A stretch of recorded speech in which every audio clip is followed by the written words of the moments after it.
Hey there, StarCraft fans. It's Falcon Paladin coming at ya with yet another edition of the Sunday Brood War stream. Let's get this show on the road, everybody. Let's see who is here today. We got Dark Soldier here. We have Jack, long-time member of the channel. What's up, Jack? We have Lucky Noob. We've got Nightbot going to let you know I'm on Twitter and Facebook and Instagram and all those good places. We have Dunecrafter LP. Hey, what's up, man? We have Terran. How's it going? We've got Richard Button, the Nibblers in the house, Sir Malamar, Shade Shots, ToyCop, ready to moderate these comments if they need moderation and let you know how to play Phantom if you need to know. Who else is here too?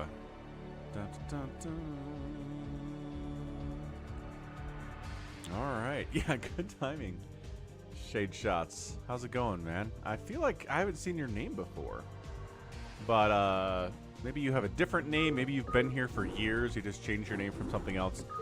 Sometimes that happens. And you play Phantom by memeing. I think ToyCop is probably right about that one.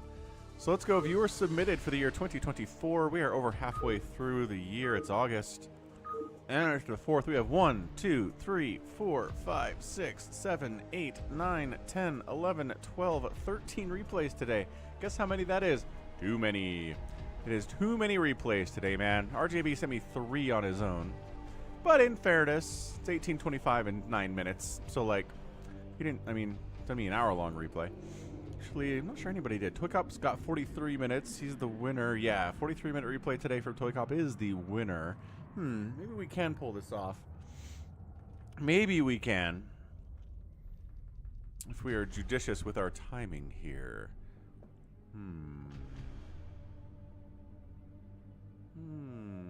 Shade Shots says, what do you mean back did it stop? I don't know. What is it in this sentence? What do you mean it is back? You mean the StarCraft? I mean, yeah, I would say the StarCraft is back. It's not like a continuous stream of StarCraft, right? Phil, what's up, man? If everything goes right, my boss, I will work for this week and then get 2 weeks off. Dude, you need 2 weeks off. I hope you get those 2 weeks off, yo. You definitely need them. All right. Rad. Well, ToyCop's here, so guess what? We're going to go ToyCop versus JohnDoe on Citadel. ToyCop said his opponent came in and spawned as random. So if his opening doesn't look like a standard TvP opening, that's why. He says. So. Oh, so Brood War is back. Yeah, Sunday Brood War. It's not a continuous stream of Brood War. It's, you know, it goes away for a week and then it comes back. So top left, it is going to be a teal Protoss player. It's a ToyCop playing against the random, but also spawning in as Terran, JohnDoe here. So PvT on Citadel. Had a couple of games on this map recently on the channel. A Bisu versus Flash match out here. I think I got another Bisu versus Flash game coming, I think, on Patreon for y'all. So that's a lot of fun. Happy Sunday, Vincent. How you doing, sir? So Probe Scout trying to see what on earth is going on, and going for the Forge opening because he doesn't know if this is a Zerg or not. Gotta be safe. Gotta be extra safe here. This is not something you want to do against Terran, but again, he doesn't know. He doesn't know that it's a Terran. Ooh, cross-spawn scout with the SCV here from Chobi, too. Nicely done. So he comes in and says, aha, playing random has totally paid off. Yeah, see now the probe's like, ah, gosh, dang it. Terran, but I did kill your SCV. Oh, and then died in the process. But delay. There you go. Back on construction on the barracks. Gets the expansion down. SCV dies there, too. So 2 workers have died early for Chobi. Kind of a big deal. All right, Phil, Fiedershang. Thank you for stopping by, dude. Tier 3 Twitch sub, Phil Epic Bread. Again, seriously, you need that time off, dude. We've talked about this in the Discord server. Not a good time to be Phil right now. They are working him too hard.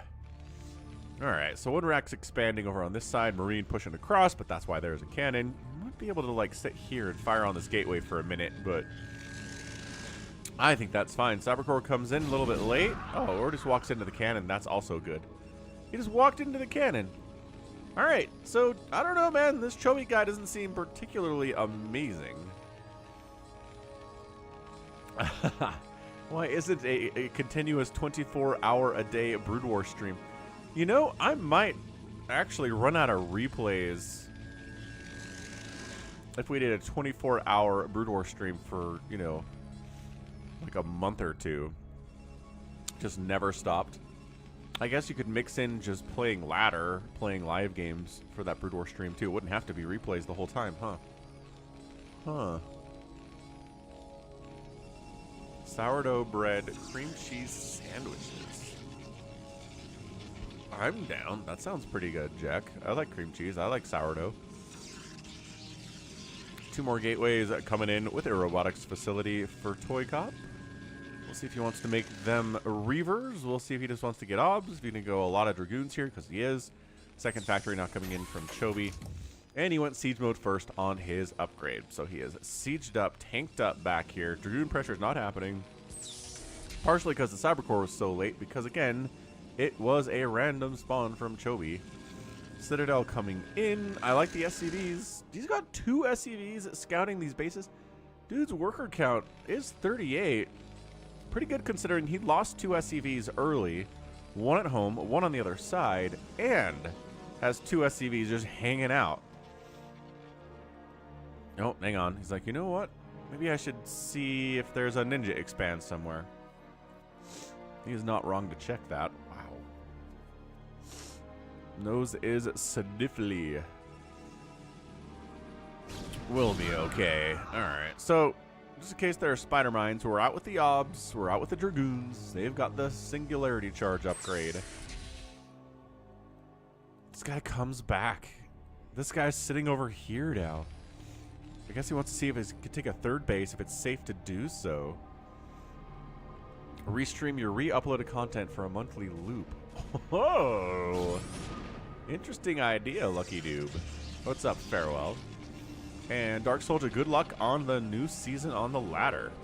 First season as an adult. Very cool. Templar Archives. Probably going to research that storm. Maybe some DTs would be cool here. SAT is available. Checks the main for a extra Stargate. For any Stargates, honestly. He's like, are you trying to carrier me? ToyCop, I know you can make carriers. I mean, he maybe doesn't know that, but he knows it's a Protoss. And Protoss can definitely make carriers. 3rd base being harassed by a vulture, not a big deal whatsoever, though. SCV's still sitting down here. This guy's sitting here too. He can actually mine now, though. That's good. ToyCop with the first push out of the day. And then here's Siege Tank sieging up and says, nope. Nope. Ooh, 4v4 StarCraft 2 is a lot of fun, Richard. Zealot bombing those tanks. Nice. Okay, 2 of the tanks die. 2 tanks remain down here, but that's... Wow, guess we got more on the back line, though. So here we go. We're just trading, right? Trade. Kill some siege tanks, lose a couple dragoons, lose some zealots, call it good, push into the 3rd base. Dude. Trying to figure out how this game goes for much longer. I feel like ToyCop is way up. He's shutting down the 3rd base of the Terran. I don't know if the Terran's playing particularly well here. He's getting a science facility, so maybe he knows how to use EMP exceptionally well. How's it going, Pablo? But yeah, ToyCop, 3 bases, 56 workers.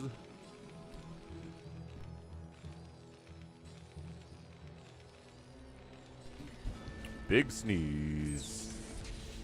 Okay, so ToyCop says he has a bunch of tanks, that's why. Fair assertion to make.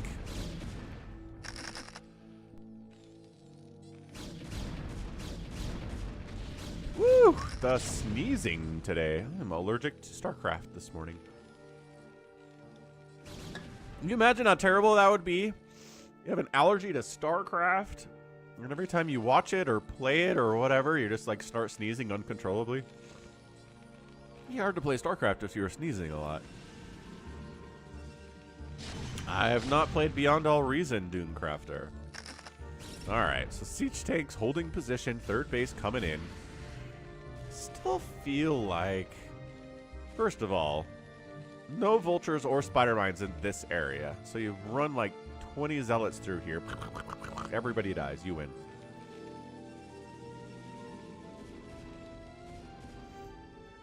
But, you know, that's the power of omniscience here. Being able to see everything that the Terran player is doing. Yeah, he's got turrets up for zealot bombing, but just a regular old zealot run through would be really effective.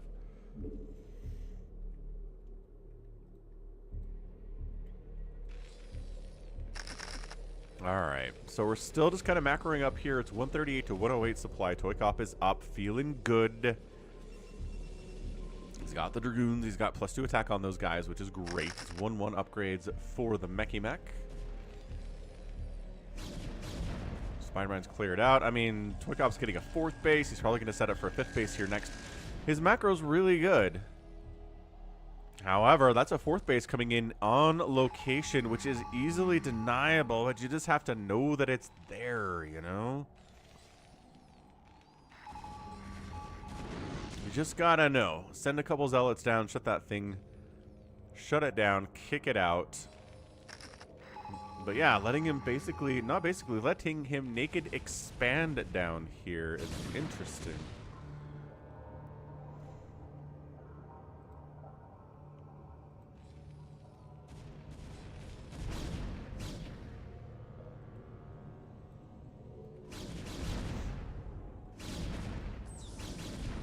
Stasis is on the way with the Arbiter tech. Here comes the Terran, though.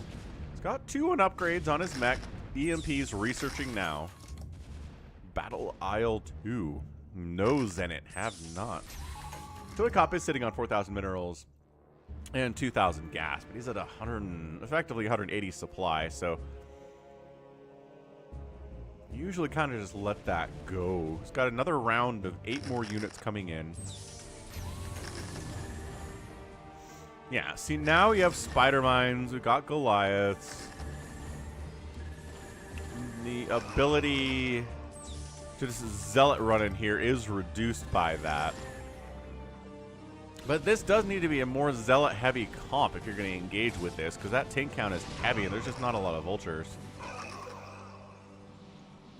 Zealot bombing would be good. We've already seen that today, so it's definitely on the menu. So yeah, maybe hallucinations coming in. Maybe a few two Dragoons.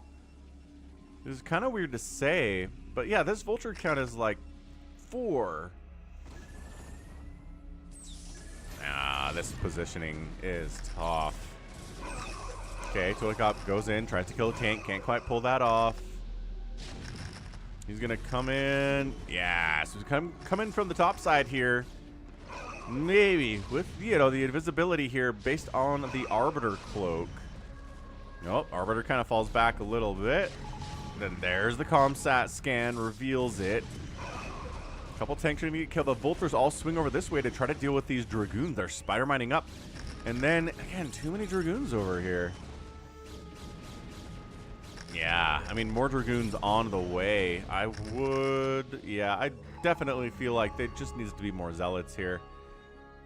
It's like sending 30 Zealots through here. You're dragging spider mines onto tanks. There's like 2 Goliaths to stop that from happening. Yeah, so I guess this just kind of turned into a game of how many tanks are there versus how many vultures, and then not quite appropriately responding to what the enemy is doing. He's at 175 supply now. Got that 2-2 upgrade. Yeah, siege tanks and spider mines are not a Dragoon engaging situation. There we go. Zealot. There you go. Zealot's coming through. Clear out the Spider-Mine. Dragging tanks into the enemy units. It's exactly what you want to see here. That is so good. But then once all the Zealots are gone, then the High Templar are trying to get some storms off. Dragoons are just not the answer here. See, there you go. Tank down, tank down, tank down. Dragoons getting shot in the face. Spider-Mine's wiping them out. 137 to 141 supply. Big engage. More here. Production tab says 5 Dragoons and 3 Zealots. Yeah, I mean, I just think this has to be Zealot. Just Zealot, Zealot, Zealot, Zealot, Zealot, Zealot, Zealot, Zealot. Also floating 6,000 minerals and 2,500 gas. Psychonuts is right. You need more gates. 1, 2, 3, 4, 5, 6, 7, 8, 9, 10 gates is good. But 11, 12, 13, 14, 15, 16 maybe? Maybe expand top right. Throw some more gateways up here. I know these bases aren't very big. So attacking this left side.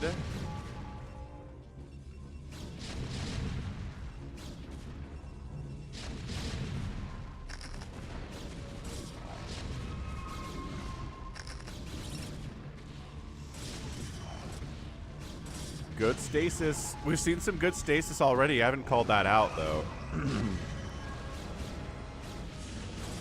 Good. Ooh, great storm on the non-stasis tanks. Great target firing there.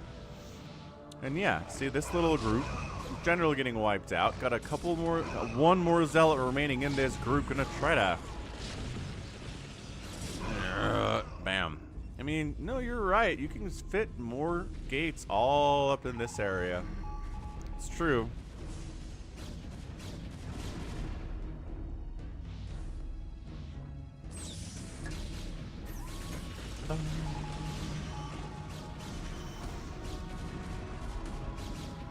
Okay, great engagement there. Good scan, just not enough. Unsiege siege tanks.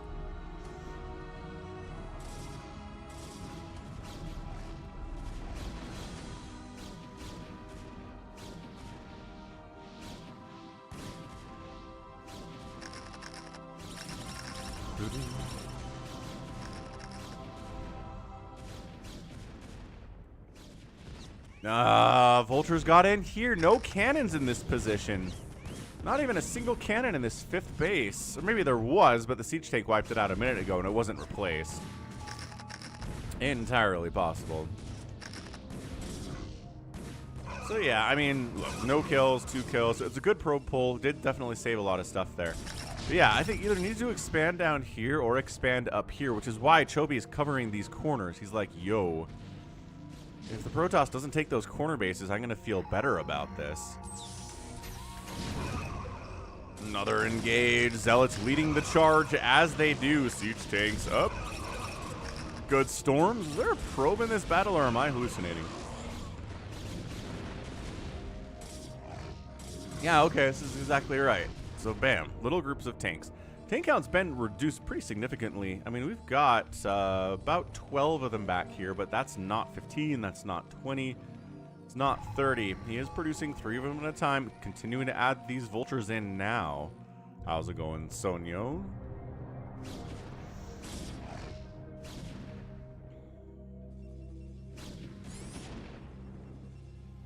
Sonyo's spacebar might be broken based on this typing style here. Yeah, man. Chobi is just I don't know that ToyCop knows this base is here. There's nothing defending it, man. Like, 2 Zealots wandering into that base would ruin it. Vultures, nice stasis on the Vultures. Dragoons, there you go. Body block them from getting into that 5th base. That's a really nice move. Vultures out and about. Just trying to harass here at 24 minutes. It's a weird time to be harassing with Vultures, but there's not really a weird time. Ah, ToyCop says he does not know about this. Yeah, Terran factory count not that great either. Nibbler is noticing.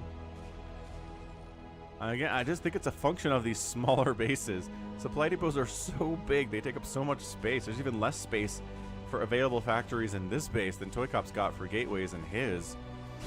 Quite possibly. Storm those clumped up tanks. Yo, those guys were hugging each other. They're like, please hit us with some storm. We're all hugging together for warmth. We need more psionic storm for that. And nope. This group getting absolutely blitzed, just surrounded and killed. So, I mean, look, ToyCop's in a fine position. Part of the problem is that he doesn't know about that 4th base down south.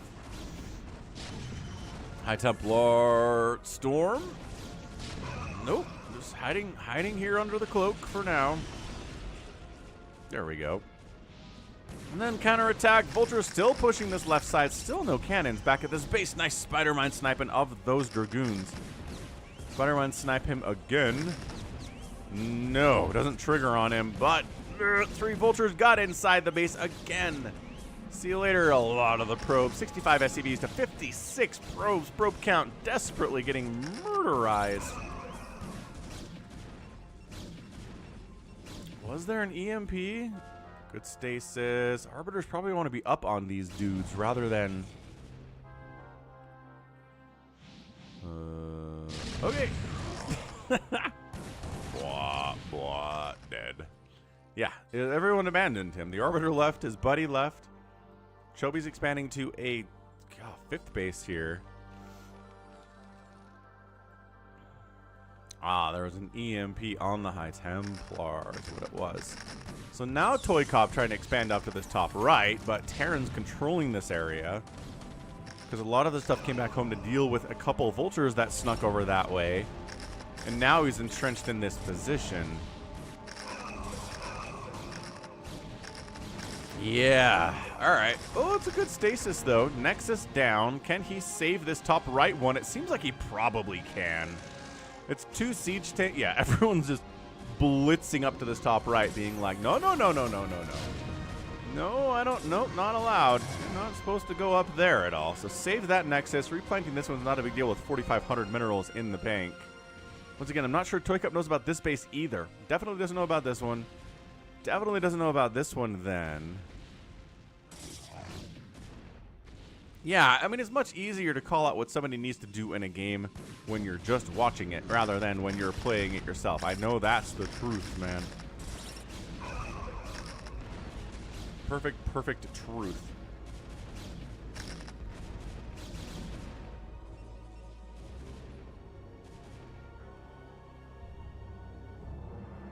Yep. Psychonuts knows what's up. Okay, so this base is good. More gateways in here as long as you've got it. You gotta have your summer home with your extra production in one of these other spawn locations. 194 to 162 supply. ToyCop is up. Goliath's coming in handy. Sniping an Arbiter, sniping an Obs there. Arbiter taking serious hits from these +3 Goliaths, but now they're distracted trying to go after the Zealots, and there we go. See, that's how you do. Well, the Goliaths are trying to deal with Zealots. The Arbiters aren't taking damage anymore. That's great. Good stasis on that Science Vessel, too. How's it going at Big Mac 8?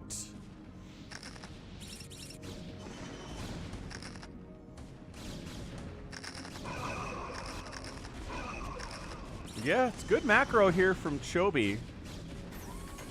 Ooh, that tank count looking ba-junk. Looking good. ToyCop is heading down this way now. Oh my gosh, he's so close to seeing this base. He's so close to seeing this base. I think he just wants to expand down this way. Yeah, this group gets wiped out. 157 to 138 supply. Still no gateways. Still no more gateways. Just kind of producing. No, hang on. 1, 2, 3, 4, 5, 6, 7, 8, 9, 10, 11. So 11 gates. These two not working.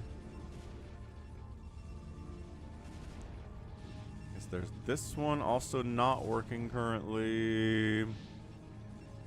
Yeah, I mean, sitting on 5,000 minerals. Probe count is great. 62. Continually getting to new expansions, new sources of income is awesome.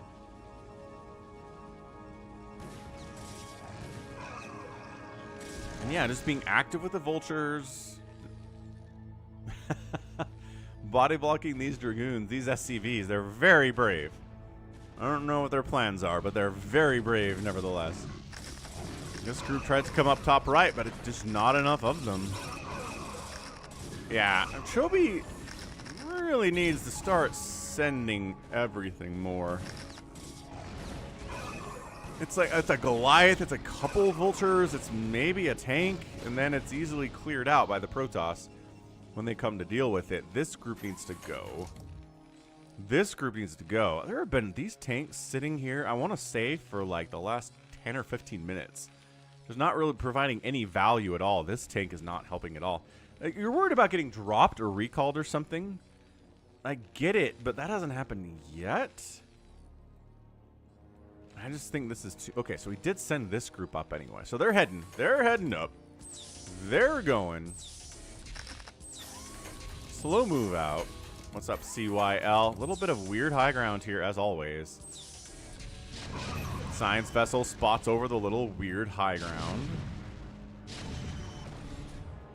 There you go. Stasis on the science vessel. Dragoon's like, I got this. No, no, you do not, sir. This, there you go. This is the army you want to send up top right to deal with the Protoss expansion. Sending a whole lot. And then some of it's going to get removed because maybe a stasis. Nope. All right. Arbiter flies into death. Oh, here we go. Coming down from the south here. Again, I just think it's too many Dragoons. Zealots getting wiped out before they can clear in, but clearing out spider mines with their little bodies. ToyCop's like, I need these top two bases if I'm going to win this game. So great stasis on those, or great stasis on the tanks, and then great storm on the tanks. A lot of stuzz going on here. All right, tank down, tank down, tank down. And these guys getting some kills on some of the probes. 5 kills on that tank, 4 kills on that Goliath, 67 SCVs to 50 probes now. And just making some good trades. It's mech. You're going to get good trades if you're meching. Just the nature of the matchup, right? We all know that. Arbiters getting absolutely blitzed by Goliath today. So many Arbiters have died. High Templar's got a storm. High Templar's got a storm. Oh, I think he turned around like he was trying to storm, but it was a little bit too late for him. Just trickling up units now. Unsiege these guys. Move them to this position. Or, you know, they're covering a little bit here. This Nexus dying again would be pretty disastrous. ToyCop still sitting on 4,000 minerals and 1,300 gas. And yeah, just hasn't... Oh, these guys are all stuck back here. Guys, are you stuck? Are you rallied there? I feel like you're rallied there. This base is just going to get mined out, I think, before ToyCop recognizes that it exists. I'm pretty sure that's what we're going to get. This Nexus has a lot of HP, and this siege tank is not attacking it, so that helps it stay alive for a little bit longer. Just a tiny bit longer here. I mean, ToyCop does send in losses to mix in with the wins that he sends me, so, you know, we don't know who's going to win this thing. It could be a ToyCop loss. Bam. Nexus down for the second time today, and this one dies to a couple siege tanks too, even just one siege tank. Coming down to the south, good tank spread here. Dragoons all dying. Of course, we don't know how many Zealots came with this attack because they evaporate and get turned into Dragoons later. They don't leave their blood on the ground. High Templar do the evaporation thing too. What's up, Nintendo? Probe says, maybe I can expand down here. That sounds great, right? Right. Did he walk a tank into these cannons? I think he walked a tank into this cannon and died. Dude, Chobi, friend, you're killing me, Smalls. Look at all this stuff down here. Chobi, you gotta send your stuff over here. Go. Go. Please go. Not going. Absolutely crazy. Absolutely crazy. He's just sitting here with these dudes. ToyCop's doing the same thing, though. He's sitting here with his dudes. There's nothing out on the map. There's barely anything out here for the Terran. There's less on the map for ToyCop because all of his stuff is hanging out.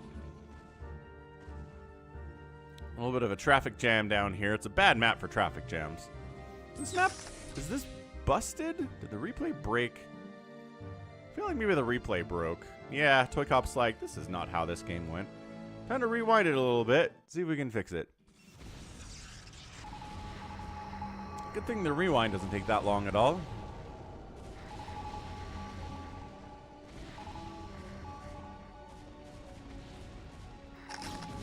seems better. Good stasis.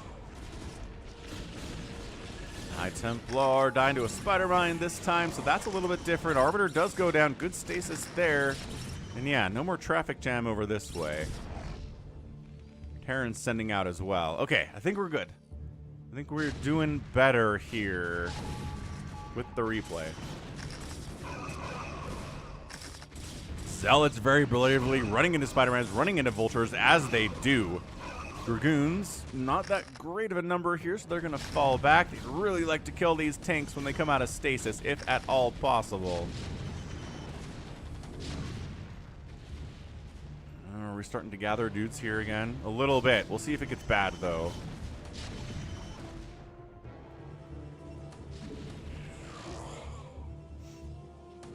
Ah, tanks again, wandering. Oh, sort of wandering into cannon range. So yeah, it's 2 tanks this time. Nah, yeah. ToyCop marching in with everything he's got, trying to save this base. Once again, not that many zealots remaining. Double storm on the tanks. Yeah. So many extra shots from a Dragoon to kill a siege tank that has 1 storm on it, but not 2. Yeah, 6 kill, 7 kill, 5 kill siege tanks here. Ugh. Getting some work done. Still pushing up, but nothing directly threatening the Nexus yet. ToyCop expanding bottom left. That's going to be a big deal for him if he's going to win this game. And there we go. More stuff coming up this way. SCV's joining the party. He's like, I've got a lot of idle SCVs. I guess long distance mining here. Oh, okay. Maybe he can expand to this location. That'd be pretty good. D-Matrix on the siege tank. Maybe an EMP on this group of High Templar would be good. Not enough energy, though.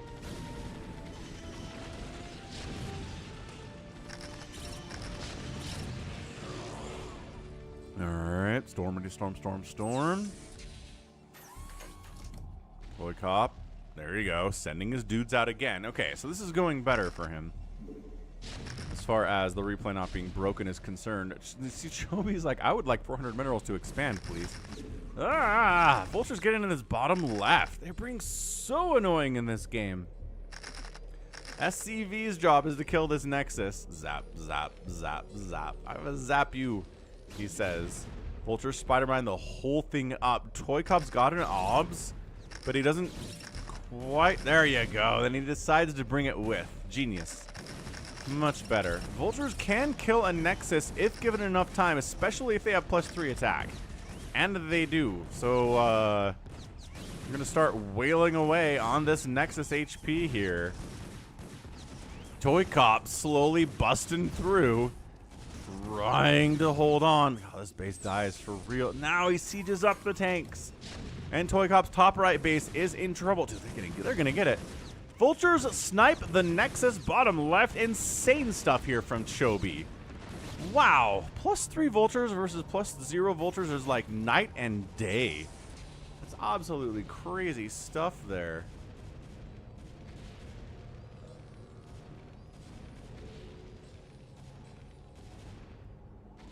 Okay, so Nexus down, and building a command center on that. Another Nexus is gonna. These probes are gonna die. ToyCop is in trouble now. He has no mining. Mined out, mined out, mined out, mined out. Not existing. What's up, GG? Got my Cherry Coke 0 as always. That is my thing.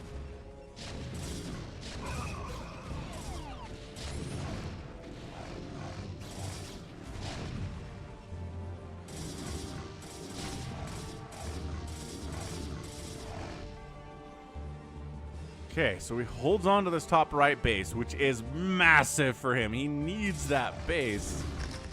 Because this isn't happening, and this is still not happening. And this is happening. This is providing ToyCop with the money he needs to possibly win this thing. Also, wiping out this base of Chobi's is a big deal, because that's his final mining base. It's a minerals-only base, too. He's got 3,000 gas in the bank. It's not as big of a deal. But ToyCop's like, we don't want this. We don't want this base to exist here. Clumping up those tanks. Storms are so much more effective on the clump, man. Yeah, Chobi needs to do a better job splitting his tanks out. Kind of like splitting lurkers against Storm. You know, splitting anything against Storm is going to be better than just leaving it all clumped up in a ball like that. Vultures try to be annoying again. ToyCop says, I'm just going to leave these Dragoons down here forever. Is that okay with you?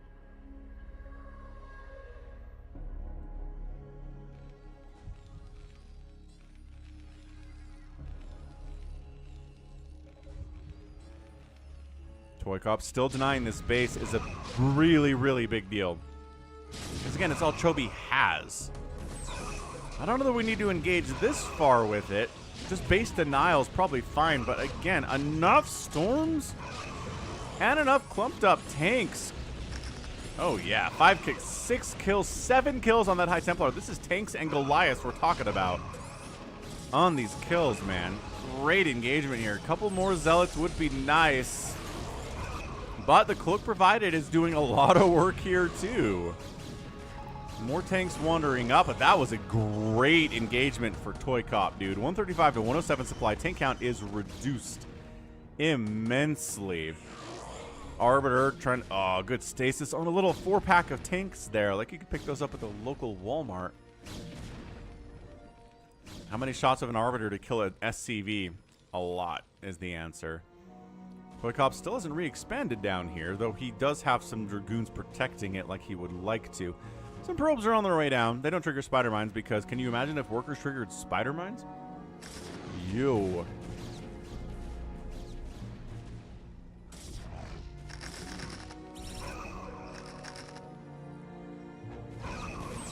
Yeah, just base denial, man. ToyCop wants to kill this 4-pack of tanks. But again, maybe it's just a little bit too heavy on Dragoons here, but he gets there in time. 4-pack of tanks dies. Other sieged tanks do go down. 135 to 88 supply now. ToyCop is up more than he was previously. And retaking that bottom left base is ToyCop. He needs it, and it looks like he's going to be able to get it here. As Chobi's cash is dwindling. As this base continues to not exist, he's doing a little bit of long-distance mining, which is why he still has income. But, oh no, this base is here. Forgot about this base. This base totally exists, and it's okay. Chobi is still mining there. But again, minerals-only base. No gas from those locations. Expired refineries are providing some gas to him, 2 gas per trip. Per return here.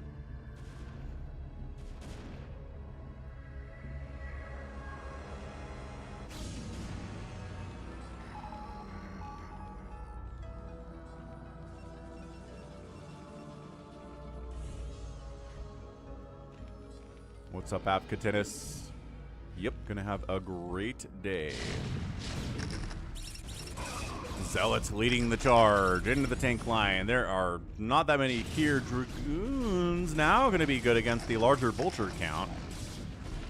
I mean, dealing with this base is something. Again, there's gas. There definitely is there is gas here. Where are the obs? Uh-oh. Uh-oh, spider mines. No, High Templar. Ooh, High Templar down.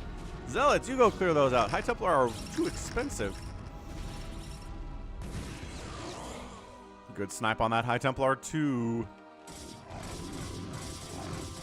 And now Chobi's running out of cash because this base was the only source he had. It is dead. The SCV count is plummeting. Look at how many stacked up SCVs there are at this base. Woo! Okay, so that 18 SCVs remain after that massacre. Vulture trying to take down this expansion attempt of ToyCop's here, but it's too little, too late, man. Yes, you can kill this, but ToyCop still has bottom left and top right. Probes are going to walk into a bit of a war zone here. This time, the Vultures are not going to be able to take down the Nexus. They're not going to have enough time for it. Not enough time to wipe it out. And that's it, man. Chobi is broke as a rope. Yeah, he was clumping up his mech quite a bit here today. In fairness, a lot of the time it was a desperation situation, you know? A lot of the time it was like, wah, good storms. Ah, there's a Protoss army killing one of my bases. Go, tanks, go. And it's harder in that situation to be like, and then I'm going to put my tank here and here and here. He's just like, hey, move, hey, move. But yeah, that's definitely a GG. ToyCop expanding down this way, too. Chobi's down to 5 minerals.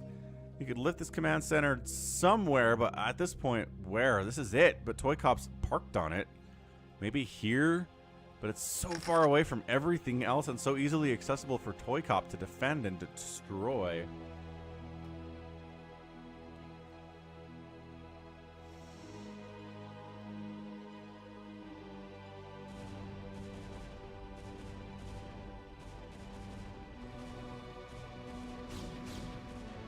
Yeah, that's it. We done. We done. GG. ToyCop gets the win, Chobi taps out, and that is it. So yeah, great game. Good back and forth there. A lot of Nexuses died. I don't think a single base of Chobi's died today. Maybe I'm wrong, but it seemed like they stayed alive for the most part. Again, you can float your command centers and flee when they're in trouble, so that's part of it. But Chobi outproducing ToyCop. Interesting. Getting outkilled by ToyCop, though. Structures Ray 16-11, and then ToyCop on the outspend by about 18,000 resources or so. In 43 minutes seems like it's going to be enough. So GG.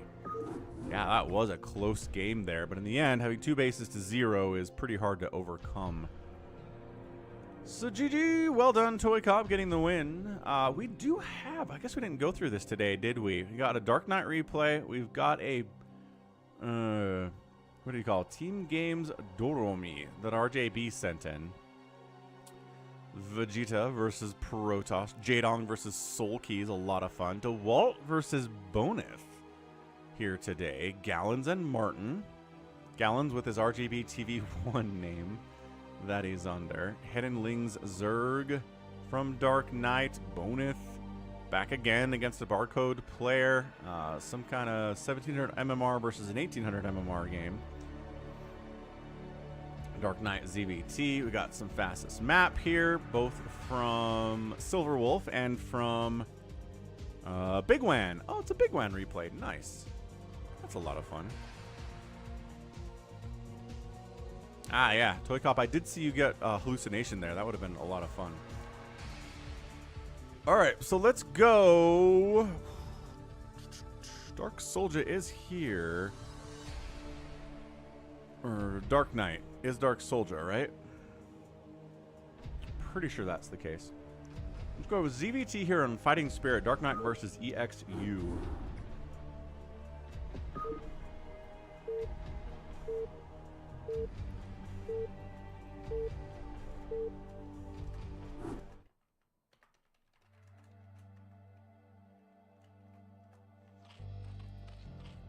All right, bottom left could be white Zerg player EXU. Bottom right, Terran. Orange, it is DarkKnight. Yep, DarkKnight is Dark Soldier. I thought so. I thought that was the case. Terry the Overlord moving out. Going to step away for just a second. I'll be right back.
What's up? What's up, Bjorn?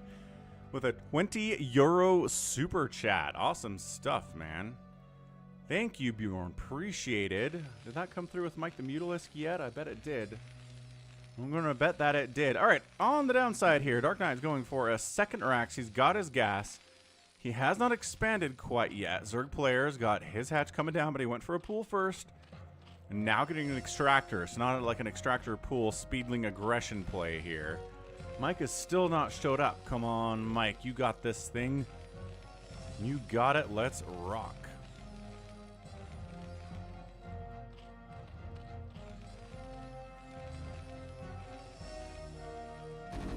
Okay, so DarkKnight here. Dark Soldier. Got a couple Marines and an SCV. Again, they're slowlings at this point. So first 100 gas is going to a lair. XU knows current meta. Says current meta is good.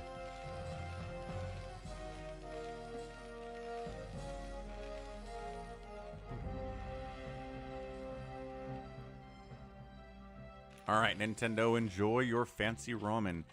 Third hatch here indicates we're going to go for a lot of Mutalisk pressure from XU. We'll see how good DarkKnight is at dealing with that. Engineering Bay coming in earlier than he needs it if he's going for just anti-muta turrets.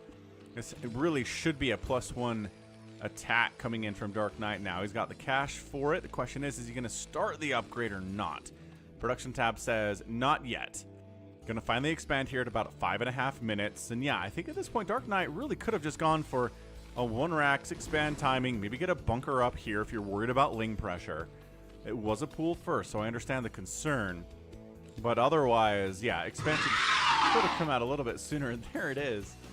Thank you again, Bjorn. Hey, happy Sunday to you too. God, triple threat, channel member, Twitch sub, and now going with the straight up donation, the super chat here on the YouTubes. Hey, what's up, Matt Goodrow? You too. Is that true, Nibbler?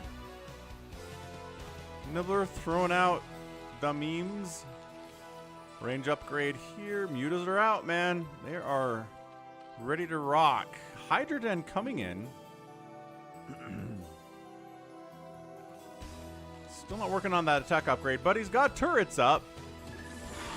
Marines coming down. No, they're going the wrong way. Marines! Like, we believe in the power of missile turrets. We got this. It's fine.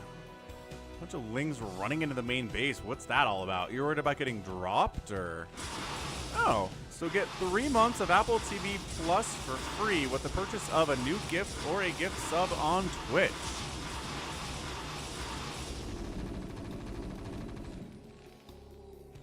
Is it Twitch or YouTube? Or both? There's no way it's both, right?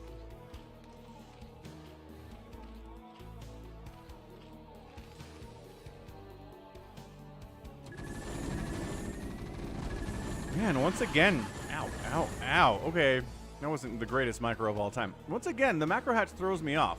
I assume the Zerg player is going to be going for like 9 mutas right off the bat, and then pumping them more and more and more. But no, this guy's going right into lurks, not actually making all that many mutas at all. I guess maybe he just wanted the option. Ah, only Twitch. Got it.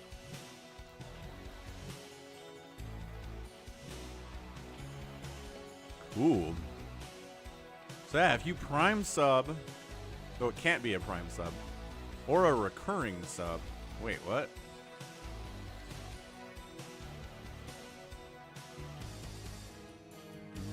Oh, as in you can't resub to a channel and get it. It has to be a new sub, a new paid sub, not new prime sub. New sub or a gift sub to the channel. Got it. Alright, Zerg's taking a third base up this way. Mutas have map control. Lings have map control to a certain extent.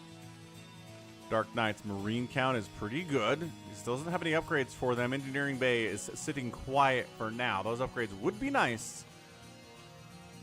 But you know, you can't get everything. More mutas are coming in from XU. So this guy is making use of that macro hatch now. Thanks for the follow, Nibbler. Feel like you already were following me out on the Twitch, but all right. Siege mode coming in.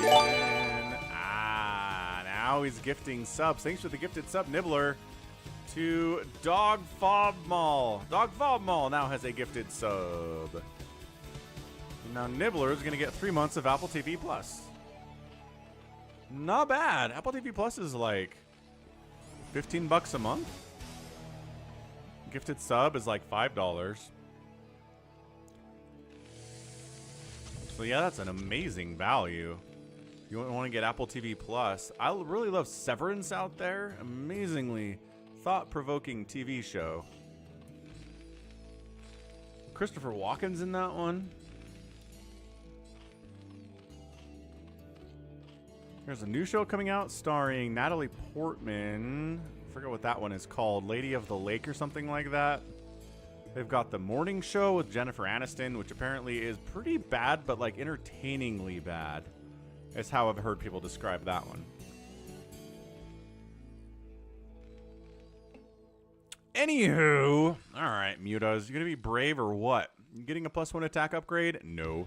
DarkKnight decides a Wraith is what he needs here. Valkyrie, probably a better option against all these Mutas.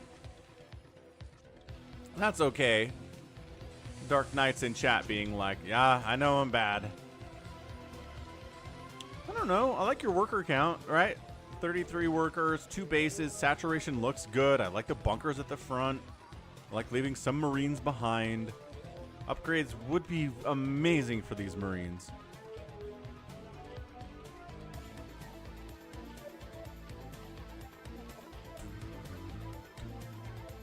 All right, here we go. Coming in. He's just gonna sort of trying to stack it. Not going very well for him. These guys need to go to work, guys. Oh, and then it's a drop. DarkKnight goes Siege Tank Marine drop in the main base of XU. These guys pushing front get wiped out thanks to the lurkers and the mutas, but suddenly drones are dying. Get inside that mineral line, DarkKnight. Get them. Yes, drone down, absolutely getting murked here. 2-kill Siege Tank. Gets wiped out, but target fire the drones. Don't worry about anything else, guys. Fulfill your mission. He's got 3 kills. Oh, okay. Oh, he's fighting Hydras now. Not what you want to see. But good. Knocking the Zerg player down to 28. He was really neck and neck with DarkKnight for a second there. It was about 36. Now it's down to 28. That's about 8 drones killed. Main base is a ghost town of a couple drones working on their own. That was a good drop. Again, drops are good. Really good. Hey, thanks for the follow, Kyan L. Appreciate it. Mutas try to dart in here again. Good group of them. And, I mean, pro tip for XU here is if you're going to make this many Mutas, give them a +1 attack or a +1 Carapace. One of the two. I love the Cloak Wraith scared them off. There's Overlords around with Overlord speed, too.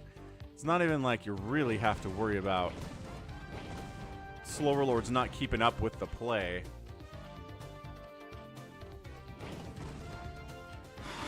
Yeah.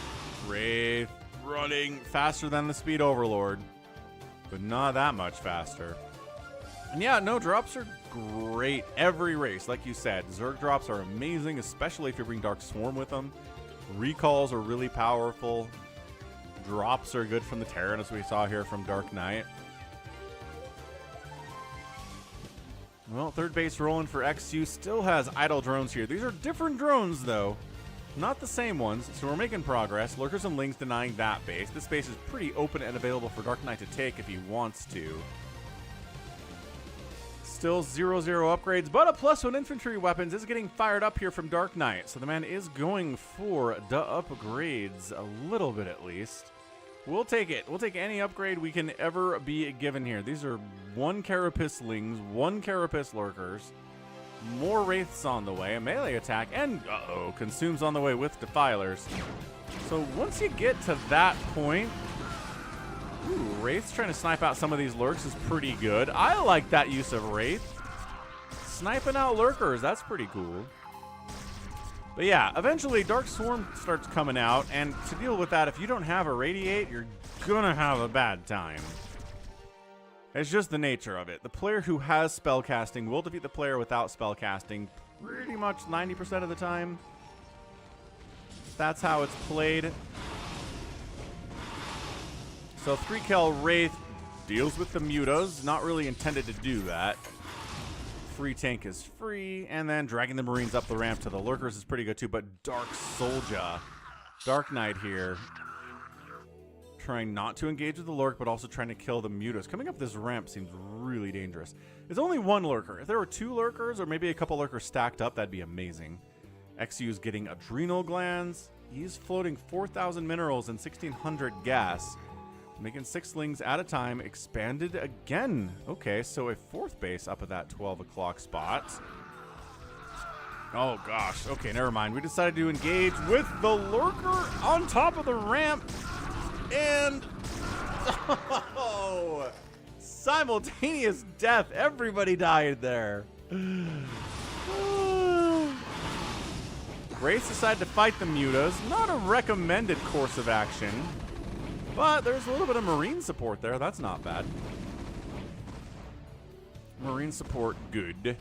XU, I think XU needs some Ultralisks. That's what I would guess. But Adrenalings are a close second. Yeah, and I'm just not sure if our guy, DarkKnight here, is... Well, he's got a covert ops. He doesn't have a nuke silo. And ghosts otherwise just aren't very good. If they're not nuking in a TVZ,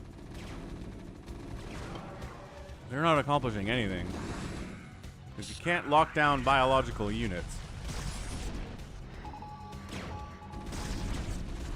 There we go. Wraiths fulfilling their assigned purpose of sniping Lurkers down. I kind of love it. Ooh. Wraiths killing Defilers too.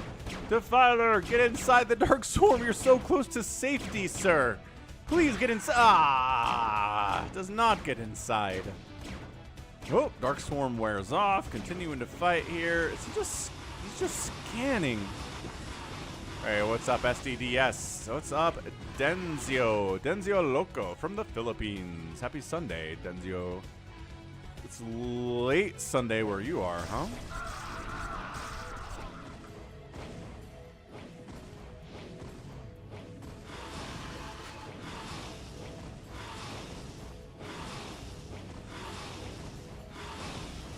Yeah, Wraith trying to fight anything that can shoot back is going to go poorly for the Wraith generally. Unless you're dealing with battle cruisers or, you know, carriers for cost or something. Extenrefter. Exterevin. Whatever. Thank you so much for becoming a member of the channel at the Hydralisk level.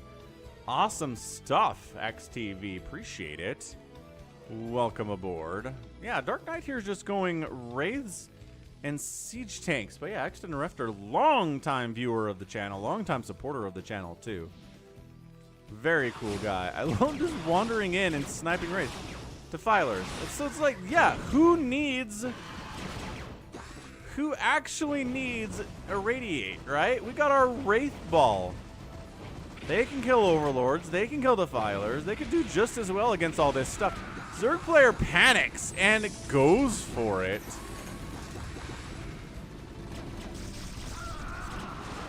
No, there's bunkers and siege tanks and detection here. That was horrible for XU. He's just like moving in. The Defiler maybe gets a Dark Swarm up.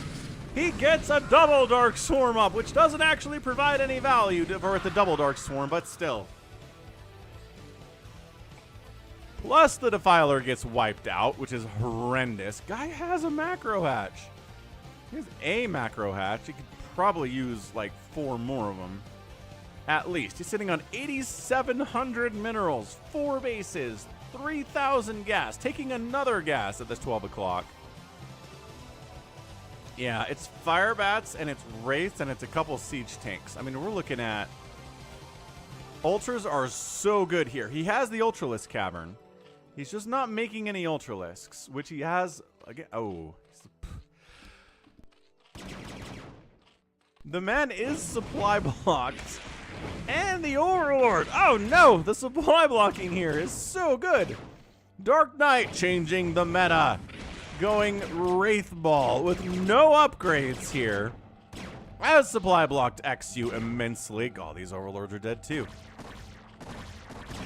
Yeah, the guy needs more Hydralisks. He just needed to recognize this Wraith Ball exists. Hydras, Scourge, Mutas, anything would be good here. Oh my gosh, the Wraiths are fighting a Spore. There's enough of them that they can just fight a Spore. That's a lot of Wraith, man. Dark Soldier, you buddy. Thanks for the follow, Croco. And maybe these Overlords being killed would be good too. There's like 4 or 5 of them here. But killing a bunch of drones is also fine. There you go. Recognizing these Overlords are running for it. Yeah. Get them. Supply block. That's it. XU's like, my Overlords are dying. Oh no, GG. And the Terran's like, but I'm only on 1 mining base. What? A little bit of a surprise GG there. I think this was a position XU could have played out. The man has a Hydra Den. And enough money to make like 1 million Hydras, but the supply block, I guess, was too much. He's just like, I guess if I can never make Overlords, I can't make Hydralisks to get myself out of this problem, or Mutas, or whatever I need. So GG question mark? Insane. Yeah, that Wraith play, really fun stuff out of Dark Soldier. All right. 82,000 points to 72,000 points. XU has the lead there. He outproduced the Terran player. Got outkilled by the Terran player. Structures raised 1-2, and then outspent the Terran by about 2,200 resources here in 21 minutes, which would be enough, but the supply block was too brutal, dude. Yeah, Eris enjoys, yeah, these lower level games where you get weird non-meta stuff. Exactly. That was great. Good submission there. Thanks for sending that in. Let's go. We need to find something that's Protoss versus Zerg, don't we? I don't know if we have any of that today, actually. Everything's TVZ or PvT. Wow. All right, I guess. That's interesting. ToyCop wants a Bonyth game. A PLN versus Bonyth? Oh no, PLN is Bonyth versus Barcode on Radeon. All right, cool. Let's go, Bonyth. What's up, AvcaTiNuS?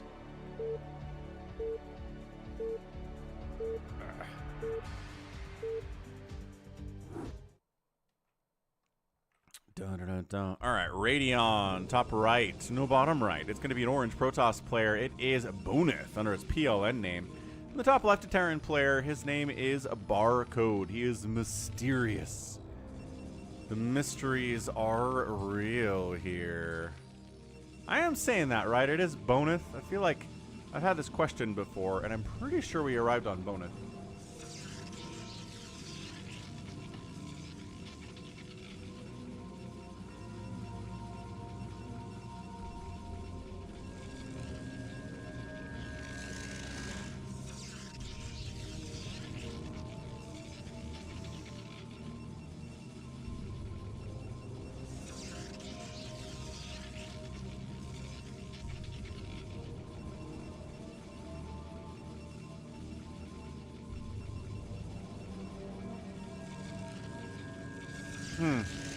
Anyway, yeah, speaking of the meta, check this out. We got a barracks coming up with the gas going into a factory here.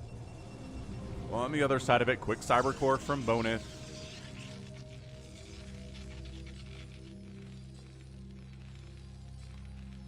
Yeah, Mac play more. Good call about Zerg response in that last game, not being particularly good. And definitely a situation it could have played out. That's it. So we're going for Rax Factory. We're going for Gate Cybercore here. Nobody's going for anything too greedy on this giant 4-player map. APMs are 400 to 200. Terran has more APM than the Protoss does, but that's generally the case. My guess is our guy goes for Spider Mines first upgrade. He's getting a Vulture out first because there is a Dragoon coming. So Marine plus Vulture, gonna help a little bit here anyway. Machine Shop coming in. Dragoon pushes in, recognizes, okay, way too many Marines here. That vulture doesn't help. It doesn't do a ton of damage, but it does hurt. Machine Shop goes Spider Mines, and Falcon is correct about that one. Expanding Protoss needs to be one base up on the Terran player pretty much all the time. Robo Facility coming in, recognizing the threat. That is our guy going Spider Mines. Let's make sure we get an observatory out for the Protoss for Bonyth here. Second FAC on the way. Expansion almost done. Racks floating. Everybody just kind of hanging out in their own bases right now, doing the macro up thing. Observatory on the way immediately. And 30 to 26 workers now in favor of Bonyth. Spider Mines getting laid down. Always great when Spider Mines exist in your game at 5 minutes, isn't it? You're just like, well, this is going to be a fun one from the Protoss perspective. Spider Mines exist everywhere. Good fall back. Pull back to your guys. There's OBS on the way. Oh, OBS is already here. Never mind. Another OBS is on the way, but this OBS is out. So we have Dragoons with range and an observer. And that means everything is super cool. Proxy starport on the right side for our barracks. Or for our Terran guy here. Bonyth going out, trying to clear out any Spider Mines that exist out on the map. Trying to find them. And Barcode being a little bit aggressive with a weird composition of Marine Vulture Tank. I mean, it's not that weird because Vulture Tank's pretty normal. But the Marines added into the mix. We just had them for early defense anyway. It doesn't really matter. Robotic Support Bay coming in from Bonyth. Probably trying to get some of those Reavers out early on. Siege Tanks not quite able to siege up because they don't have siege yet. It's not been researched yet. But attacking across that bridge is just a bit too difficult for our guy. On the other side, control towering, drop shipping. Gotta be drop shipping, yeah?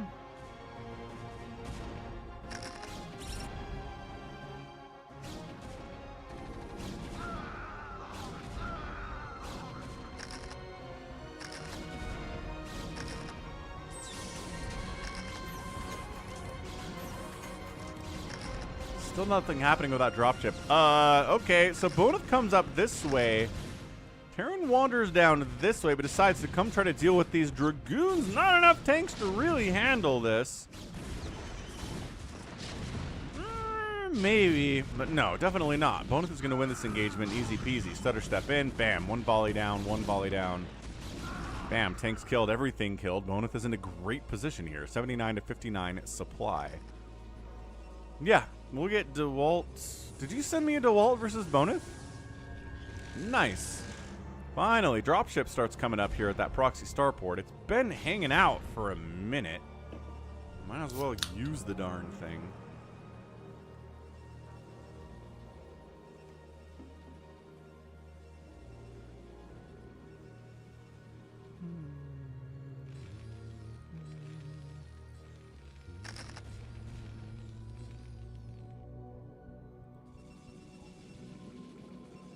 All right, doing a worker transfer over there to that third base is our guy, Bonyth.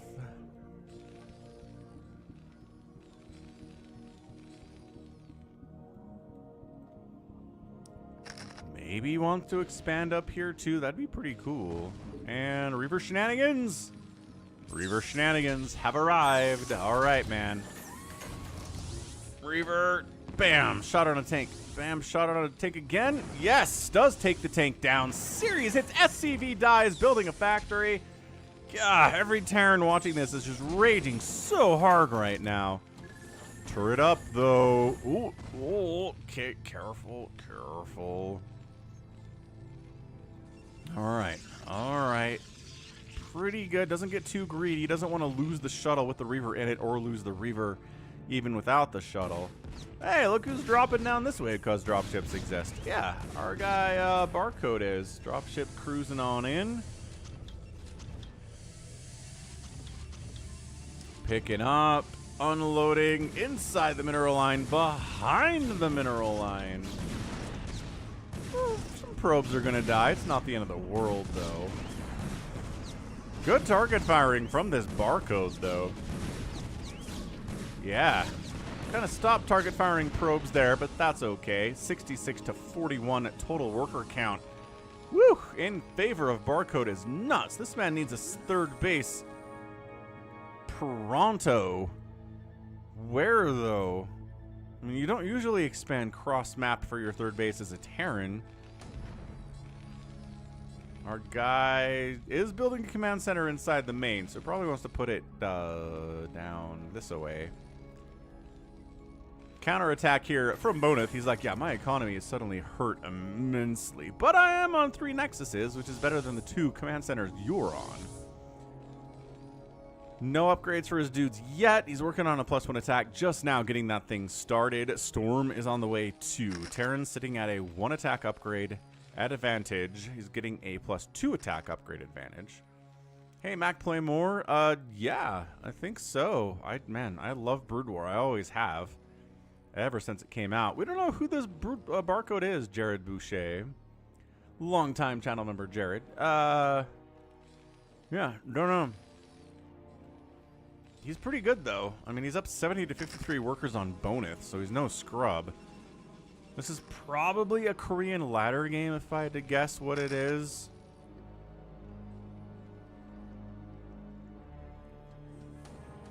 So some Korean Terran player would be my guess. I could be wrong about it, but the dude's floating 450 APM playing Terran. So, yeah, I don't think this is some random European or North American Terran player. Not at all.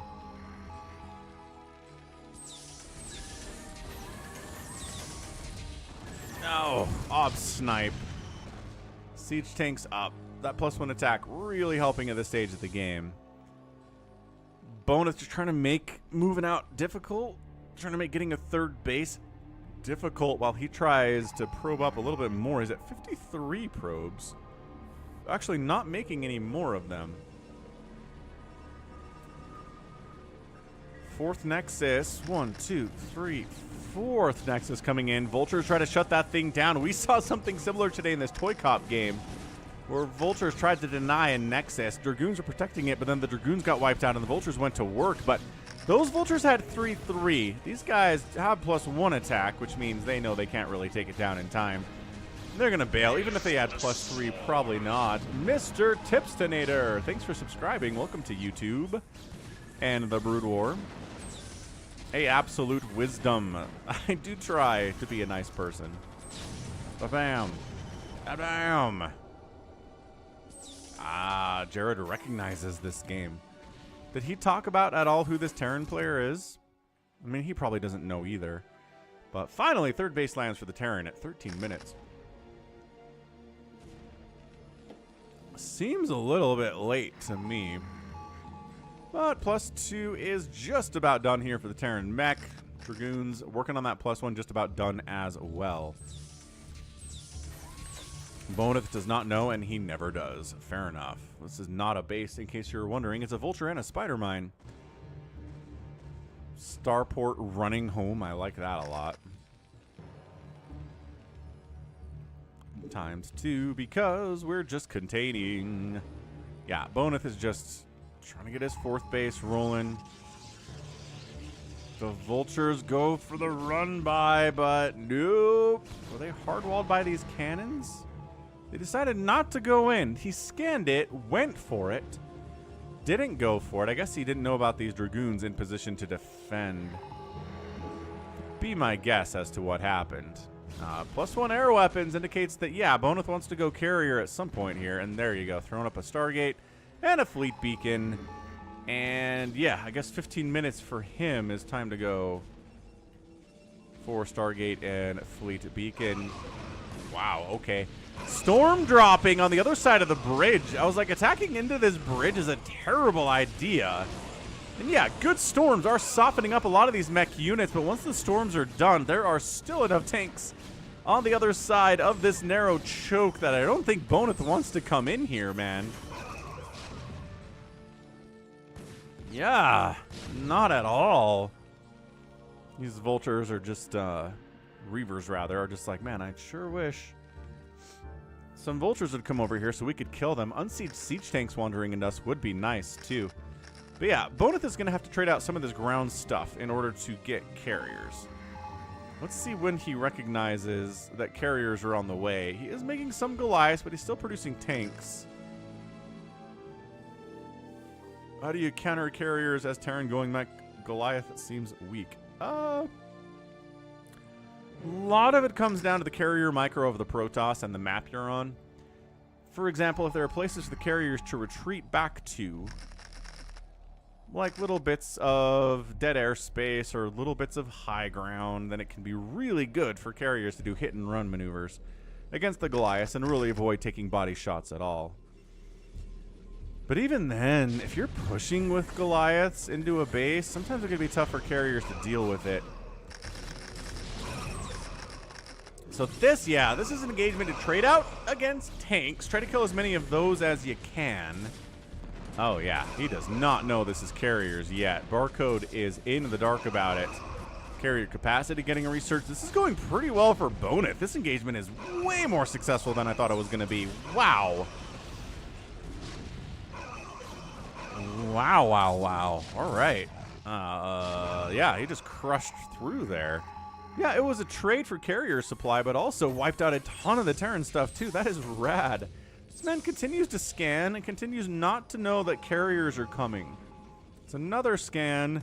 Still not scanning the main base. Dude, this guy deserves to die to carriers. I mean, EMP is good, yes. Cloaked Wraith Balls are good if the Protoss doesn't end up having enough obs to really protect against that. Alright, tank down. Ooh, good pickup too. He saved both of those Reavers. That's sick. Storm. Oh my gosh. Idle. Oh.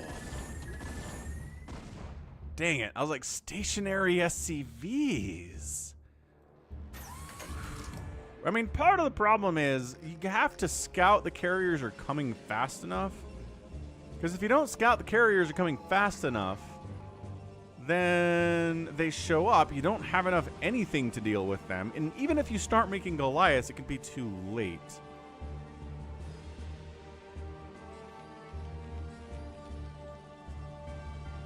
But part of the thing, too, for Terran is just expanding a bunch. Hey, what's up? Good idea here. And what's up, bigwan / yes slayer.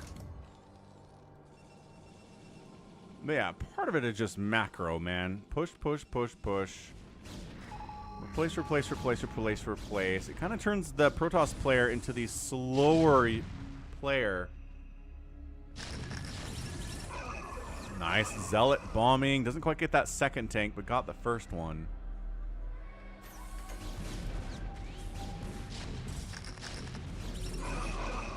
Alright, Zealots charging on in. Again, trying to free up supply for more carriers. Killing Goliaths needs to be a priority here. As a couple of them go to, he's still making Vultures and Siege Tanks. Yeah, I don't know about this. I am not sure about Barcode Terran's ability to hold on in this game. 149 to 125 supply. Protoss is already up. Protoss Contain is real right now. More scans? Hey, he scanned. He saw the fleet beacon. The man's now firing up 6 Goliaths at a time. He finally figured it out after the dude already has a 6 carrier group plus 2 attacks coming in on that carrier group. That's nuts. And yes, nukes do one-shot carriers. I mean, at your level, your ability to lock down carriers and nuke them is actually probably not bad. At the pro level, it's impossible to pull off, but at your level, you could probably do it. All right, so the carriers are here. Look at the utter lack of any anti-air. There's a Goliath, okay, 3 Goliaths, and like a couple missile turrets. So our guy, there you go, sniping out tanks, because this is hybrid carrier, as it always is in 2024. It used to be a time mass carrier was a thing, but that's gone now. It's going to be a carrier group. It's going to be carriers, but also we're going to have a lot of dudes on the ground, too. We're going to storm. We're going to have dragoons. We're going to have zealots.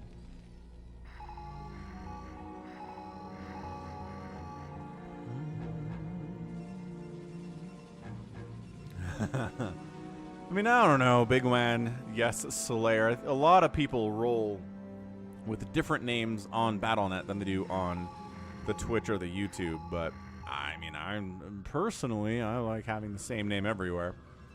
Some people do that, other people don't.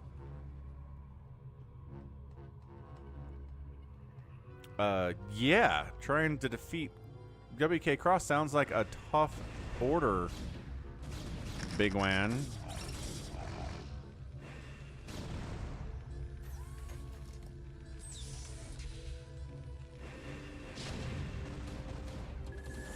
Okay, so now we have the Goliaths up. And at some point, it is worth it to attack interceptors here because, look, the Protoss doesn't have a ton of cash. Replacing interceptors costs money, and if you lose your interceptors to the point where you can't afford to replace them, the carriers become giant, floating, worthless balls of yarn. But yeah, see the hybrid down here? Dragoons, High Templar, storming it up. What's up, David Wagner? And see, this is why Barcode has some tanks too, because he recognizes this is hybrid. Hybrid carrier. So you have to have some tanks in addition to your Goliaths. And it's just like PvT, it's just tricky to know exactly how much anti-air you need versus how much anti-ground you need. Again, carrier ball is 6 right now. 2 more are joining the party. 1 more just popped. So he is going to have 9 of them soon. And that's part of it, right, Jared? Yeah, if you let the Protoss get a ton of carriers up on you and you didn't know it was happening and didn't respond in time, you're probably dead. Good, High Templar snipes on those vultures. That was disgusting. Man, that's so good. But it's just like a lot of strategies in StarCraft, right? If your enemy goes mass lurker on you as Terran and you don't know it's coming, you're probably just gonna die, right? It's kind of the same thing. Alright. Science vessel's getting sniped. Tanks pushing out ahead of the Goliaths a little bit. There you go. They gotta fall back or they're gonna get picked off one by one as they try to push in. But yeah, you'll notice these carriers are doing a great job of not taking any body shots from these Goliaths at all. Just falling back, kiting. And when the Goliaths try to engage, they find themselves fighting Dragoons instead, which is not what they want to do.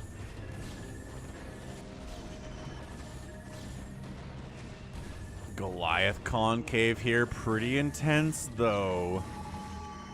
But yeah, I mean, a slight spoiler here, but I did cast the Bisu versus Flash game on Citadel, where Bisu went carriers, but Flash sniffed it out in time, showed up with like 20 Goliaths when the carrier count was like 3, and their interceptors weren't ready to go yet, and just crushed.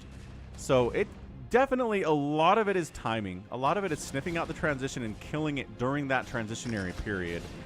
Transitional period? Transitional period. And that's not what this was. So good vultures sniping in on the backside, going after those High Templar again. Still a bunch remain. 188 to 151 supply here. Yeah, Dark Soldier knows what's up about that game. Expanding, bottom left. Looking good. And this does feel like a Protoss win, man. 2 more carriers in production. I believe he's got he's got +3 on him. Nice. It is 3-2 upgrades for the mech.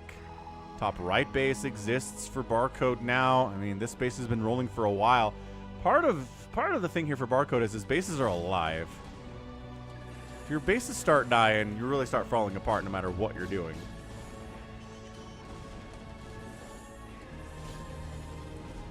Yeah, the target firing here is pretty good. I mean, it's like, do you want to kill these vultures so your High Templar live? Do you want to go against the Goliaths so that you live? You kind of have to choose here. Taking some body shots, but there aren't enough Goliaths to do that. GG. I was going to say, it's good. Good target firing there at the end, but, like, no Goliaths enough to really take that carrier ball down. Nicely done. Bonyth gets the win. Wow. Yeah, effective APM versus regular base APM, as Jared says. is Jared RJB. RJB also loves the effective APM stat. So the way this works is, for those who don't know, APM is just how many key presses and mouse clicks you do per minute. A lot of players will spam. They will just hit keys all the time, going back and forth between your barracks and your command center, or just click, click, click, click, click, click, click. It's not really doing anything. It's just inflating the number without having any value for it. But a lot of players will have a good high EAPM number, which is where every click and every key press is doing something. It's making a unit, it's building a building, etc., etc. So that's the difference. Anyway, end of the day here, outproducing the Protoss, getting outkilled by the Protoss. 12-0 buildings raised, and this is really close, right? You don't want it this close if you're a Protoss, but if you have a carrier ball, you can make it work sometimes. ToyCop is a Bonyth fanboy. Goliaths do good against carriers, but again, you kind of need to get them a lot of maps. You got to get them in a position where they aren't a giant ball yet. Anyway, we've been talking about it. It's tough.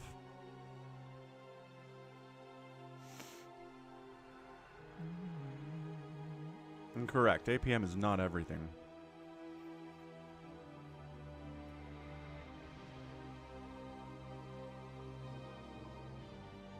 Alright, I'm curious about this. It's a Doromi. 3v3 on...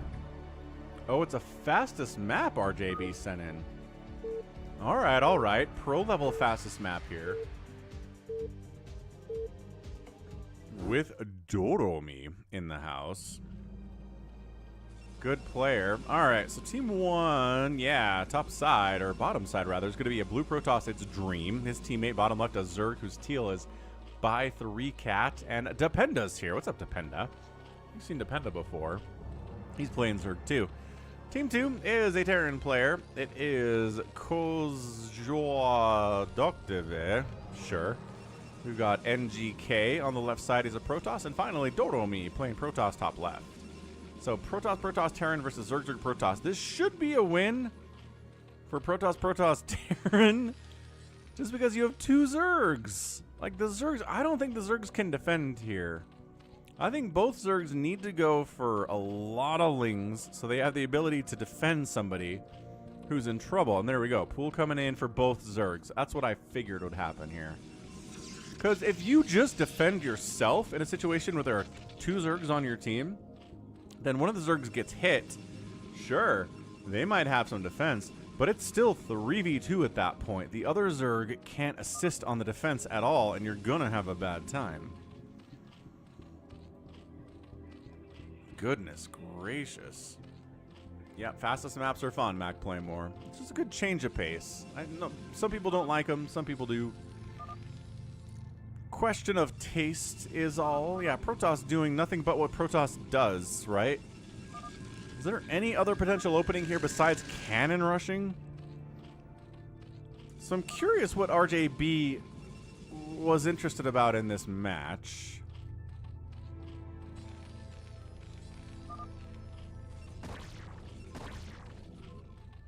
But yeah, pull into hatch, getting gas, getting speed. Yep, metabolic boost firing up for 3 Cat and then from Dependa at the same time. So what this does is gives you the extra advantage of also being aggressive if you want it to, with a bunch of lings with speed. Two Zerg players with lings with speed can be tough to hold off if you're just opening gate here without any cannons. But Forge coming in here from our guy Doromi. Forge coming in here too. So right. You want to be able to have a cannon for defense. Here at this high ToyCop, look, Doromi's getting a cannon back home. And look, 2 cannons back here for NGK. But we're just going for it, I guess. We're trying to kill this Terran player who has a bunker up. Bunker's getting repaired, and the repair's going pretty well here. A lot of lings are dying. There's only 1 Marine in that bunker. 3 in this one, though. That is whittling down this ling count quite effectively. The defense is good here.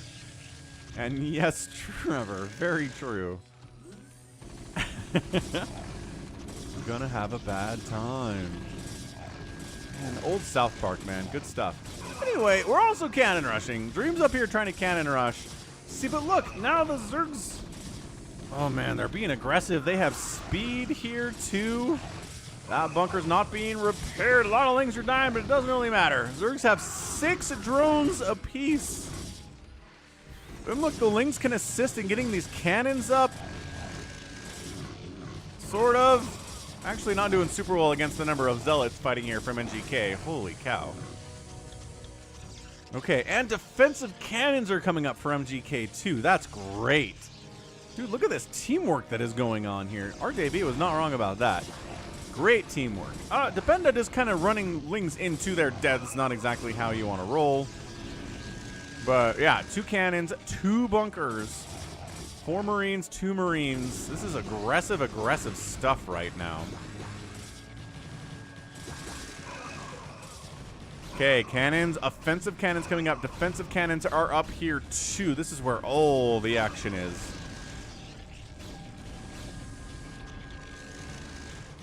And ToyCop says, I mean, these forward cannons from Dream, I feel like these could be Zealots and it'd probably be better. But I mean, they're gonna try to wipe out some of these supply depots. Supply blocking our guy Koi's is pretty good. Yeah, the Sim City keeping these Lings out. And yeah, it's 9 and 6 workers for the Zerg players apiece.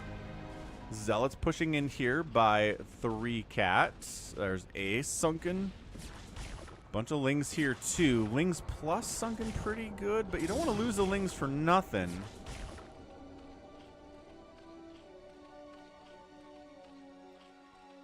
Yeah, trying to do a bit of a hug of life here. Supply depot's down. It is almost a supply block on Koi's, but not quite. Yeah, try to get some cannons up here, but this cannon's shutting those down so well. Absolutely, yes. And 3 cats here to help defend his teammate, too. Yeah, the Zergs are fighting pretty hard, man.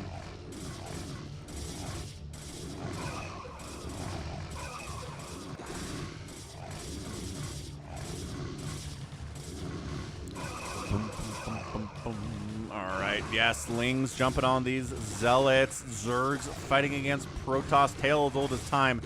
Dream coming in to help his buddies out, help his Zergs get that win and clean this up. A little bit late to the party, but better late than never is what I always say. Another supply depot is going to die.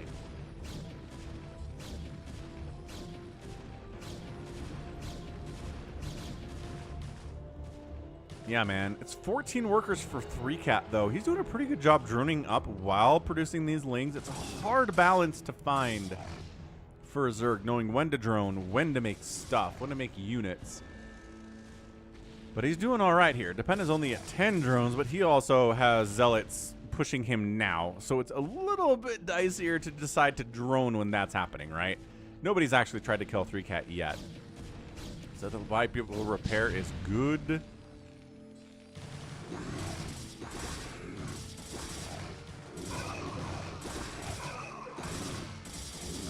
Yeah, this Zealot count is getting pretty intense for NGK and Doromi. Lings are fallen. The push into the north is going pretty well, I would say, for enemy Zealots. Let's see if this is a hold or not. More Zealots coming in from Dream, trying to assist. Lair is up, and Aspire's on the way from 3 cat. So they've got 24 drones right now. The hold is real. 2 Sunkens, Hydralisk Den. Hey, Just Da, welcome to the live stream. Pretty fun stuff, I would say. Definitely more fastest map out here. Some lower level play, some higher level play too on the mix. And Terran's got siege tanks out, so any attempt of getting cannons up is definitely forfeit at this stage. A Terran who knows how to deal with a cannon rush. Impressive. Whenever I play 3s, I get a Terran teammate who's like, oh, cannon rush, and then doesn't make a bunker and never gets siege mode, and it's like, okay. All right, my guy. It's not that complicated.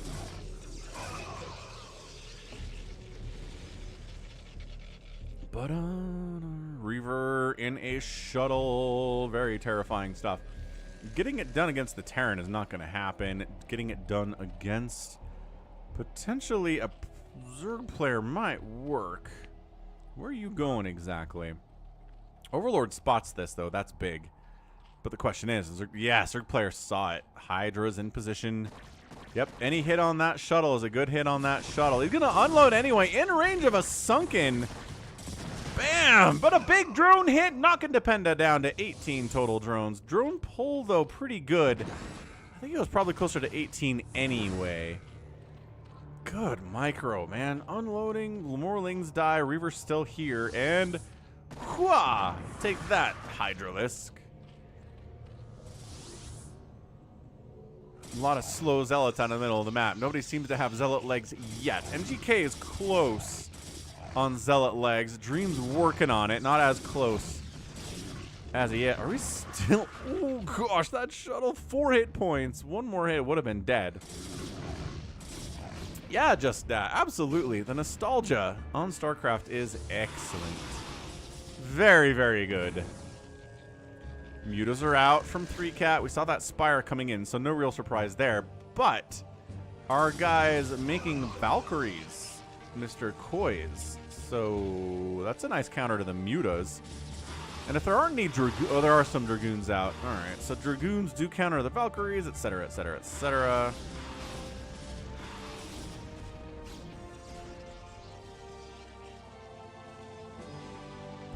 Yeah, by 3-cat is doing pretty well. 33 drones, not quite as many as 45 workers for Doromi, but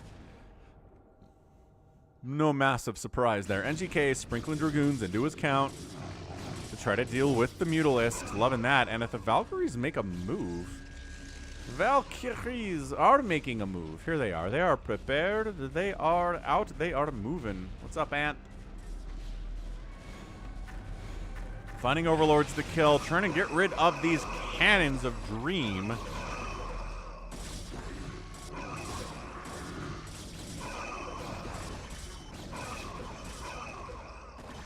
And yeah, Mac, exactly. Storm drops and Reaver drops and tank drops and lurker drops in fastest map are overpowered. Yeah, these Valkyries are trying to supply block 3-cat here. Unfortunately, the guy is only at 32 supply out of 62, so that's going to be a tall order. Hydra's now joining the party from Dependa. We saw that Hydralisk den. He's at 20 drones. And Dependa taps. Whoa, whoa, whoa, whoa, whoa, whoa, whoa, whoa, whoa, whoa, whoa, whoa, whoa. What?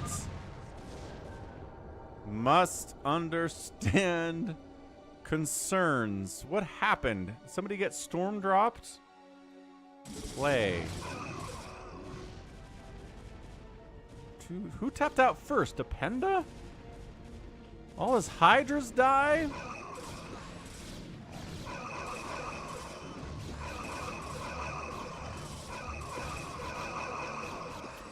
Sure. They couldn't break this. These Mutas all, like, 3-cat. He's trying to split his Mutas out so the splash damage doesn't wipe him as much, but every Muta dies anyway. So fine, 3-cat's in trouble. Dream got hit. With what?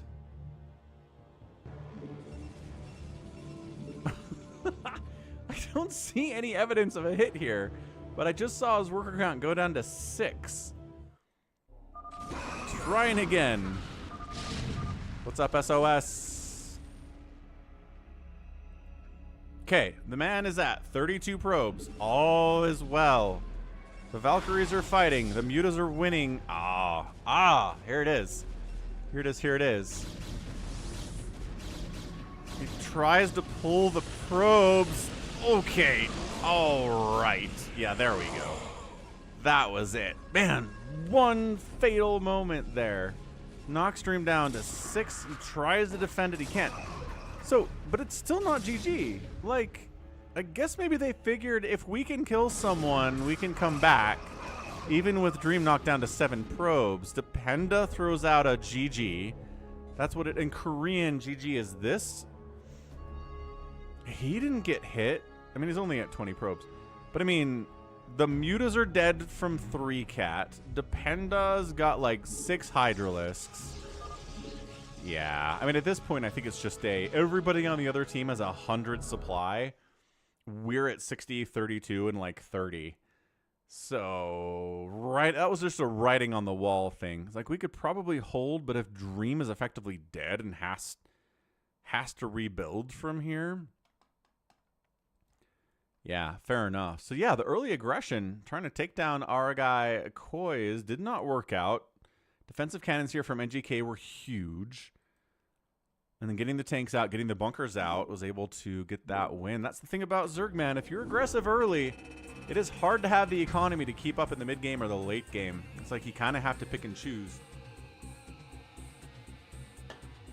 Tough, tough, tough stuff, but the best Zerg players can pull it off. Always impressive. All right, point total win here, NGK. Dorami killed the most stuff today. He got that probe drop, so that helped inflate his numbers quite a bit. And he outspent everybody too. Nicely done. So good team win there. Holding off the early aggression and getting the win on the other side of it. Cool. Yeah, that was definitely a good game. Thanks for sending that in, RJB. All right, next up, we've got... Might as well do another fastest map with bigwan here. Unsportsmanlike conduct is the name of the replay. Is that a picture of an AT-AT behind your right shoulder? So we've got... I mean, we've got a Last of Us poster back there. We have a Star Wars poster, but it's entirely X-Wings. Here, hang on a second.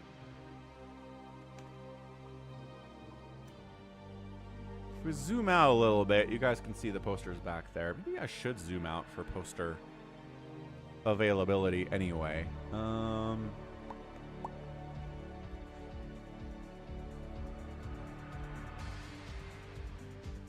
Let's see if I can zoom out a bit. Oh, yeah.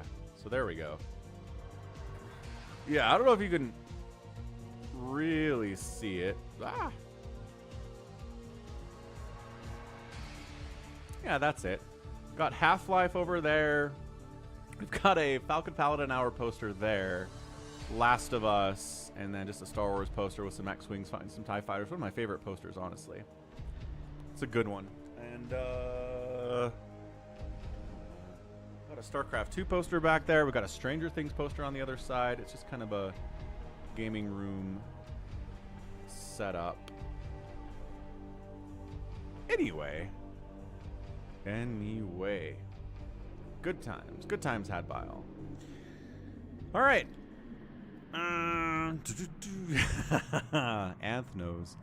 Anthnos the Half-Life.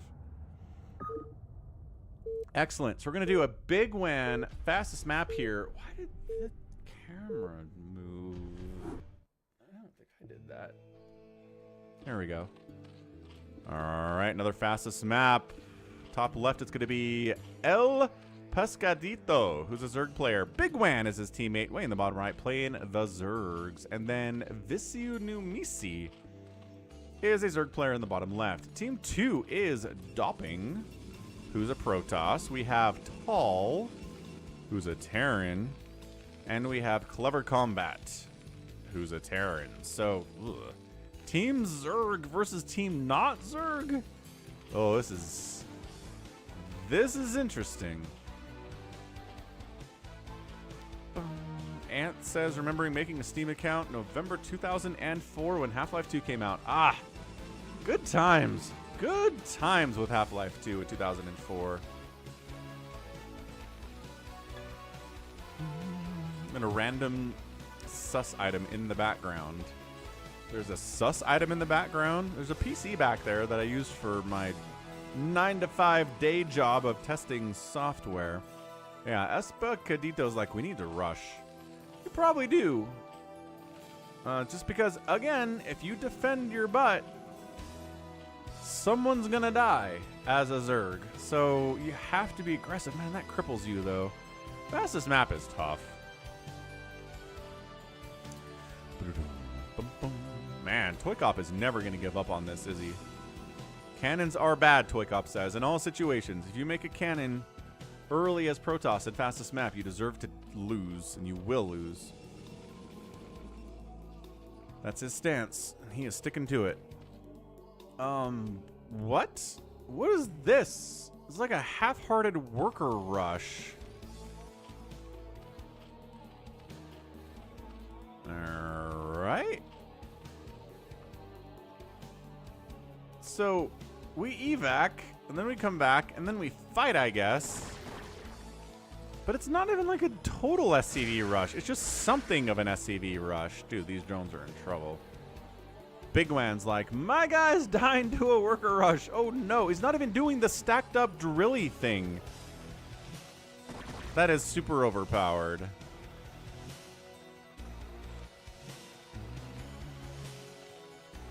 Have I ever played a custom campaign of StarCraft?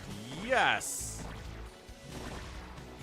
Pleiadian. It's almost like you're saying Paladin in your name, but it's Pleiadian. He's trying. Oh my gosh. He saves the hatch? No! Hatch down, like 2 SCVs remaining. That's it. No, he's got a hatchery down here. He's okay. He's got another one. Enslavers, I've played. Pleiadian. I've never played Legacy of the Confederation or Ascension of Duran. But it sounds fun. I know there are a lot of custom campaigns out there. And then on the other side, El Pescadito came in and wiped out Tull as revenge. Who's mad? Everyone's mad right now. The chat is just full of insults, and I'm not sure who's insulting who exactly. Oh, the NG he seems to be mining just fine. Unless these guys can't get on there. Buddy.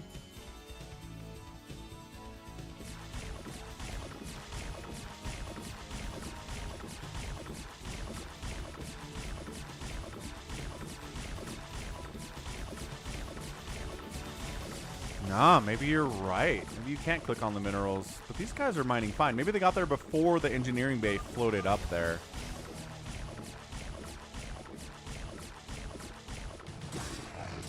El Pescadito is trying to defend his guy against incoming dudes. Tull, not happy about that. There's a sunken to fall back to, which is nice. Engineering bay is going to die. It's a lot of zealots out of dopping, though. And engineering bay finally dies. 2 sunkens are up. Lings are fighting, man. As much as they can. Tull just keeps saying lol.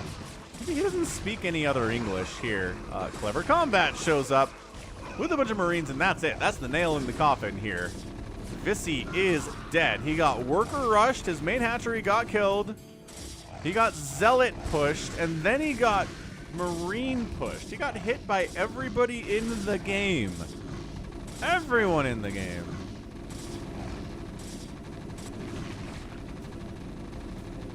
Alright. Brutal stuff. He does evacuate with some drones. These guys are probably not getting out of here. Maybe they are. But these guys evacuate all the way up to El Pescadito's base. He's going to try to maybe make a hatch here or here. Vissy's mad at Bigwan for defending, which we talked about, right? In the early game. Yeah, he's got a couple Zergs, and there's 3 Zergs here, and all of you just sit back and make sunkens, then someone's gonna die. And I don't know if there was a way for our guy to defend against all 3 players coming to kill him in some order, in some strategy. Oh, you're right. He doesn't have the cash to build a hatchery up here. So this hatch dies, and he's done. Yeah, so VC is toast. But I mean, Bigwan, in some way, he's kind of right, though, right? Like, look, you sitting back here, sunkening up, yeah, you're safe. But you have no way to defend your teammate when this happens. Same thing with El Pescadito. I guess he had some lings out, and he did try to help, but he didn't have enough.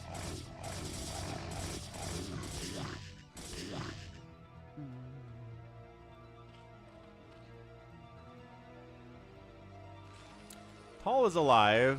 Tall has 4 SCVs. He's parked here in Clever Combat's base. But for now, it's a 1-for-1. Hydra's out from bigwan. This is what allowed him to get this thing going. Terran survived because he can float buildings. That's it. Like, Terran's capability of surviving situations that they shouldn't survive because their command centers can float is a nice perk for the Terran.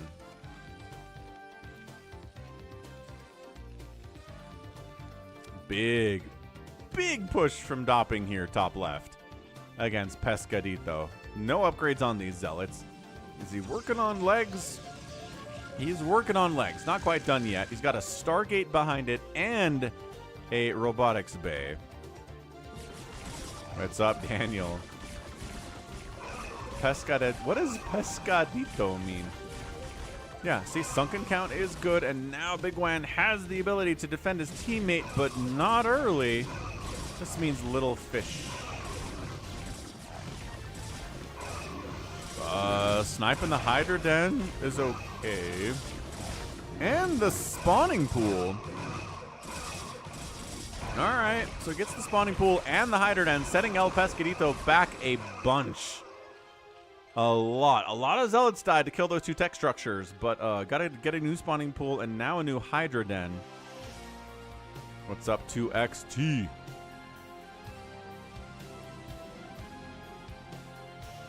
Gotta sleep in for the first time in a few months. That's a long time to not ever sleep in. So now bigwan says, do I have enough Hydras to kill a ton of Marines and siege tanks? No. No, you do not, bigwan. Maybe if the Hydras keep flowing in, but they're not. Maybe going for a drop over here. Visi is still insulting bigwan and taps out. Alrighty then. Visi very mad. Understandable. Yeah, running two jobs. I've been there, man. Having 2 jobs definitely slows you down a lot. Alright, here we go. Looks like a Hydra Lurker Ling drop attempted here by bigwan. Does he already have drops? Or is this more defensive stuff? I'm not sure if he has drops yet, actually. Definitely has Overlord speed. How's it going, Sammy? Yeah, oh, he does have drops. Okay, yeah, there is always one who is mad in team games, SOS. Someone has to die first. And usually the person that dies first gets mad about it. And definitely some salts in the chat. Befrey out on the Twitch side. What's up, Befrey? Ah, yes. Pescadito is a little fish. I knew pesca was fish in some way, and I guess I always knew ito is how you indicate a small something. Little dude fish. Pescadito. Little dude fish, not little girl fish. These tanks, yes, they have siege mode, just 3 of them aren't sieged. I feel like it'd be nice if all of these tanks were sieged, but maybe less friendly fire splash damage, right? Yeah, so he attacks front and then goes for the Nibbler's certified Hydra Lurker drop. After the distraction, nicely done. SCV count for Clever Combat going down to 20, 19, 18, 17. He did pull a bunch of his SCVs away, but now he's got to deal with Lurker Hydra in his own base. Tanks come in, unsieged, there we go, sieging up, but in range of Lurker Spines? I don't think he's in range of Lurker Spines. Maybe this one, but no, tank does get wiped out. That's huge. Catch you later, 2XT. What's up, Dub Prophet? It looks like our Terran guy is getting wiped out. Some storm coming in here from Dopping to clear it and maybe save the command center, but he's just blind storming because there's no detection here to see these lurks.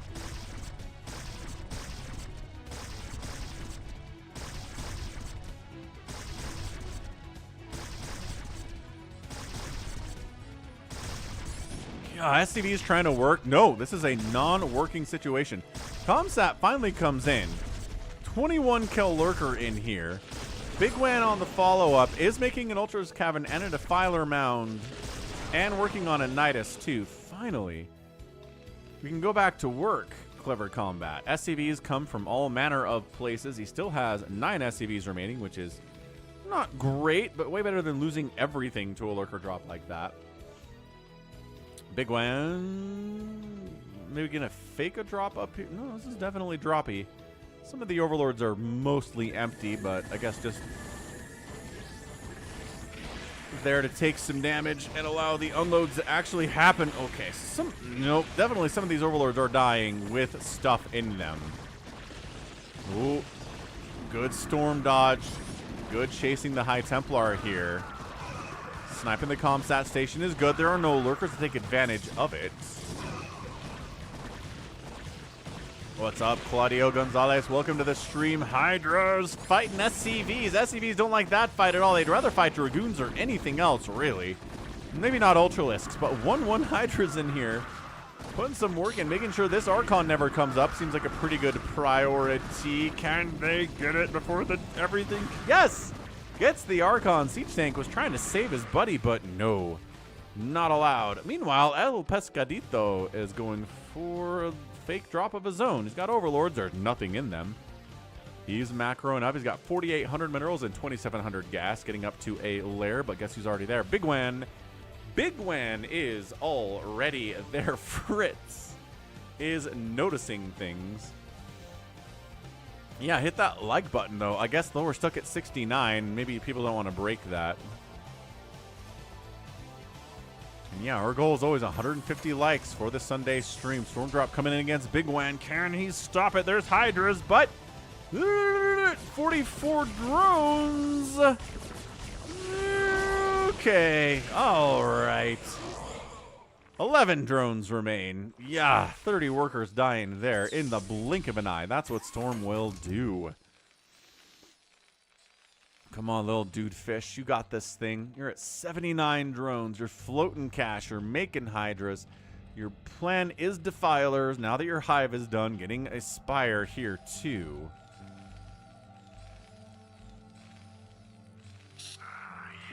Tall is at 12 SCVs.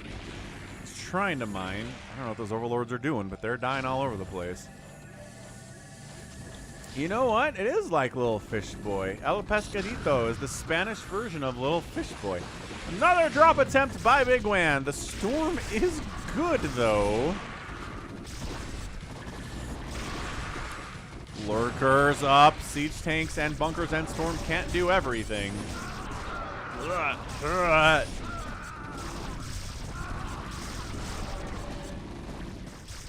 And lurkers trying to make sure if every tank is dead, we can do this thing. There are obs up from dopping, though.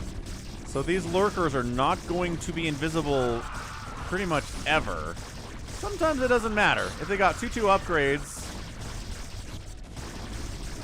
But Dragoons are going to be the answer to these guys. Dopping comes in to save his buddy for now.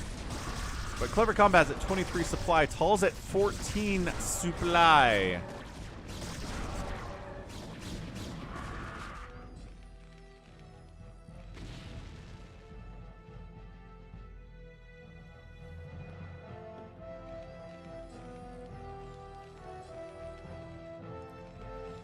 Okay, so good drops here. It's really keeping Clever Combat and Tall down. El Pescadito is effectively maxed out. So is Dopping, though. Dopping's been macroing pretty hard. He's got a lot of gates up here. Hasn't really gone into Stargate at all, except for this handful of Corsairs, which do have upgrades. But he seems to abandon the Sky thing as all here.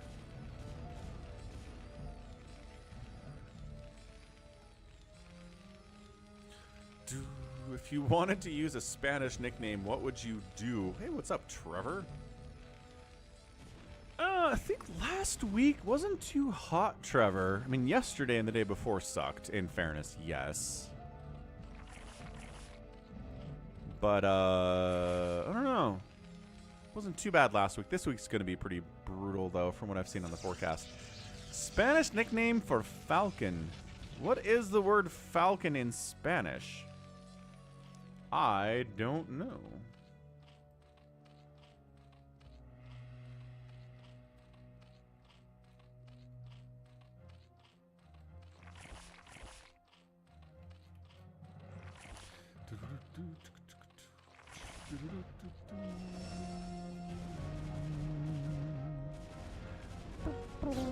Uh-oh.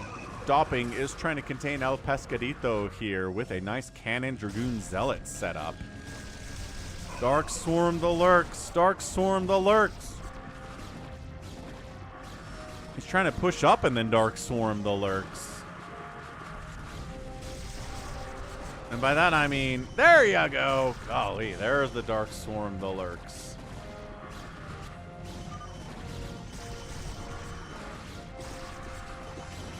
Another drop, another drop. There's Storm, there are Dragoons here, but there are slings. Dark Swarm on your base is a sight you never want to see if you are anyone. Dark Swarm on your base is tough. These Lings don't have Adrenal yet. They'd be a lot scarier if they did, but inside the Dark Swarm, they're little gods regardless. Dragoons can't do anything about this. It really seems like the Storm is gone. And then El Pescadito breaking this front is super good. High Templar trying to join the party, getting distracted, going after these Hydras, but it is not saving Clever Combat with his 12 SCVs here. Another Dark Swarm pops up. Dragoons desperately trying to save the day. This command center is dead. The Hydras, I think, are attacking other stuff inside the Dark Swarm. The Dark Swarm is wearing off, but the Hydras have 2-2 upgrades. Dragoons are at 2-1-2. This push is a little bit stalled thanks to the High Templar stuff, turning themselves into Archons. El Diablo Blanco. Says Psychonuts. Fair enough, dude. Consuming Hydralisk to get more Dark Swarms up. That guy in Dark Swarm? That guy's in Dark Swarm. Lame. Fight the guy outside of Dark Swarm. It doesn't really matter. bigwan's macroing behind this. He is supply blocked, which makes it hard to do that. That is the problem with big old Overlord drops, is then you lose a ton of Overlords.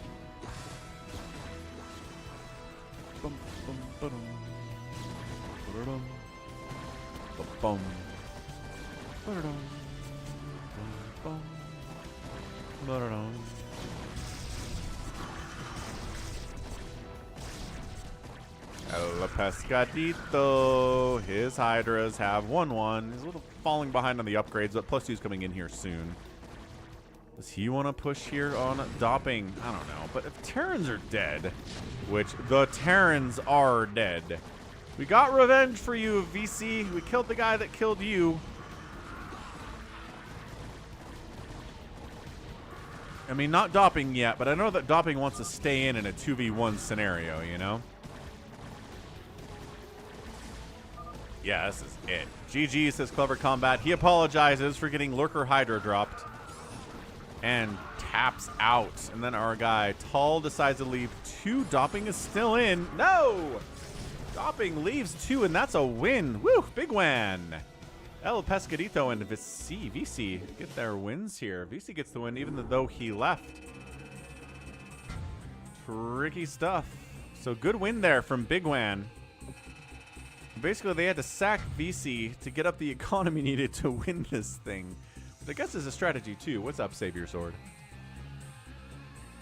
Yeah, bigwan outproduced everybody and outlost everybody by a pretty significant margin, too, but definitely kept our Terran guys down. Like, economically, Clever Combat never got anything going.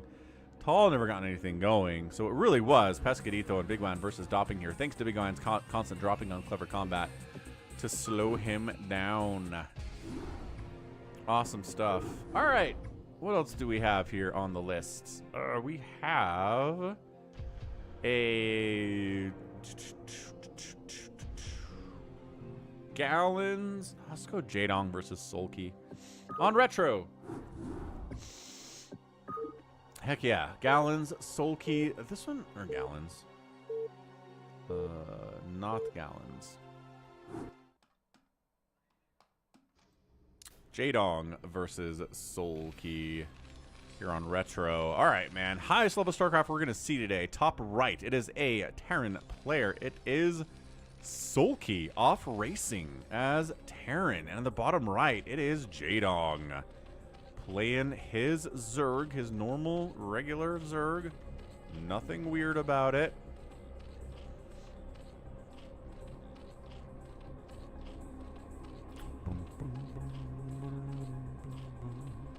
Yeah, he sent me another Offracing Soulkey game that's a bit of a longer one for the main channel, but... Alright, let's follow this Overlord. I can step away. I'll be right back. Hit that like button. RJB. Jaedong.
Alright, anything crazy on this opening from Soulkey? I love watching Offracing players because, especially when they're playing against their normal race, because they know everything about what bothers them. And then they do it. Ovi is a bad Oz. What's up, Iremia? How's it going? Alright, man. So, yep. Racks to expand here out of our guy Soulkey. Macro hatch from Jaedong. Lair coming up. Did he get metabolic boost or is he just skipping it entirely?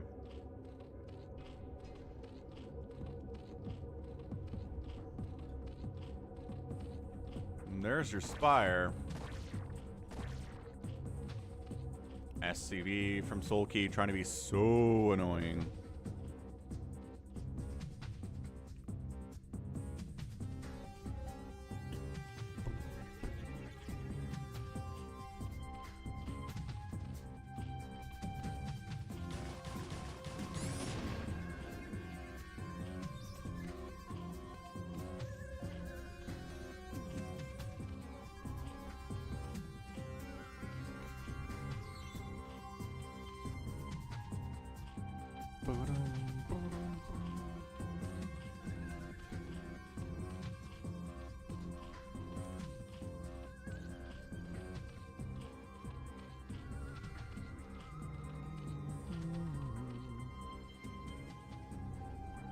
No, he didn't even get speed until, well, he's working on it now.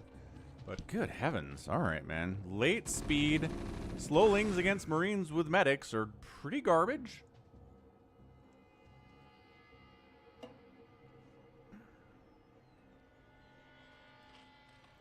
Getting a sunken up to deal with this little bit of Marine medic timing, which, yeah, Soulkey's like, I've died to this a few times. Little Marine medic timings that don't make any sense. He didn't show up with like 10 Marines. It's maybe 6 Marines. But either way, forced to sunken out here from Jaedong. So that's pretty good. And yeah, be sure to join the Discord server. You want to play StarCraft with other Brood War fans? Join the Discord and you can pull it off.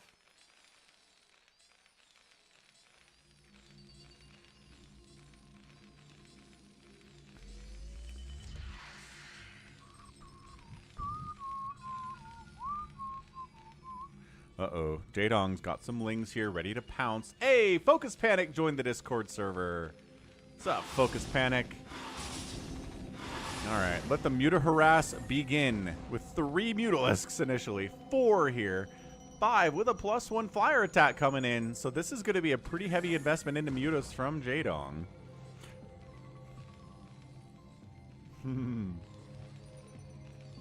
I don't think I've actually played Metroid Prime, but I'll trust you on that.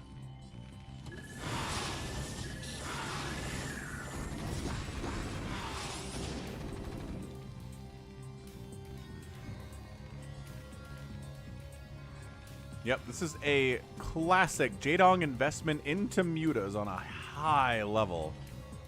2 bases, got a 3rd hatch there for extra larva production. Looks like he's going for a 3rd. And Soulkey's like, so this is how it feels.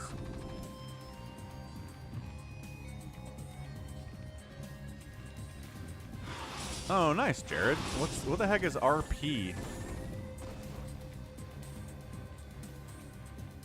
I'm trying to think what RP stands for. Role-playing. I know that. Yeah, but we're not Hydroden. We're not Lurkering here. This is a Muta-ling try to win here, which we've seen Soma do. I mean, it's not like it never happens. It's just very, very rare, I feel like, for a Zerg player to just completely forego. Oh, all right, never mind. It's not foregoing Hydras, everybody. He is definitely throwing up a Hydroden and a Queen's Nest. So it feels like I will need lurkers at some point. It is roleplay. So a roleplay signed poster. Red Dead Redemption 2 server, Wild RP. Is it soap opera? I am confused by this whole thing. I know what Red Dead Redemption 2 is. I know what role-playing is. Alright, diving on in, but there's a bunker up. Muta's picking off medics is always a big deal. Medic count, there you go, knocked down to 3 here. Valkyrie prepared, there we go. Valkyrie comes out from Soulkey saying, man, Valkyries are good against these Mutas. What's up, Food Stamp Champ? Muta's sharking around the outside, trying to see what they can pull off. Hive is on the way here from Jaedong. That's what the Queen's Nest was for, obviously. Trying to jump in, trying to deal with this. Valkyrie micro, not particularly good, but I don't think it really matters. Really softening up these Muta boys. Little shades of dark blue, purples in here. Not what you want to see if you're a Zerg.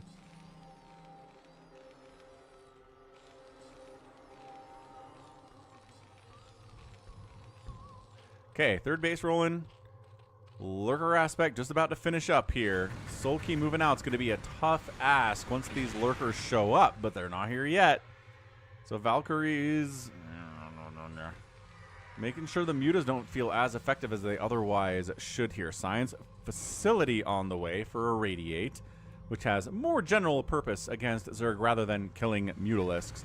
Couple Scourge out to try to do with these Valks too. A little bit earlier on the Scourge production in this matchup. Science Vessel's not here yet, but Valkyries are.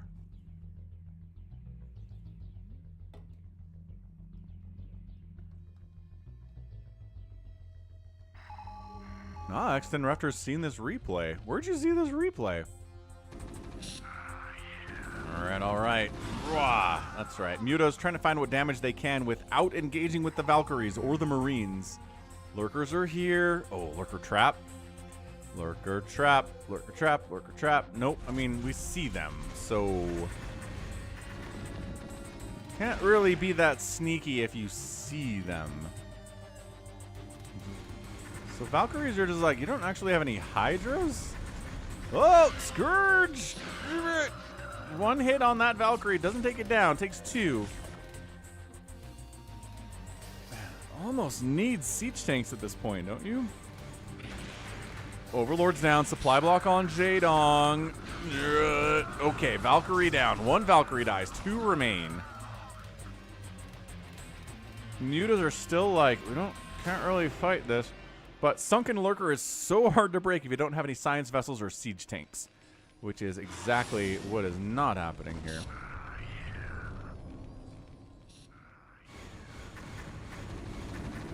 Valkyries catch the mutas. They don't want to get there. They don't want to fight, but sometimes they're dragged into it.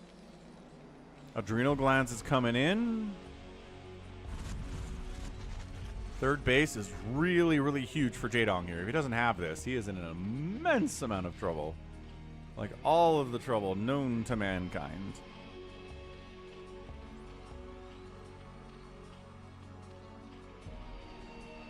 It's the same thing over here, man. Sunkens and Lurkers, oh my. Yeah, supply block might be a big deal, but Scourge can help deal with that to some extent anyway. Trying to concave it up here. And yeah, diving in. Lurkers are like, no.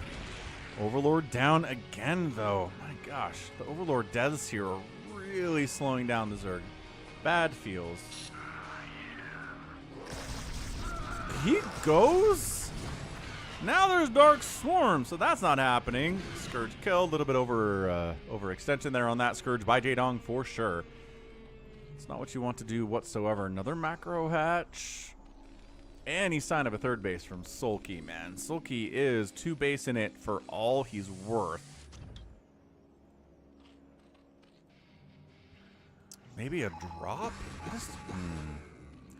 No. Look, stop trying to break this with Marines.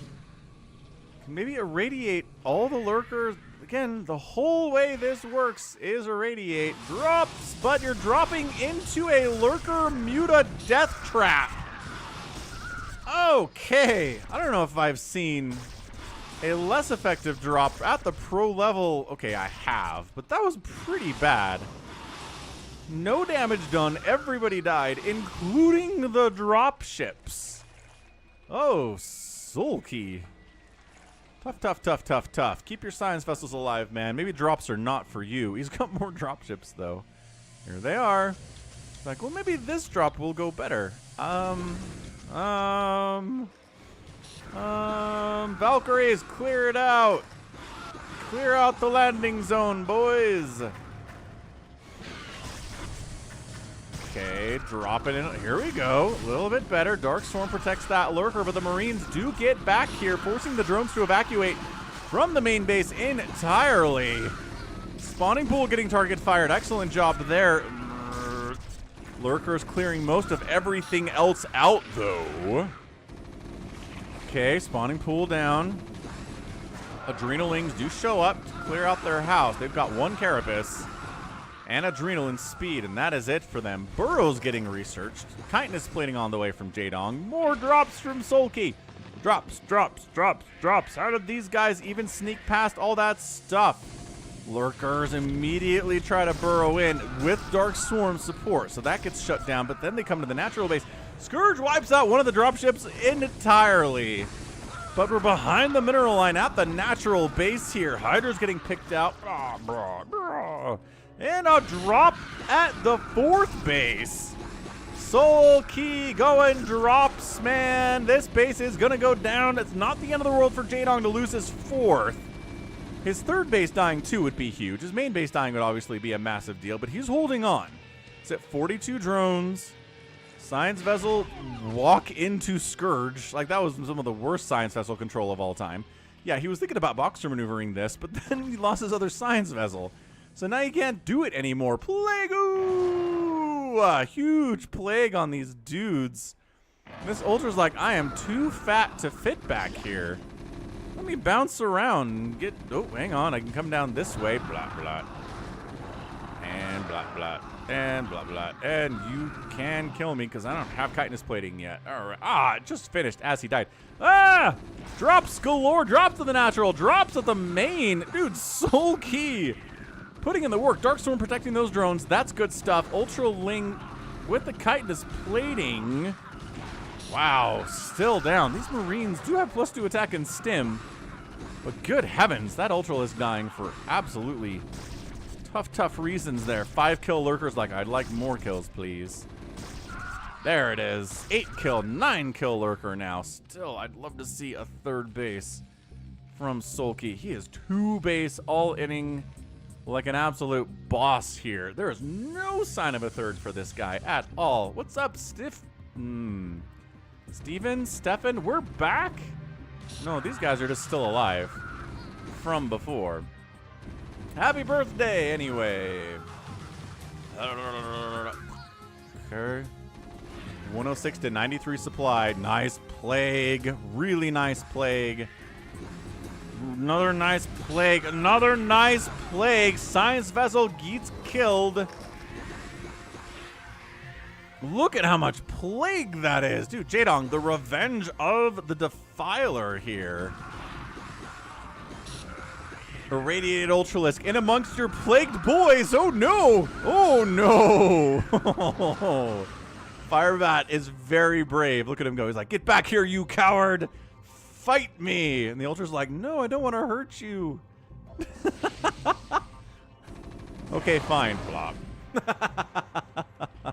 I mean, the Ultra only has 16 hit points. So maybe the Firebat thought he had a chance. Oh, I'm glad you enjoy the Sunday stream. The Sunday stream is a lot of fun. Ooh, third base. Soulkey starting a third base at the 12 o'clock spot. Holy hat. Oh, fourth base over here, too. I guess this is the third and this is the fourth. Jaedong has taken his fourth base again. 46 to 41 workers. Irradiates are good. Plague. This matchup sometime. Ooh, good Science Vessel snipes. That was tough. That was really tough. So what are you doing for your birthday other than watching the Sunday stream?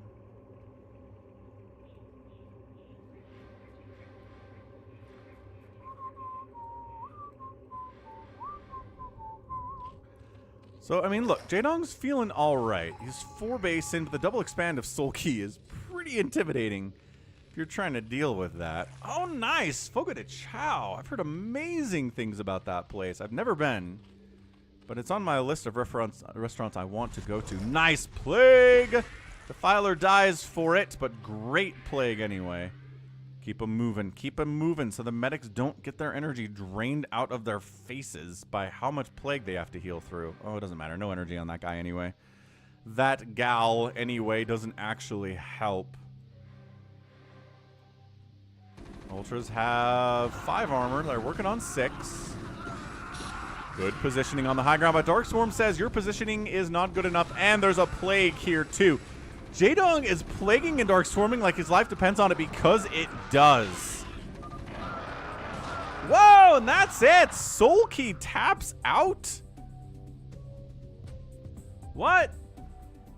It's rewind time. I thought he was doing fine. Like, okay, yeah, he loses his 4th base. What's up, Baron Starker? Happy Sunday. Look, look, look, look, look. So it's a 4-basing Soulkey here. Do I have replays from Violet? I do. I've already cast a bunch. Are you asking if I have new replays from Violet besides the ones I've already posted? Because I might have some deep in the depths. There's that nice plague of my replay folder. 112 to 49 to 41 workers. I mean, yeah, this base is going to die. Oh, this is happening. Ah, these lings snuck up here. Okay, so basically Soulkey lost his 2 expansions. Oh, did he? Did he? Yeah, this is Jaedong, a bad SC player. Yep, Jaedong and Soulkey Offracing as Terran. No, this gets totally saved. Is it? No. What? Ugh. What?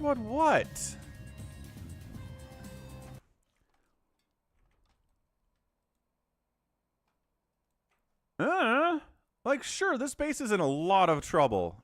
Yes, it is. There's 3 Ultras coming at you. You have, like, 8 Marines to deal with it. No energy to irradiate the Ultralisks, which is annoying. Certainly, but you're close. You have these dudes I mean, you could probably snipe this Defiler. It doesn't have any energy anyway, and he's not going to consume an Ultralisk to get more of it. I don't like it. I don't like the GG timing at all in this game. Like, yeah, you're down 50 to 39 workers. That's bad, but you cleaned up this problem. Worst comes to worst, you can lift this command center, buy some time, bring these dudes over, and save it. No, this is bad. That's a bad GG. Bad GG, Soulkey. Good drops, man. Oop, what did I just click options for? I don't know. Great question, Falcon. All right. So it's a... Jaedong gets to win, but I feel weird about it. 104,000 points and 93,000 points.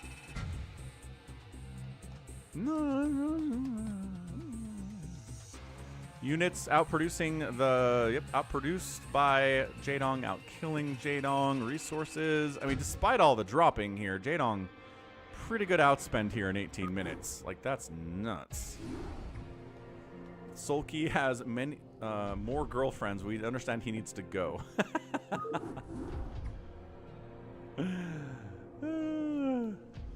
Okay, real quick, while I'm thinking about it, let me see if I can dig out... Oh, here we go. I have a whole folder of Violet games. Yeah, okay. Now, there's a bunch of Violet games here, ToyCop. Do you have any particular... There's not a lot here in this folder. Or this, like, we don't have a ton. We've got a Violet versus Barracks game here. I have no idea who Fly Soul is. I've got some 113 and 114 patch games, which I can actually do now. You guys probably know. So, Nansu, Pig, PJ. I don't know who some of these players are.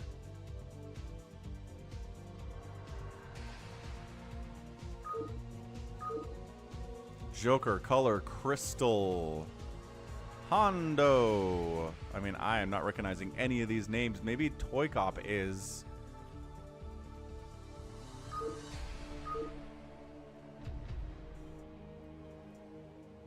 I'm really trying to recognize any of these names. Oh, I think I know Fanta. Ah, Gameo. Here's one. That's a guy we know. No preference. All right, fair enough, ToyCop. I will cast a Violet game for you this week. Here, we'll do this.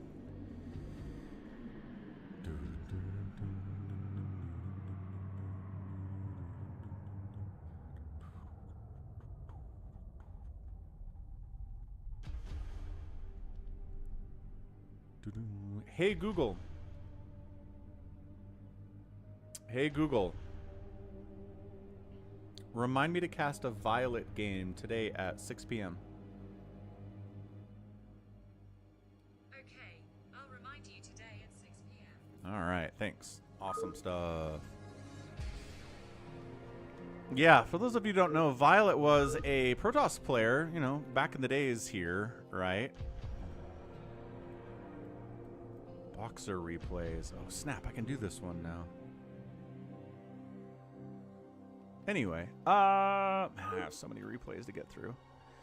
Regardless, who unfortunately passed away due to leukemia back in like 2009. So, really talented player, really sad to lose him so young. But we do try to remember him for sure. Nalra, yeah, Nalra replays are older. I've been casting some of the old Nalra stuff in the original OG client, right?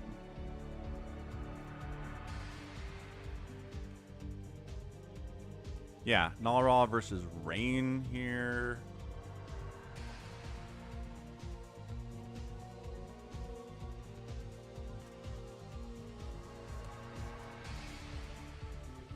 Nada versus Nalra. I mean,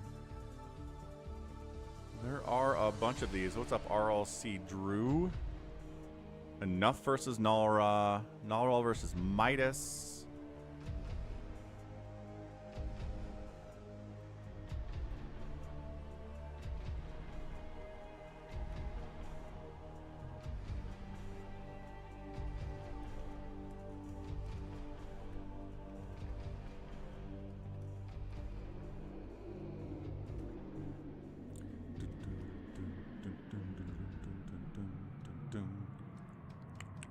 Hey, what's up, Boom?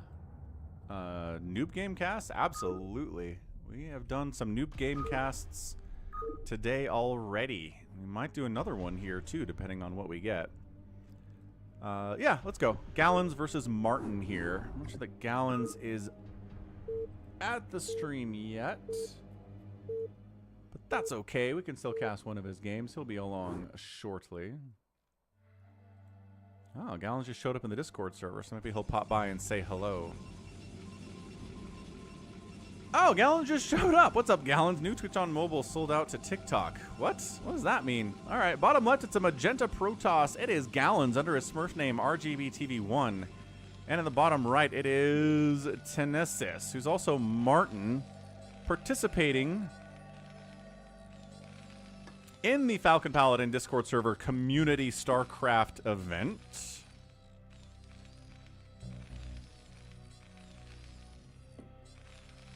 So yeah, both these players are playing against each other as part of an ongoing tournament that's going on in the Discord server.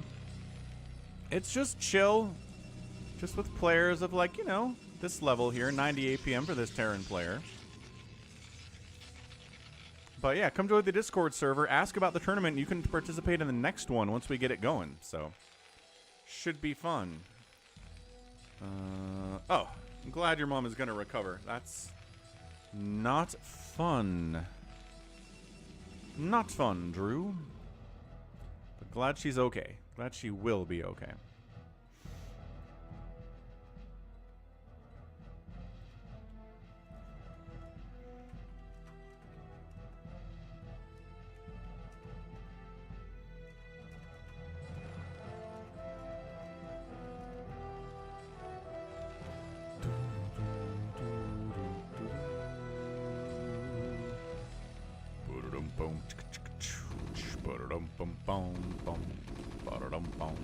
Probe says, what's up, what's up? I see you're getting a factory before expanding. Very cool. I've got a cyber core working on singularity charge. I'll be just fine.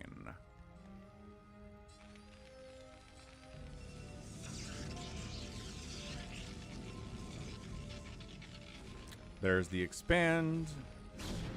Protoss expand a little bit later because of this SAV harass. This probe chasing probably shouldn't be chasing. Needs to be throwing down an Nexus, not doing it. Oh, is it mind games? Are we tossing down extra gates here and trying to kill fast? No. Gallons, are you okay? I feel like you have a choice here. Either you throw down like 2 more gates and try to go for it, or you expand. One of these two things. Okay, now we... Not great for Gallons, I gotta say. Like, expanding with 800 minerals in the bank, 1 gate.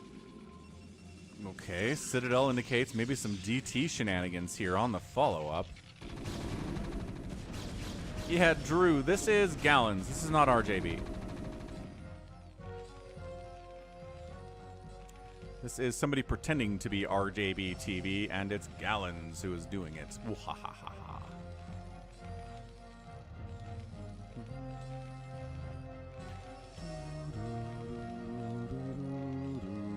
Hey, Latin, glad you enjoy the content. Oh, yeah, so our guy, it's Martin over here, Tenesis. We'll call him Tenesis because that's his name in the game. Finally, additional gateways coming in. Yeah, fast Templar Archives and a Robo. How fast are your comsats going to be? You're going to get turrets up? Engineering Bay indicates that, yeah, we're going to get some turrets up, both against the threat of drops and against the threat of DTs. They do serve that dual purpose here. What's up, Jesus Whips? What's up, Ganon? Yeah, this is a Discord community tournament game that's going on in Discord right now. Tenesis, also known as Martin, here against Gallons, smurfing as RJB. Yeah, I mean, and a Stargate?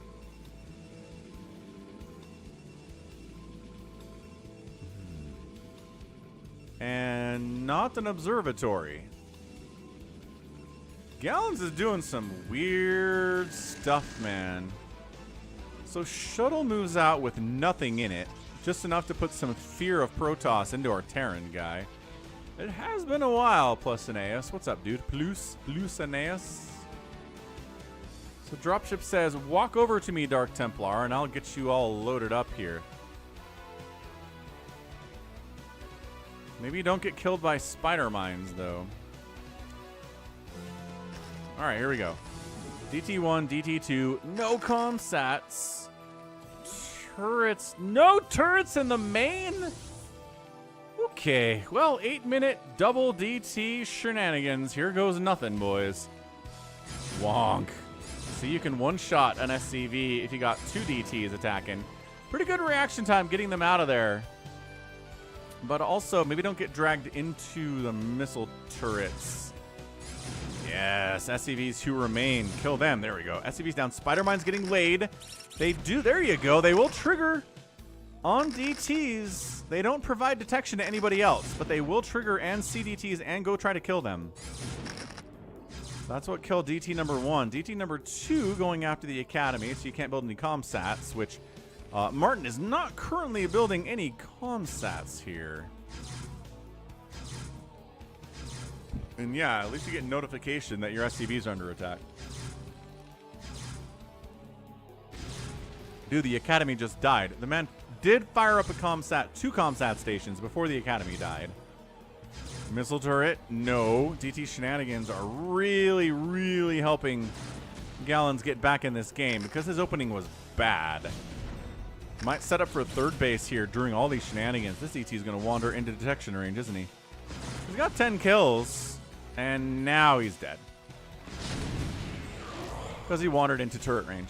All right. So, yeah, I think Tenesis could have brought his dudes. Well, if you bring your dudes back in here and the DT comes in and triggers the spider mine and it walks into your SCVs, they all die. So maybe that's not what you're trying to do.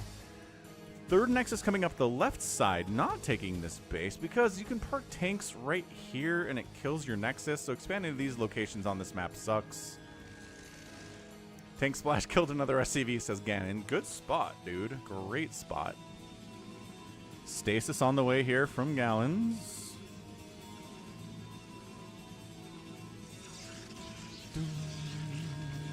He's making an Arbiter. So yeah, 2-base Arbiter, not crazy.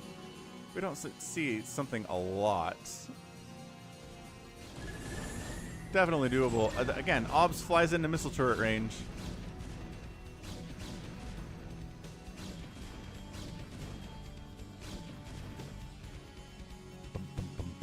All right, so contain set up here.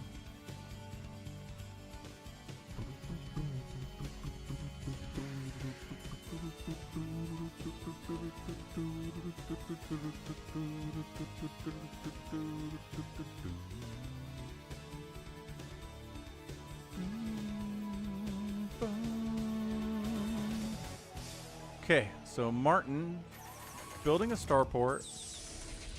Might be going for some EMPs, little portable detection, as Gallons is now taking a 4th base.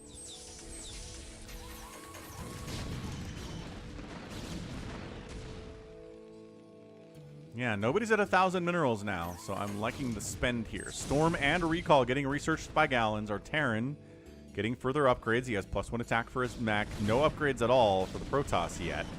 Nor is Gallons working on any upgrades at all. What's up, Zanlos Games? Glad you enjoy the cast. Welcome to the Sunday stream. So Vultures trying to kite back, avoid tank shots, but while still fighting Goliaths. And Vultures as much as possible, as much as Protossly possible here.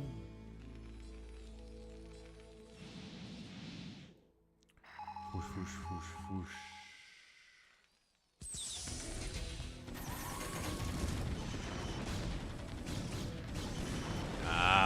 Yeah, Dragoons, no, there you go. Micro comes in a little bit late, but understandable. Looks like we're clumping up to go for a recall. Man, recalling in the main base, triggering those spider mines and killing SCVs would be pretty cool. So why you want spider mines outside of the mineral line area? By all means, put spider mines up here. Put them down here. Put them here. Put them here. Don't put them in your mineral line. If I was Tenesis, I would kill these spider mines. This one's really scary. I don't like this one either. This one's probably fine.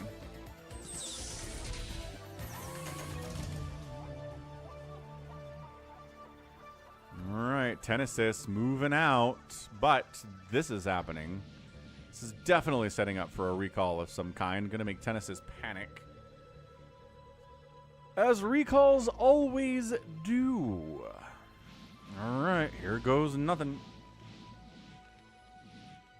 Setting up. No turrets. Okay, turrets are... There's 8 turrets. A turret in the main. Doesn't seem like it's enough. Tenesis is worried about DT showing up, so he's building a turret here too before he moves in. What he probably wants to set up here. Threaten the natural base with it. I like it. I like it a lot. What's the scan? Scans the main. Doesn't see anything too untoward there. And then Gallon just goes for it. He doesn't recall at all. He just like pushes in into the vacuum that Tenesis left when he... Okay, now Tenesis is like, we gotta go. Are we base racing is the question of the day. Kinda looks like it. Terran seems a little bit unstoppable coming here after the natural. At least maybe a base trade scenario. Tenesis needs a third base. And never mind. Gallons decides not to go for the base trade scenario. He's gonna push and try to deal with this mech army now.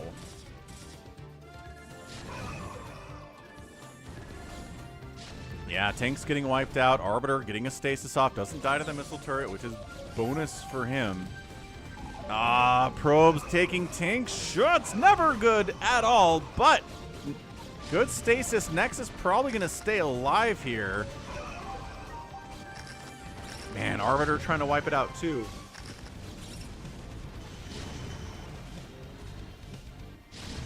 And another good stasis. Really trying to help. Oh my gosh, 7 kills, 5 kills, 12 kills on that tank that just died. 12! A lot of those are probably probes. Good zealot response here from Gallons. Vultures coming to try to deal with these guys too. Vultures are at +1/+1. Zealots are currently at 0/0. So not as tanky as they otherwise could be here. Yeah, Tenesis needs to be expanding behind this attack because it's good, but he hasn't killed any bases yet. He's kind of running out of steam here.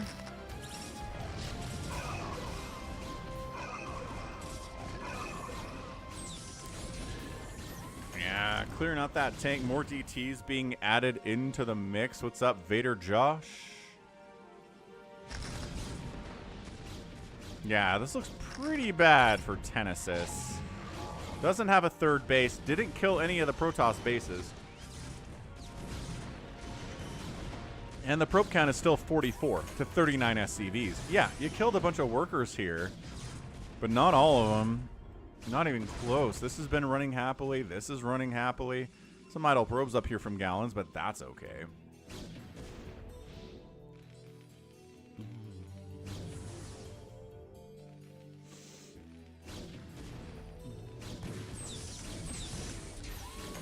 One kill Dragoon's a little bit lost. Has to retreat on back home and get out of there. How's it going, J-Talks? Happy Sunday, sir.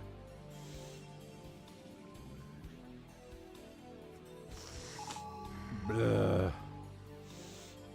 So sniffly today. I don't know what it is. I've been fine.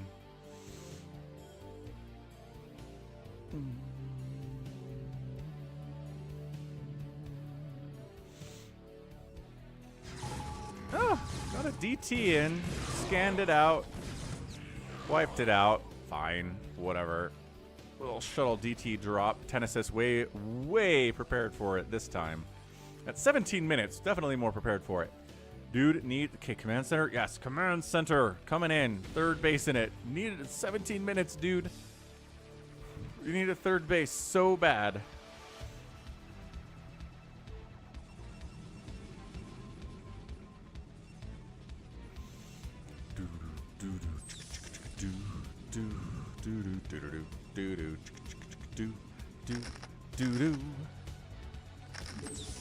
Times to this game.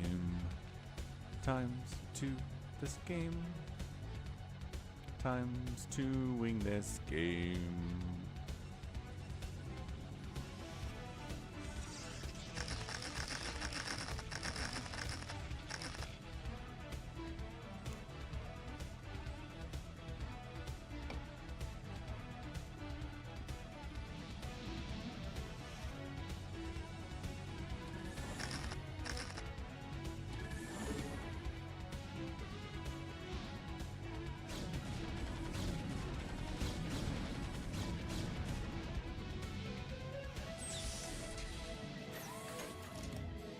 Terran jam, baby.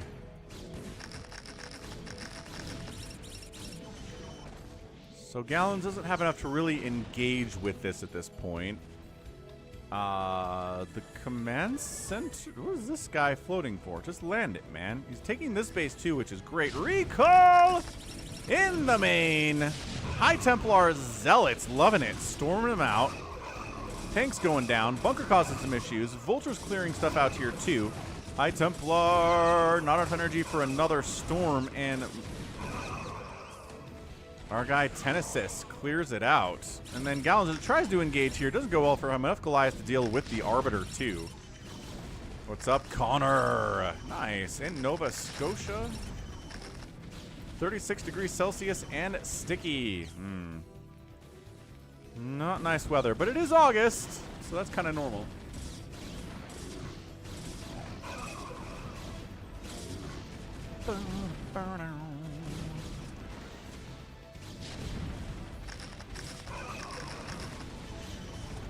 Yeah, Gallons can't push on this too much. 2-1 upgrades on the siege tanks. Finally a 1-1 here for Gallons. Upgrades are a little bit later than I'd like them to be, but they are happening.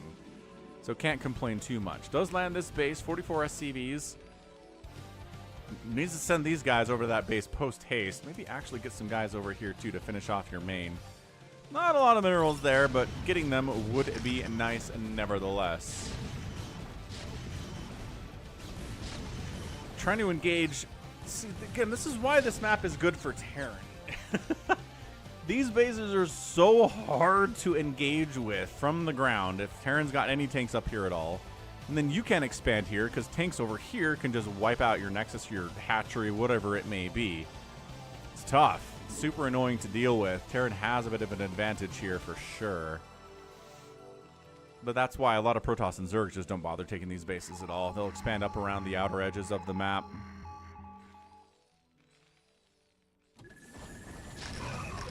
Zealot bomb in, takes out a tank. Fine. Going for the move here.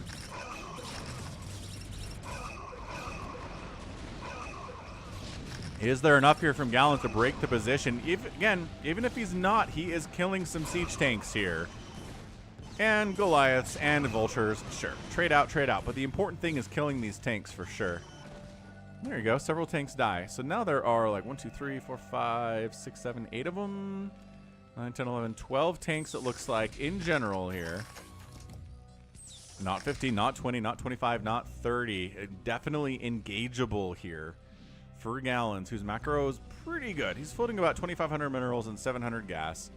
Probably use more gateways, just like we saw the problem with ToyCop in the earlier game. Love this very brave Vulture boy.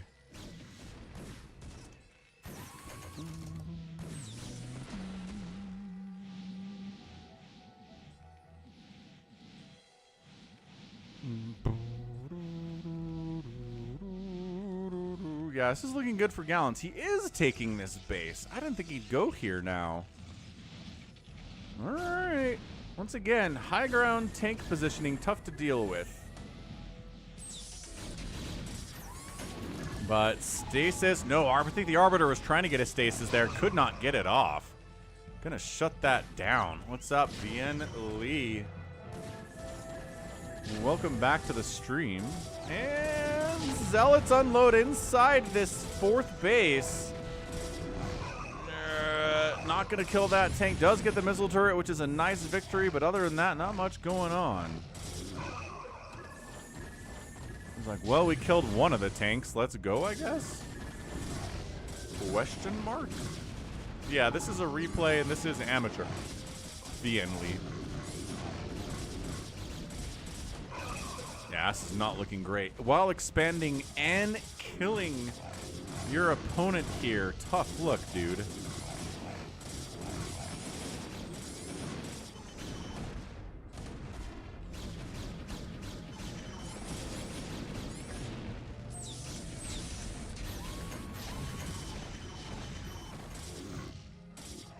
Yeah, this is not looking good for Tenesis, man. Down 126 to 108 supply, 50 to 34 workers. This base does not happen. He doesn't have the ability to retake it either. And then, yeah, just probe transferring down here, floating 4,000 minerals. What is with Protoss floating a ton of cash today and winning anyway? Both Gallons and ToyCop seem to have pulled this off at a PvT.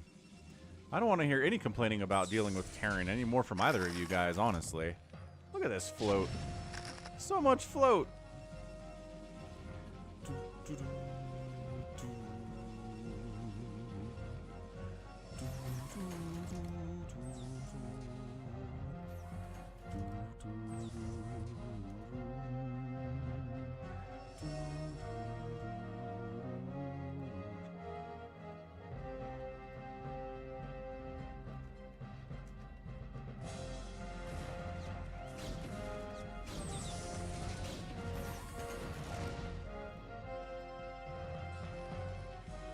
Looks like he is reestablishing the ability to retake the space. He floated the command center off so we can land it, which is good.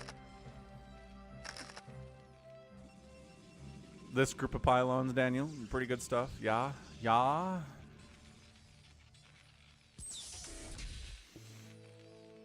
Dave C likes to know if anybody is using an A move command.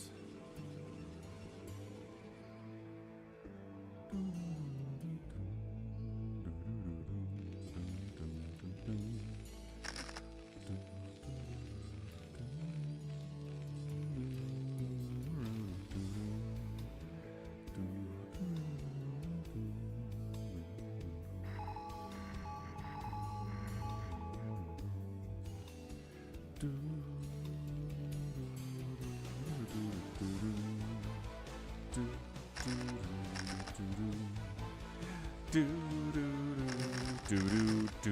mean, Lost Temple still exists, GeForce Bond, but it has not been part of the map pool for many, many, many, many years now. But if you want a Lost Temple game, I can give you an old one if you want.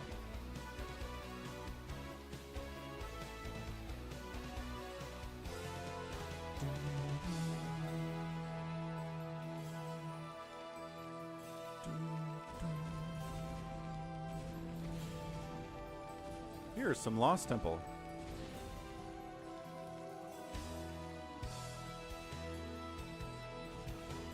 Meanwhile, Vulture tried to push up into this, I don't know, 5th base of Gallons.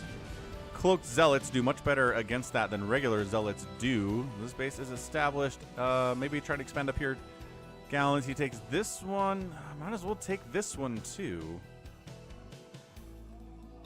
You're welcome, GeForce Bond. Yeah, anymore, if you want a Lost Temple game, you got to go back to like 2003, 2004.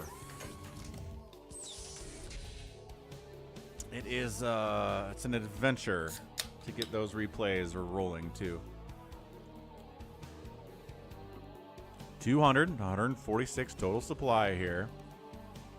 Gallons sitting on a 3-2 upgrade setup. 3-2 upgrades for the Terran 2. Working on his +3. Gallons working on his +3 also. And catching the tanks before they siege up. Getting some nice early hits off here. Zealot count getting thinned out. There is, a couple guys joining in. Stasis removing some of the tanks from the engagement. And this entire army gets easily wiped out by the Protoss there. Good heavens. Yep, so now this base is pretty much open. As long as you can clear out some spider mines, you can deal with it. This base, too, only has like 5 tanks unsieged at the top. Martin's down 179 to 100 supply. What a great engagement that was, and I think that was game-winning, too.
All right, Gallons pushing in 190 to 111 supply. This is, yeah, this is it, man. Zealots, Dragoons pushing into the natural base. Tenesis down so much supply. Bunker out. SCV is coming and trying to fight. That's how you know it's looking bad. A lot of the army here for Tenesis needs to come join this party. But once Protoss is on top of your production like this, it is tough.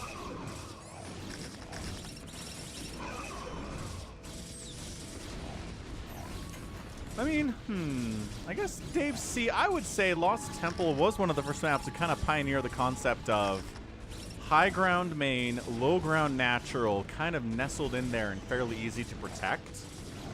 Right? That whole concept was Lost Temple-y. And that's a GG. Tenesis taps out. Gallons gets that win. Nicely done. Only floating about 4,500 minerals and 2,500 gas. Not bad at all. Great engagements. GG. Yeah, more production facilities for both Gallons and Tenesis would have been good there. But it can be tough. All right, let's go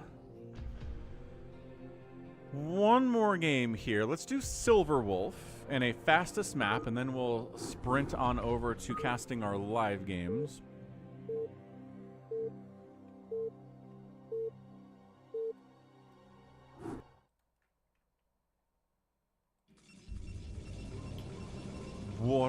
Okay, 3v3 fastest map.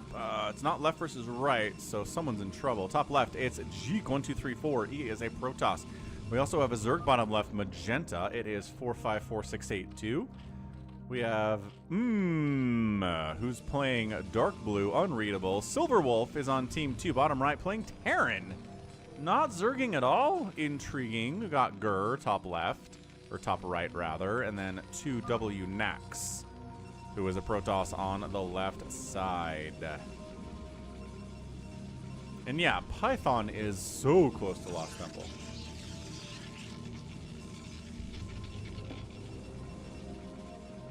Okie doke. Oakley dokley.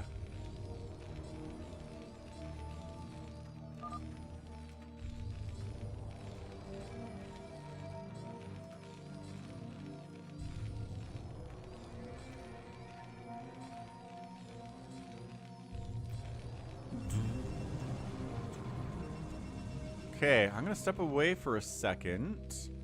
Let's follow this probe around. I'll be right back.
So those pros went on an adventure, but they're home now. Gates open. Big line of pylons here for Jeek.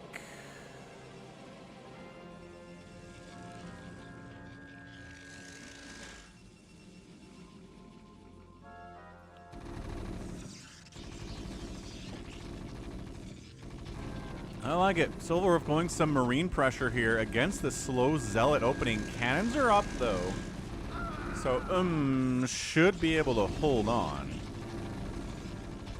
Might lose these gateways, but not going to actually die. So, those are the trades we make sometimes. Sacking some buildings. Oh, cannons. Orbit. Save it. Save it. Save it. Okay, so both gates are now dead. Gates are back home, though, for rather. Not just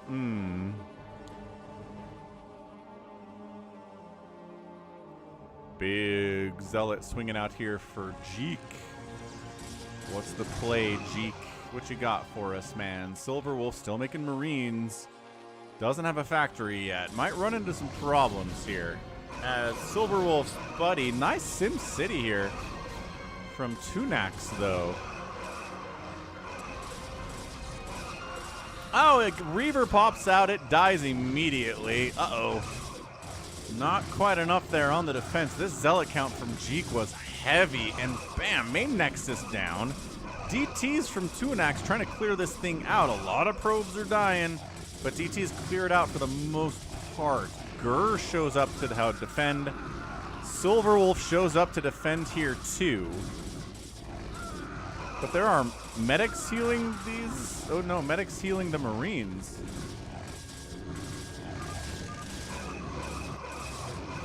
Okay. So Guy is alive. He's got 32 probes, 58 total supply. He's okay. He's holding. He is definitely holding here.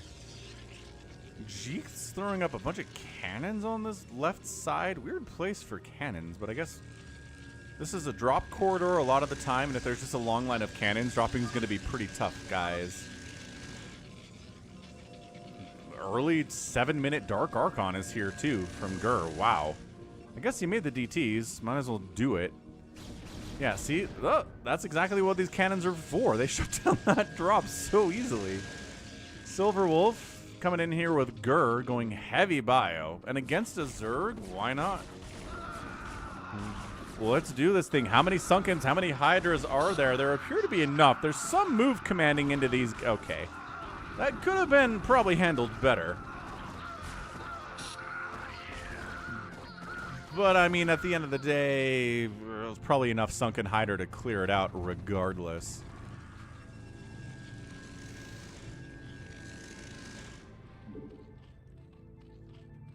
Drop attempt on 454. Nope. Decides to fall back.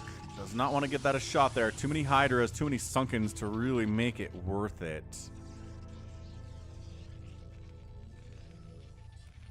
This guy is on a mission, man. Gets the unload, gets the storm, knocking him down to 7 probes. Beautiful storm there. Nicely done. Really, really nicely done.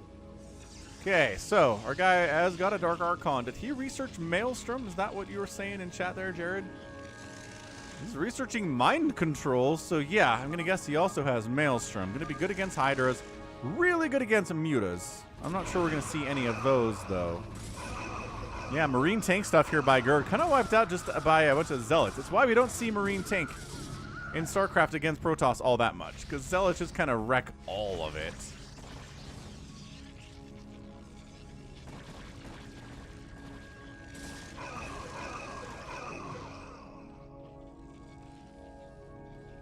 Okay, so we are factoring up now for Silverwolf. He decided the time of the Marine is over, and he is correct about that. And our dude's going to go for another Storm Drop here on Jeek. Let's see how this works out for him. Jeek's at 103 probes. And he shut that down pretty much perfectly. All right, Jeek loses nothing there. Probably would have been nice to lose some probes.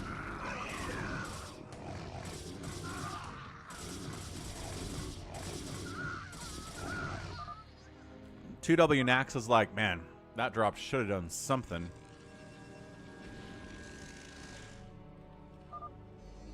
Comes back in for another attempt. He's like, this time we shall take down Jeek's probe count.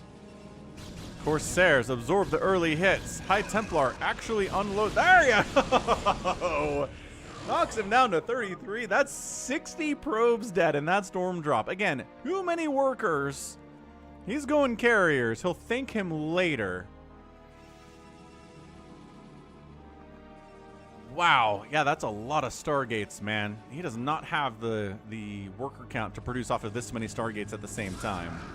100 was too many, but now he's way too low.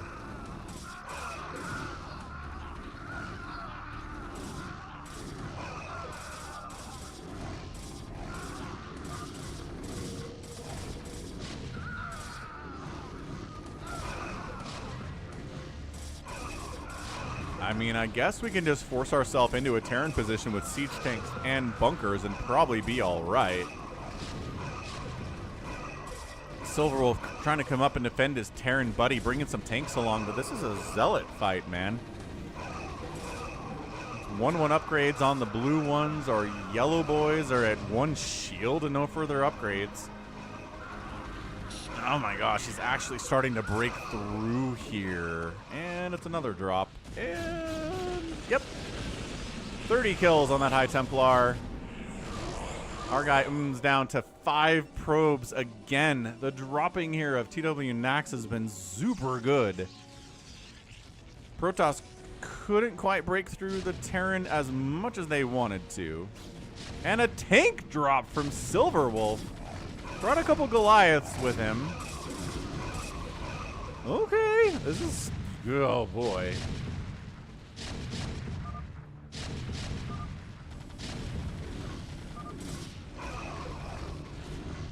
Okay, Zealots do clear it out, but I mean, that's a... at 2 probes. Almost lost the main nexus. Very easily could again.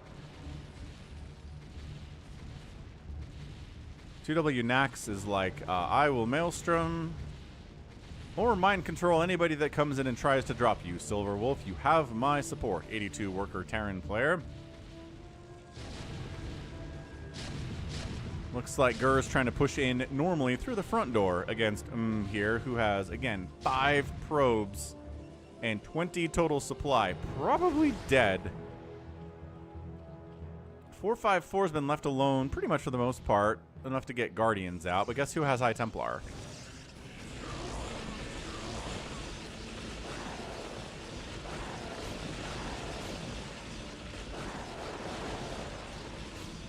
Oh, the carriers are here from Jeek. Wow. Oh, and then catches a stasis right to the front. Eesh.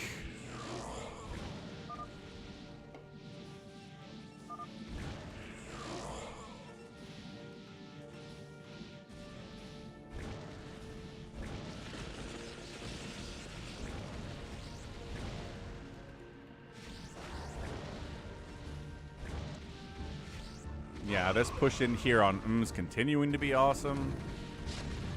I think is just dead.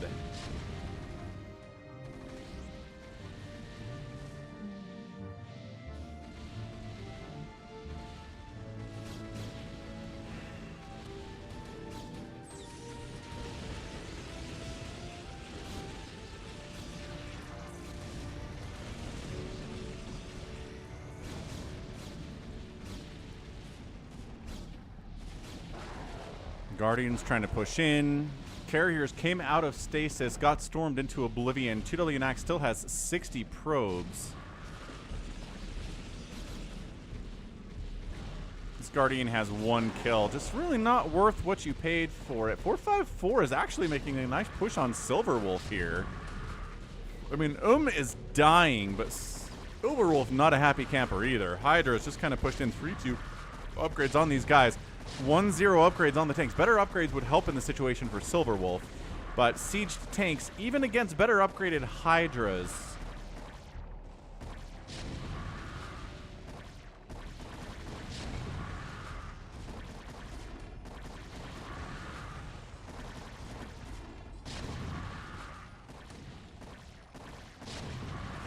Still going to do pretty well, but is it enough as more Hydras keep flooding in? Our guy Silverwolf is in trouble here. Yeah, Guardians wandering into cannon range? No, say it ain't so. It does kind of look like two Wank Scallons. You're right.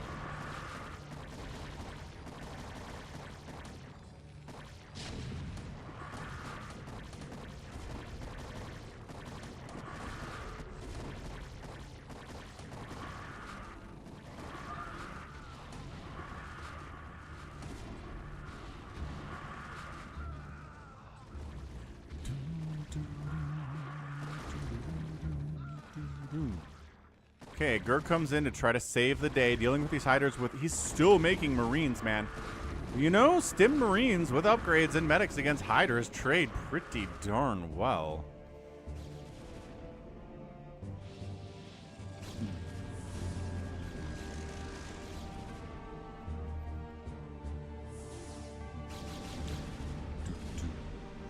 Jeek is actually sacking probes. He went down to 30 workers, went back up to so many that he doesn't need as many as he had, and he's sacking probes now. Man, this guy's made a lot of workers today. He is still just going pure carrier. Upgrades on these boys are... He's got a 222. He's working on 333, and he's almost there on those guys. Yeah, Marines against Guardians, not as good. Not as good.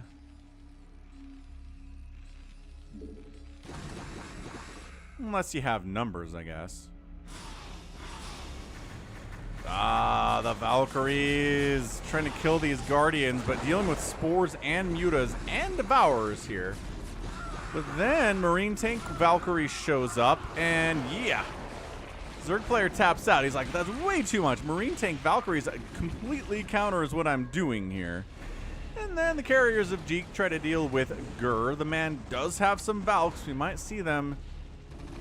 Yeah, they're going to head home and try to deal with this ball. Good stasis going to slow that down too.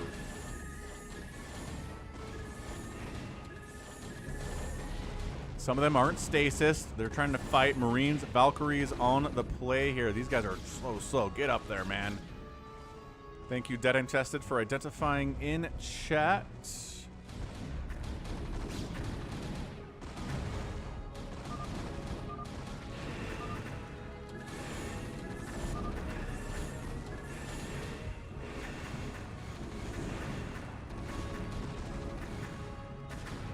Yeah, Goliaths, Valkyries, Marines, stasis, again, just kind of slows this down.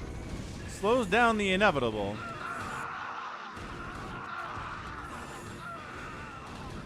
All right, Valkyries versus the carriers here.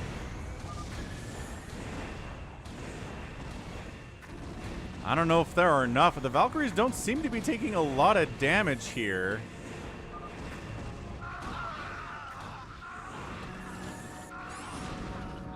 There you go. Now they're getting target fired as the carriers try to fight them as much as they can.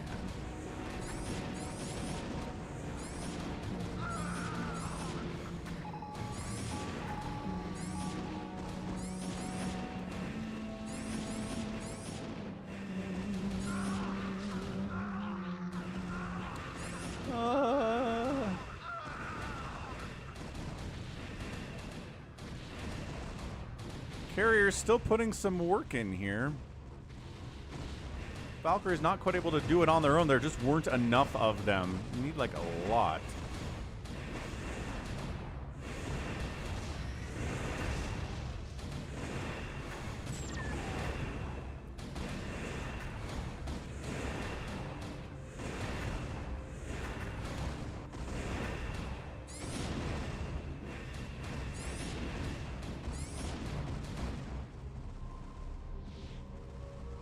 So our guy Gur's like, well, my stuff's all dead, but I do have some dudes here I can counterattack with. That might be good.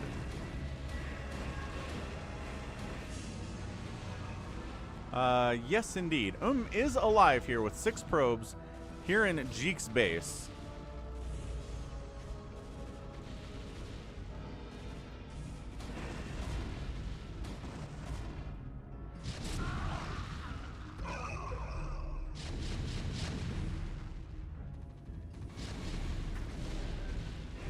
Valkyrie count continuing to be here, I guess. 2-1 upgrades there against 333 is a big ask for these carriers. Man, so Jeek, on his own, effectively, is trying to win against the team of Silverwolf, Gur, and 2W Nax. Nax is pretty much just dropping. It's a good pro pull this time out of Jeeks, but 14, 17 kills there. Jeek down to 12 probes. Never mind.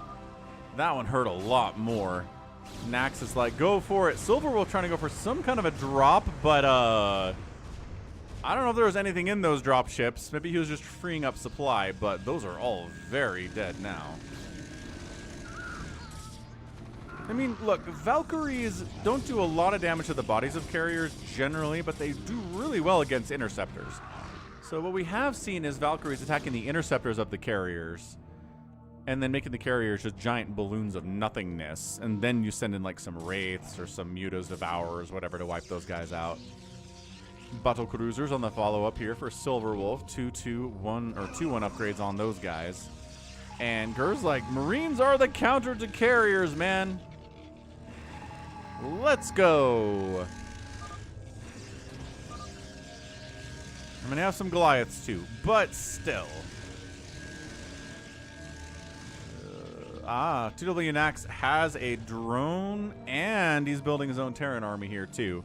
So mind control into the house here. For 2W Nax did nothing but Reavers and drops and storm drops, and now he's going to have his own Terran army and his own Zerg army here. All to deal with one guy. All to deal with Jeek, who's cannoning, carrying, turtling up here. Trying to push in and deal with this, but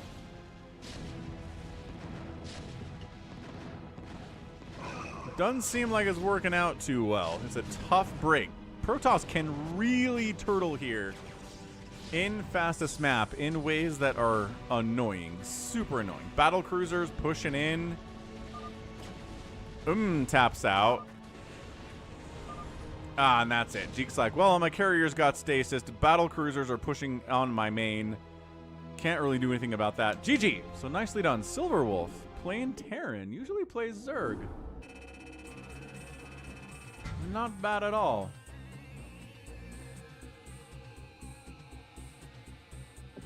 So end of the day, let's see here. Out producing everybody was Jeek.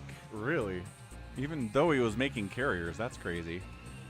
Structures raised. Gur killed the most with his Marine tank Goliath army. Silverwolf outspent everybody, though. He never got dropped, so that helps a lot. He never did successfully get dropped, as far as I can tell. So, GG. Let's go. Let's head on out to the US West BattleNet and play some live games. Let's do Phantom mode. We will do both old Phantom and new Phantom today.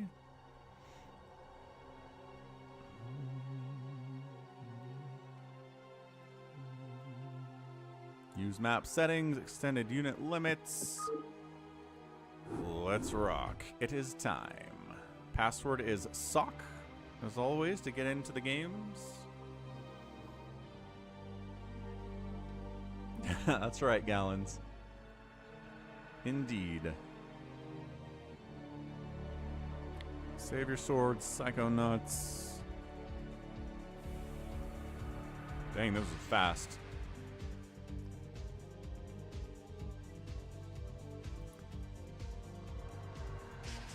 SaviorSword, Psychonuts, ToyCop, SwordFurb, DarkBlade, DarkKnight, Tortilla.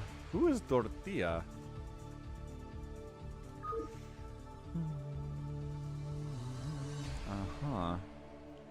Huh. Okie doke. Kiriko Kamori. I think that DeadInfested said he was. Yep. Kiriko Kamori. Very true. Hamster's in here. Who had. Oh, Tortilla has no stats. Hamster. Good, good, good. Let's go. He has not farewell, surprisingly. Probably will after this game.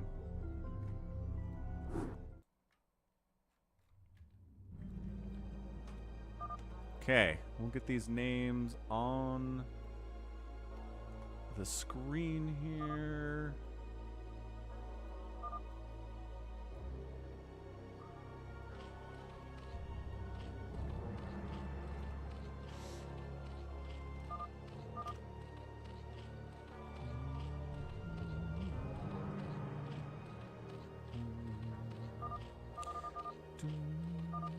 Okay, what are we chitter-chattering about so much? Okay, everyone's just saying Slayer. That's fine. Not interesting for me to know. People are declaring themselves as a Slayer.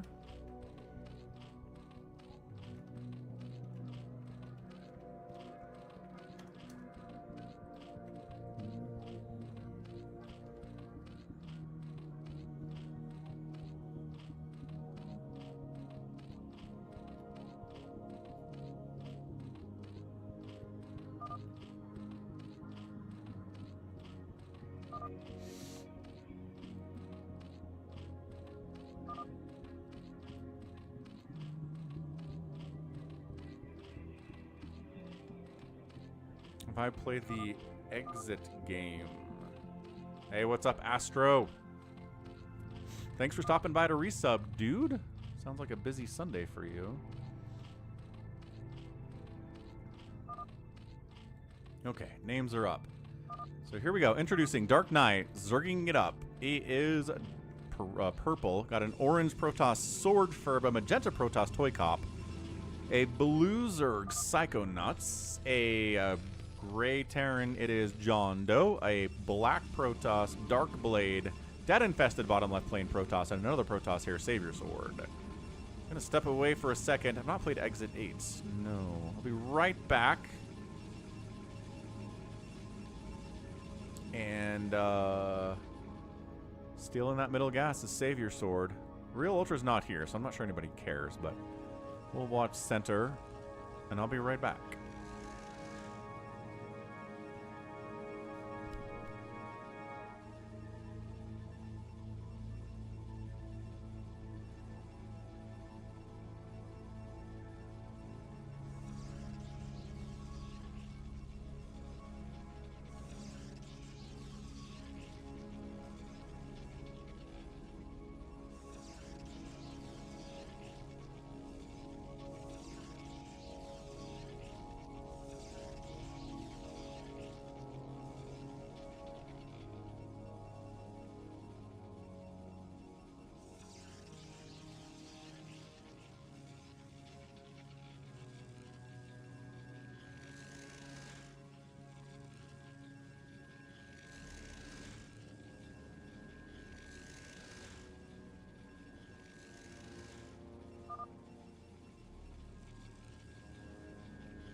Well, something's happening. Kiko DeadInfested has some thoughts about 3.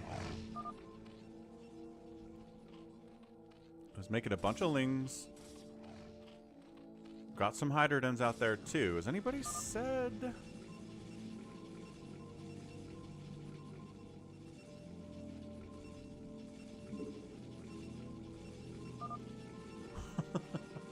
DeadInfested got some pylons up, blocking the gas gathering to some level here for SaviorSword, who has some idle probes you could probably put to work.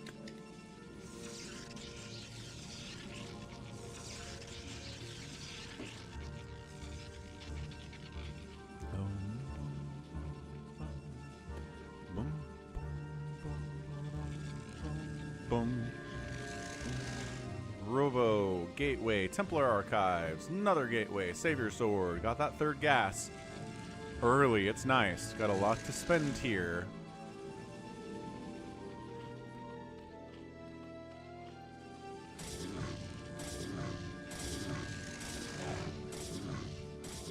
And JohnDoe's heading over to kill DeadInfested. That sounds about right.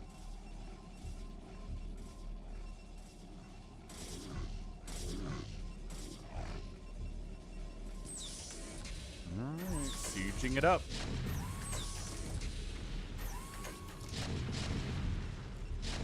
Not really making any overt accusations. Just JohnDoe makes this thing move faster generally.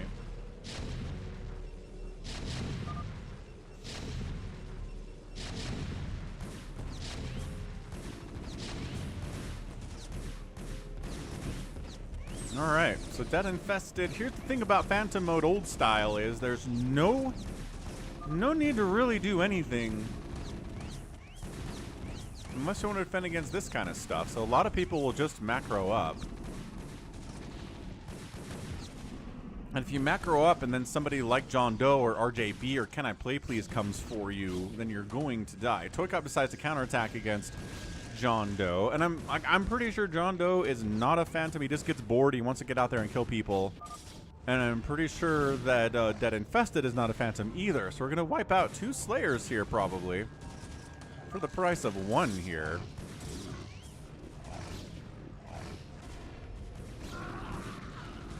Let's see. We'll see if there's enough to actually take out Dead. Spider-Mine's help with that, yes. Is that our Nartosis pylon here? Kind of, yeah. That pylon going down would be a big problem for Dead, but also the siege tanks are a big problem for Dead.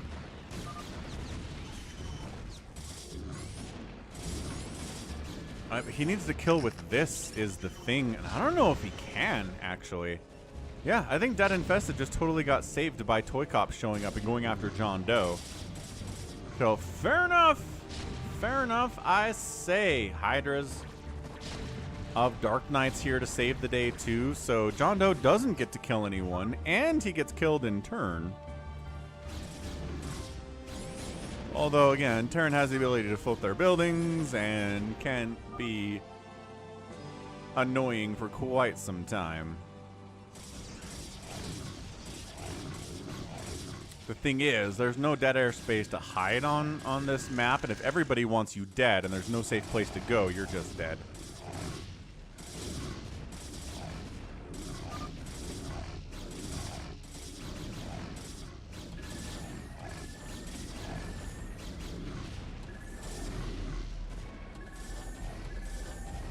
Got a scout out from ToyCop as per usual.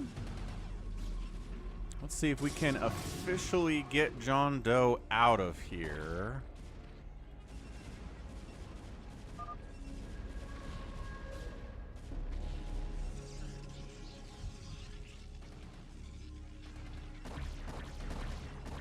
It's gonna take a minute.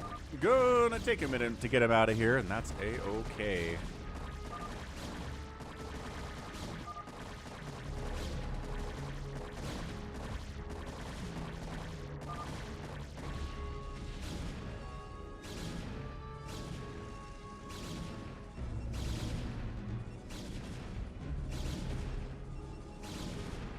Okay, so I think once these supply depots are gone, we'll get JohnDoe out of here. Everybody seems to be agreed on that front.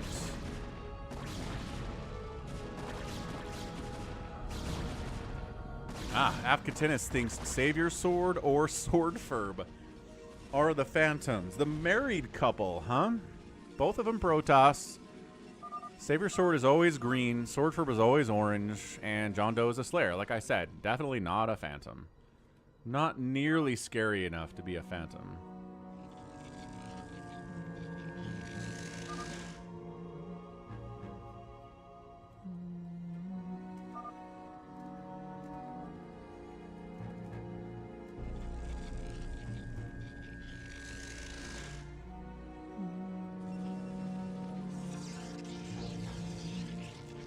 Okay, so everybody goes back to macroing peacefully. ToyCop didn't go mass scout, but he's got his scout to fulfill the Falcon Paladin Sunday Broodor stream guarantee of getting a scout in every single stream every single week, and ToyCop is always good to do it if we don't get it before these team games. What's up, Alex? Happy Sunday, sir. How you doing? How you enjoying your August? Oh, Dragoon made it. What's your pathing, Dragoon? Where are you trying to go, man? Oh, you don't know. You don't know where you're trying to go.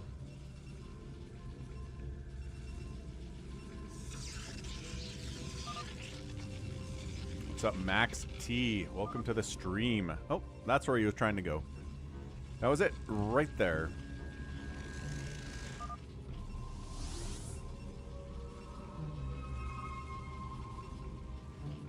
ToyCop knows what's up.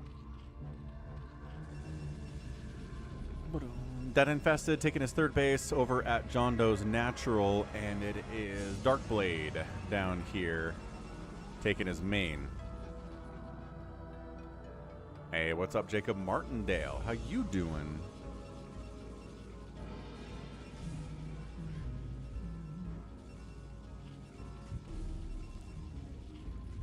All right, so what we're going to do at this stage is nobody else seems to want to be aggressive. We don't have CanIplayplz in here or RJB making accusations.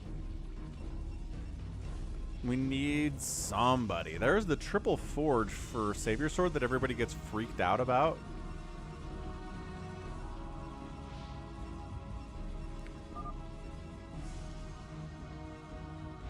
SwordFurb's like, yeah, you should mind control the multi-erase.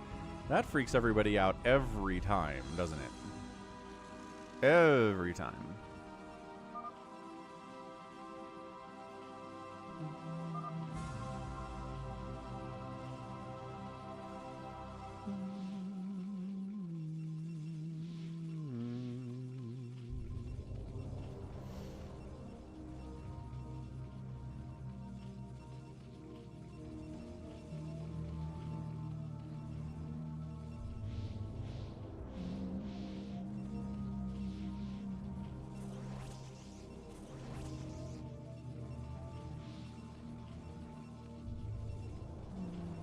Shadow Phoenix in the house. What's up, man? Oh, happy birthday yesterday.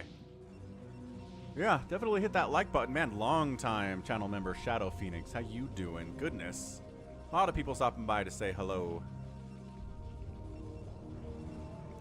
Here's the thing, Jared, about Phantom is that they're shared vision. It defaults to shared vision. You can turn it off, but it makes you suspicious and people think you're the Phantom if that happens. So a Muta Hydra strategy here from DarkKnight. Traditional Zealot Dragoon shenanigans here from, not even shenanigans, from SwordFurb. ToyCop's doing the same thing.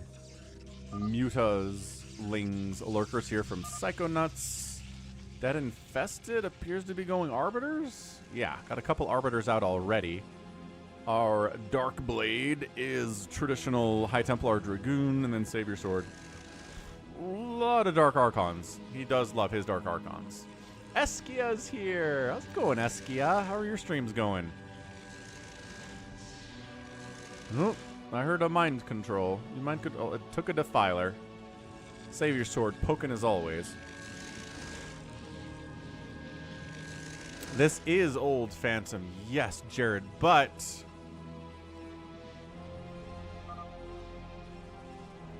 Psychonuts mad about losing his defiler. One Phantom, no Slayers. But the Slayers are the normal people. How does that make any sense, Jared? Oh, mind control to Scout. So mind control to Defiler and a Scout here. This, sometimes SaviorSword does this and gets people to attack him. Because he keeps stealing their things. Which, yeah, that's rather antagonistic, I gotta say.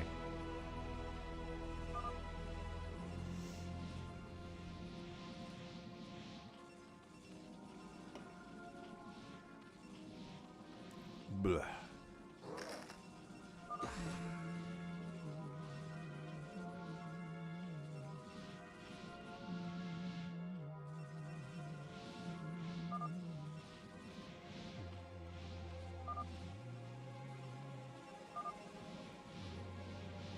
Lucky Owl's back in the woods. Enjoy your woods time, Lucky Owl. Don't get eaten by a bear. Yes, Max T. We always do some UMS stuff. Depends on what it is. I did enjoy that random unit kind of tower defense-y game that we did last week. We'll probably do that one again.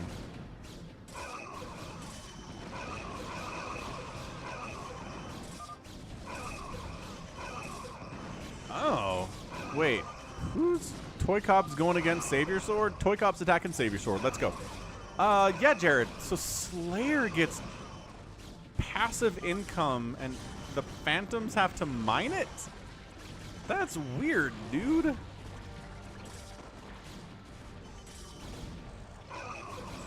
Anyway, SaviorSword poking people at least got attention, and then ToyCop says you're spending too much gas. Does have 3 gas. So I don't know.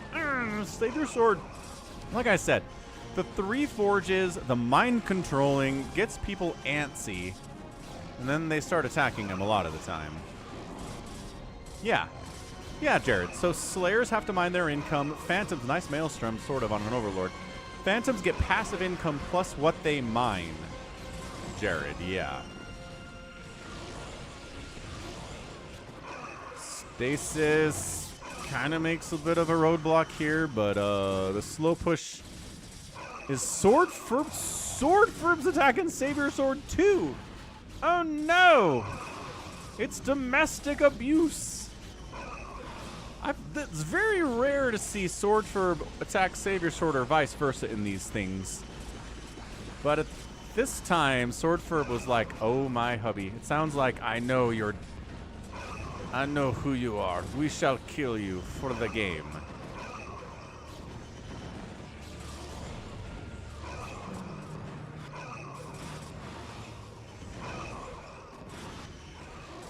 All right, well, SwordFurb says it's black and red. How could it be? Wait, what? There can't be 3. Good call.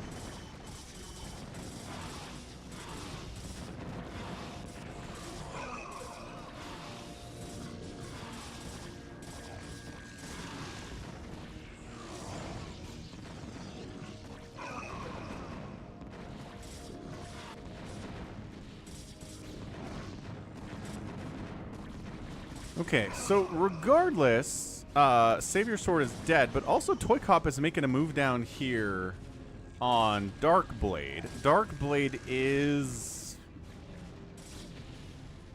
I don't know if DarkBlade's being aggressive at all. DarkBlade? Why is he being attacked? Yeah, he's getting dropped here too by DarkKnight. He stasises it out. ToyCop takes down his base. ToyCop sending some probes down to free up some supply.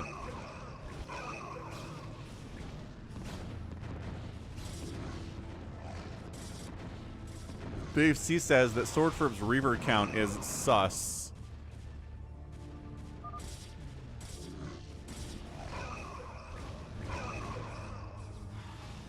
Is SaviorSword being sarcastic here?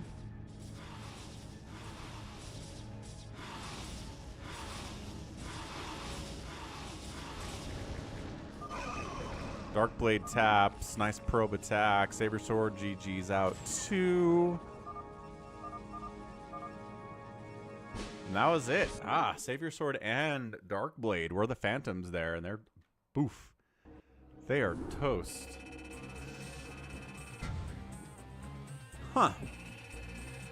Alright, so GG. Phantoms get wiped out in Old Phantom immediately. Let's go New Phantom, which does make everybody a little bit more aggressive.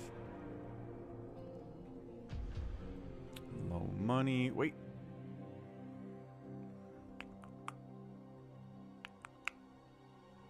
Is there a version of this where you... Oh, no, this is good. This is good. We're okay. We're okay.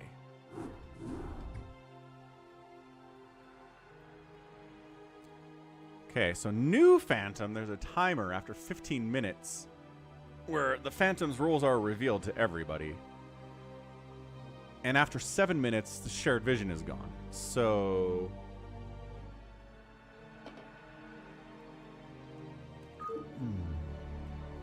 Ooh, SwordFurb wants hero mode. We can do a hero mode. It's been a couple weeks since we've done that one, too. That'll be fun.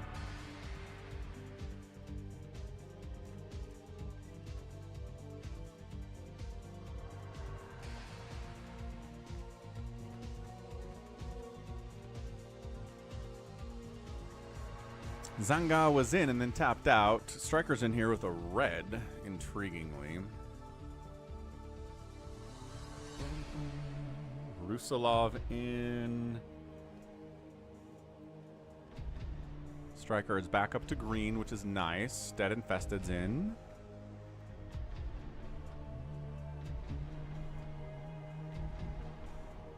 Yep, got to get those scouts out, ToyCop. Not mass scout, but, you know, some scouts.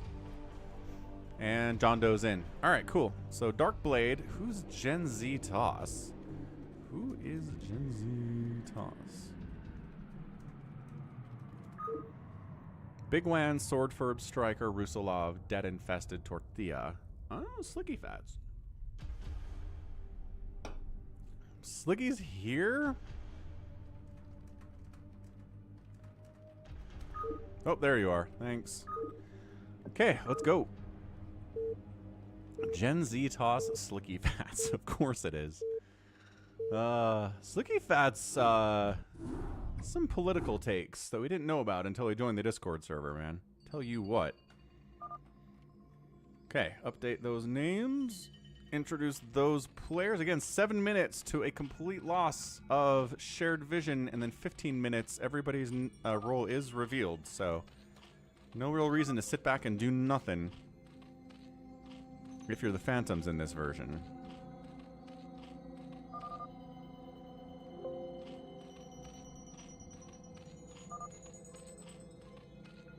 Okay, names up. Names up. Alright, so Bigwan playing the Zerg, top left. We've got a Protoss player, SwordFurb, oranging it up. A green Protoss. It is DeadInfested. SlickyFats playing his yellow Zerg.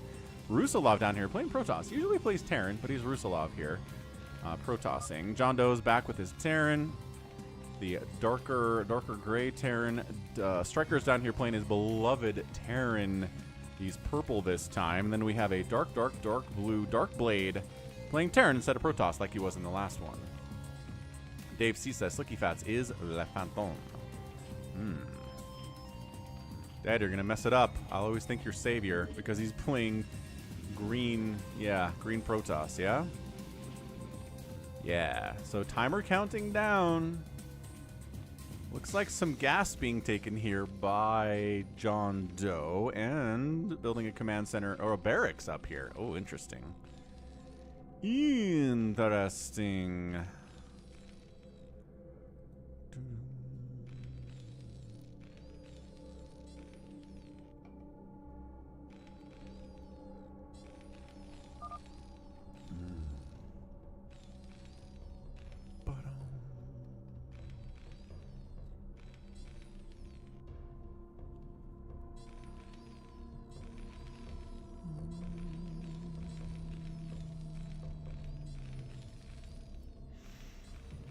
Second rack's coming up. Command center coming up in the middle. So 2 racks into CC. taking this gas just so no one else can have it maneuver there. SlickyFats going hatch into pool, no gas. There you go. Hatch pool gas here for SlickyFats. We got a, looks like, yep, pool hatch creep up top left for bigwan. What's up, Chad Terran? Where is Harem Terran in game? Nobody's Harem Terran here. DeadInfested is opening 4 gate. And a cyber core without gas. Alright, cool. So it looks like DeadInfested is our guy. Not really hiding it at all. It's DeadInfested though. He's like, it's time to go, man.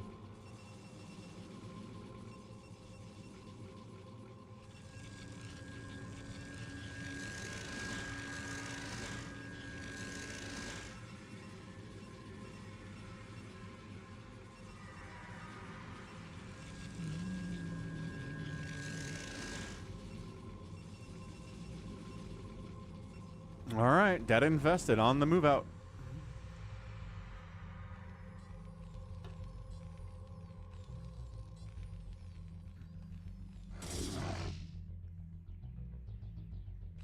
Bunch of zealots coming out here from Rusalov, though. Oh, Rusalov. Wait, hold on. Who's also fighting? What? SwordFurb seems to be. Rusalov's fighting. SwordFurb is fighting. bigwan is fighting here, but who's fighting who? Yeah, JohnDoe's definitely fighting dead. That makes sense. That's happening. Is SwordFurb trying to push on bigwan? Yeah. SwordFurb's attacking bigwan, but bigwan isn't doing anything crazy. This is pretty much just SwordFurb going one bait. Okay, so yeah, SwordFurb and dead.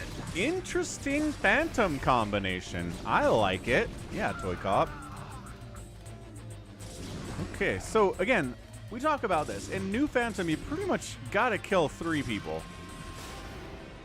Killing 1 person is not enough, unless the remaining players aren't good, which sometimes happens.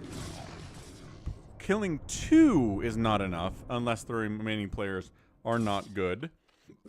Umberto, what's up, man? What's up, Duke-san? Happy Sunday. Thanks for stopping by to say hello. How you doing today? SaviorSword lagging out. SaviorSword, your internet is pooping.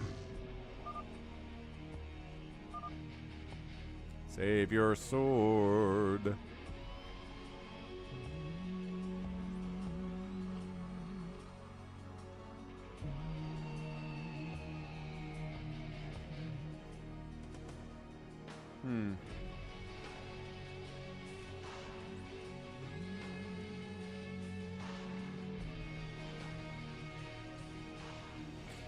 All right. Cool. This is not a replay. You don't get waiting for players in replays, Kevin. Also, SaviorSword's obsing, and SwordFurb and SaviorSword are married.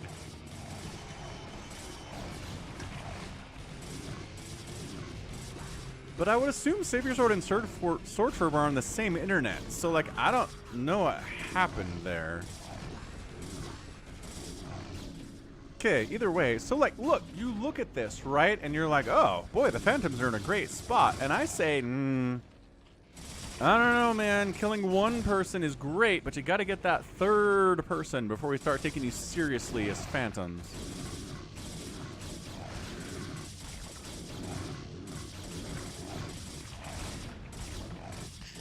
Yeah, get that. You gotta move. You gotta move. Get those hatcheries out.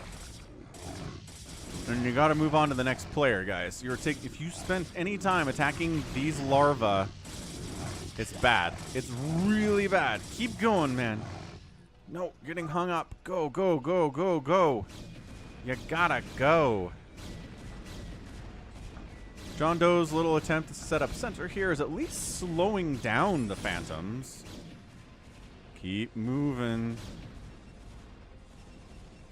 Getting upgrades is good. He's getting a cannon in case it gets like DT rushed or lurker dropped or something. Okay, they're pushing left side on DarkBlade now. So this will be... Looks like it's going to be 2. DarkBlade does not have enough to deal with the sheer amount of Protoss and double Phantom here. I would honestly send some to kill DarkBlade and then send the rest of them to kill Striker.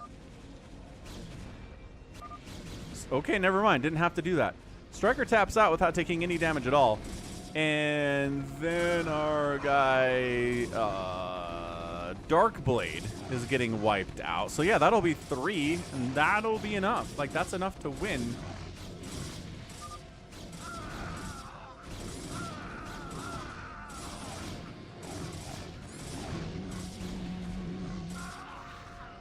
So there is a counterattack coming in to our guy, DeadInfested.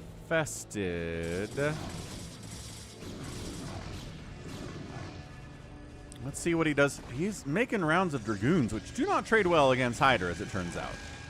Yeah, great target firing here from SlickyFats, too. Like, individual target firing. A bunch of dudes come back from DeadInfested to try to save the day here. There's just so much to kill if you're these Hydras. Coming up here, too, though, rusalov bringing a bunch of speed lots with no attack upgrades yet, but they're probably working on it. SaviorSword, what happened to your internet? Aren't you and SwordFurb on the same ISP? Like, in the same place? No? Yeah. So DarkBlade taps out. Looks like DeadInfested is getting saved.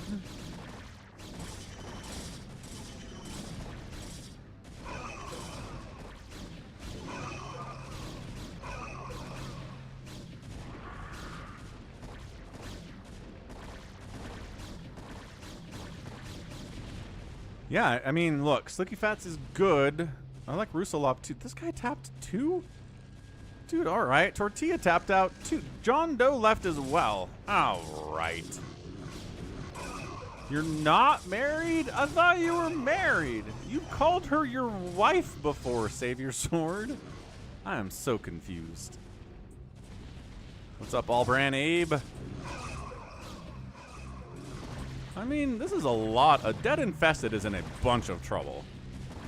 This might actually work here.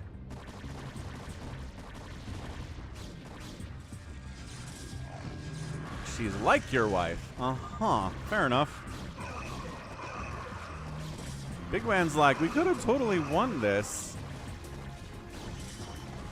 I agree. Real Squid! Real Squid, Overmind channel supporter, super chatter, awesome dude. Yeah, doing great. This has been some fun games I've cast today. The Phantom modes have been really awesome. This might... this is tricky. SlickyFats getting pushed here is bad. rusalov continuing to push and fight here, but, I mean... yeah. Dead's okay. He lost a lot of his production. He lost 4 of his gateways. And that's it. SlickyFats taps out 2, and that is a Phantom win, ladies and gentlemen. GG. So SwordFurb and DeadInfested teaming up. Great macro, great pushing, and everybody else died. Nicely done. So that's a Phantom. Let's go. Let's do another one of those. I'm curious to see how a second one of these will go. I think there are some Slayers who want another chance at this. If I had to guess. SaviorSword's back. How's your internet looking, SaviorSword? Bigwan's back. DarkBlade's back. Extenrefter's in the house. SwordFurb. Can I play please is here. What's up, Can I Play Please? How you doing?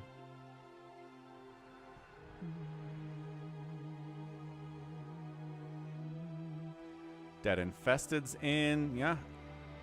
Sounds good, SwordFurb. You can obs. You could probably play too. SaviorSword says is my internet being garbage, hopefully. It's a one-time thing.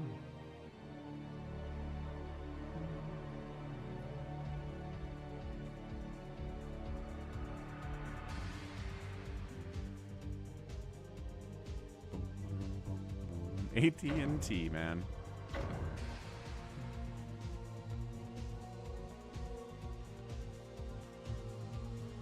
Dead Infested didn't get allied chat. ToyCop's in the house. Okay, that's good. That's strong. Strong, strong, strong.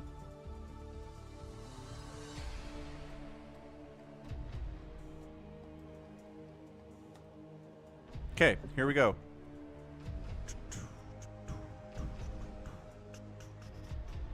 ToyCop says, this has not been my jam, but he's going to give it a shot. Let's go. So, new Phantom number 2. Let's see what we get.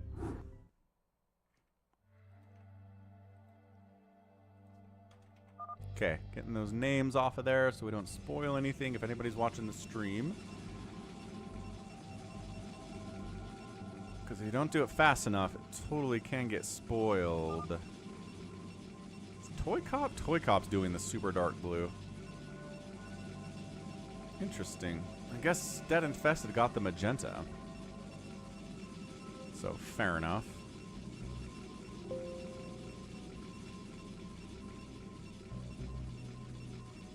Okie doke, top left, it is SaviorSword. The green Protoss this game, not Dead Infested anymore. Bigwan, yellow zerging it up. Top right is DarkBlade. Playing the Terran again. We have a dark blue Protoss. It is ToyCop. Dead Infested's down here playing magenta Protoss. Red Terran is Can I Play Please? Very scary player. We've got Exton Refter bottom left playing Protoss, and then we have a rusalov playing his beloved Terran. Hey, what's up, Kai? How's it going, sir? How's your Sunday? Hope it is wonderful, as you deserve it.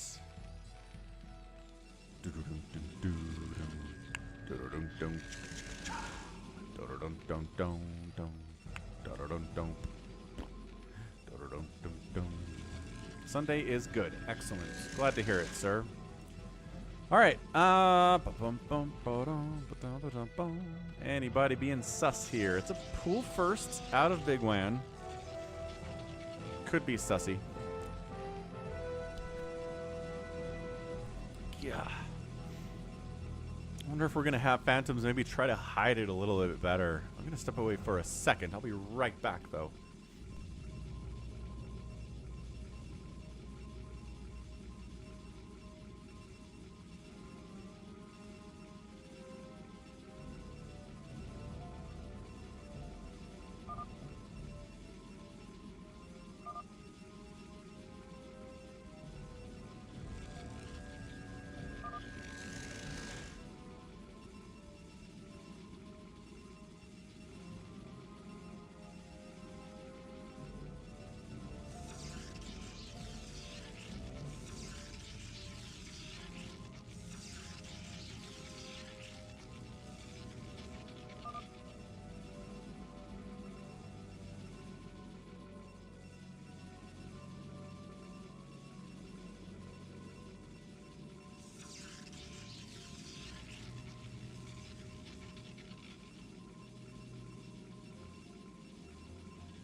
We got it. What's up, RJB?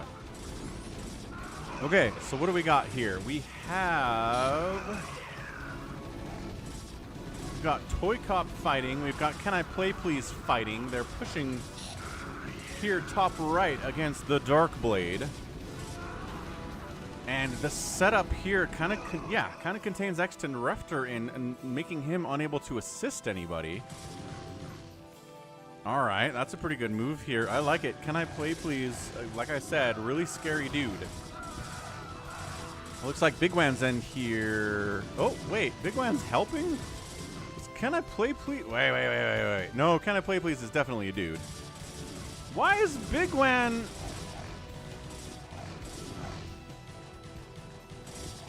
Oh.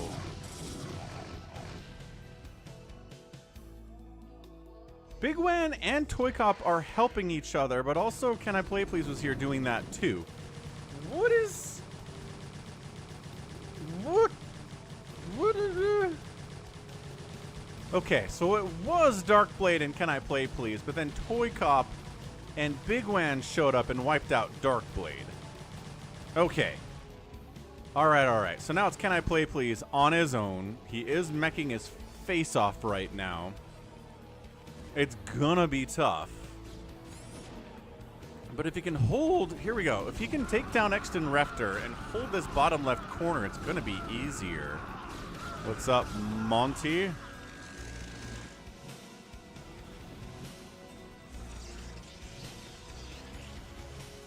Yeah. Oh, yeah, he tried to stay alive down here, but that did not work out for him as much as possible.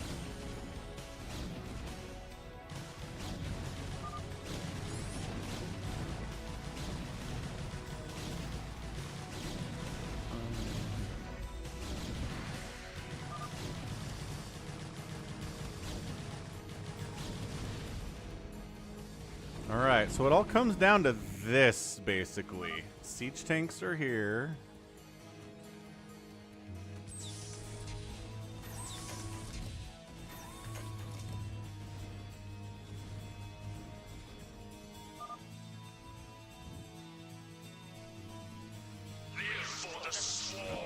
Hey. Naystraw, thanks for subbing. Welcome to the channel. Dude, Exton is alive. He's holding, which is a big deal. DarkBlade is apologizing for not being able to hold on against both ToyCop and our guy, bigwan. Yeah, SaviorSword says you should have walled in, dude. Should have done it.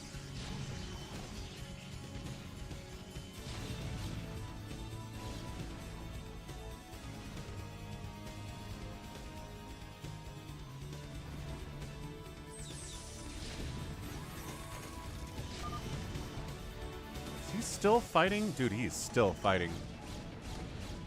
But also getting pushed front. I like it. I like that they're keeping Can I Plays busy here. Looks like he's a little supply blocked. Having built some supply depots down there.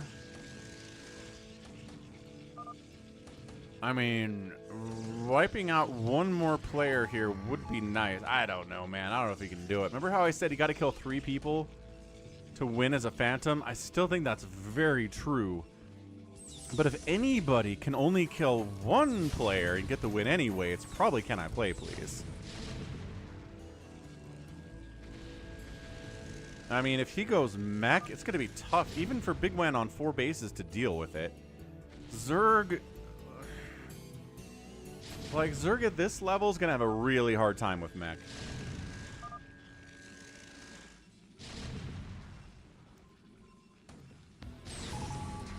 So the sooner this is not dealt with anymore, or not have to be dealt with anymore, the better it is.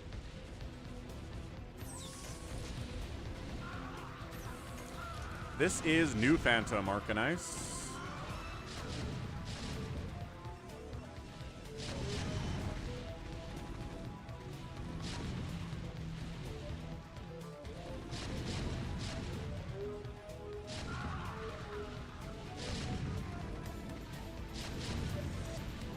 I mean, every bit of resources he pulls in are resources that Can I Play Please are not going to get.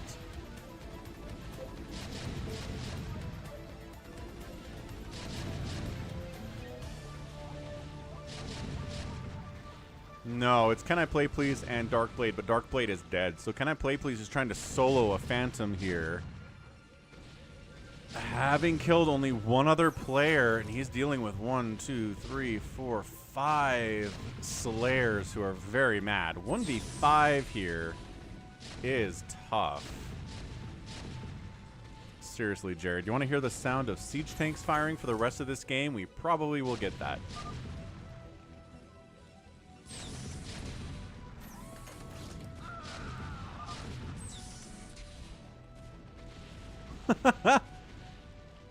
Yeah, that gas mining. Why is it so... Oh, because... Why do they want to enter it from the other side? That is some messed up stuff. Good call. Good point out, SwordFurb.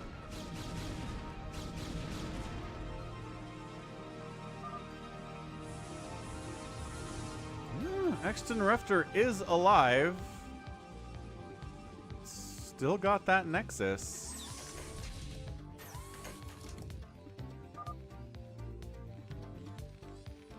Ah, there we go. He's trying to fix it. Not fixed. Oh, no, it is fixed. He's just going down. Okay, good.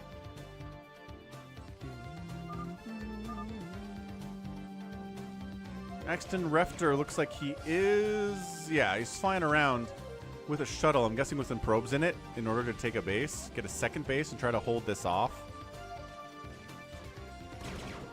Battle cruisers.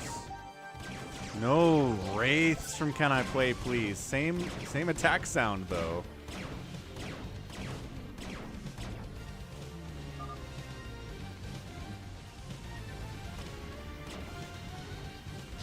Trying to kind of wipe out DeadInfested a little bit here. Just donating, yeah, don't donate units into the tank line.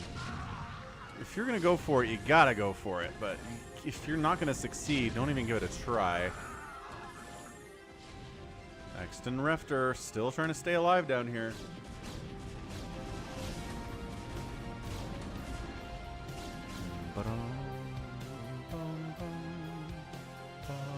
Yeah, that's about right, Jared.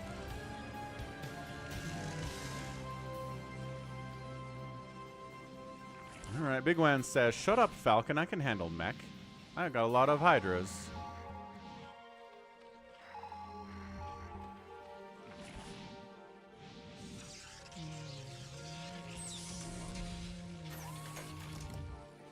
Well, might as well pull this up at this point, we know. So Can I Play Please 156 supply. Exton Refter and rusalov are down there. SaviorSword, bigwan, ToyCop. ToyCop is a big deal here, too.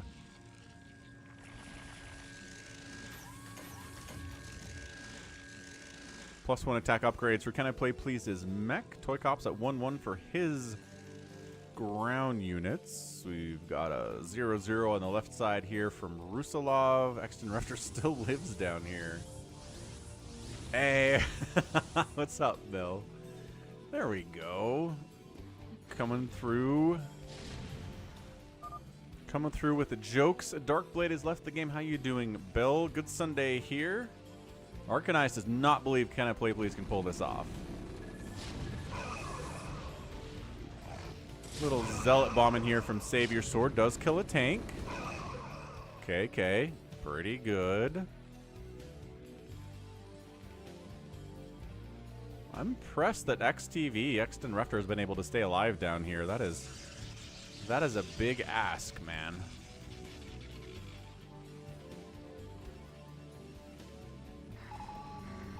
He held against several attack waves from Can I Play Please. Nobody ended up giving him another base, though, tragically. So he's not really around. Another attempt here by SaviorSword to crack this front. Bunker's gonna fall. That's about it. Like, free Dragoons, free Zealots. Can I Play Please goes for the drop on Exton Refter.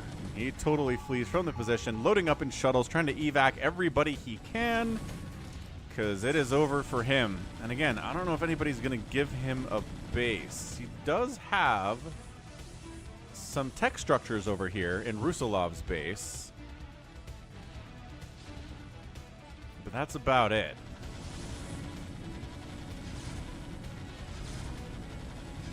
Ooh. There's a DT in here.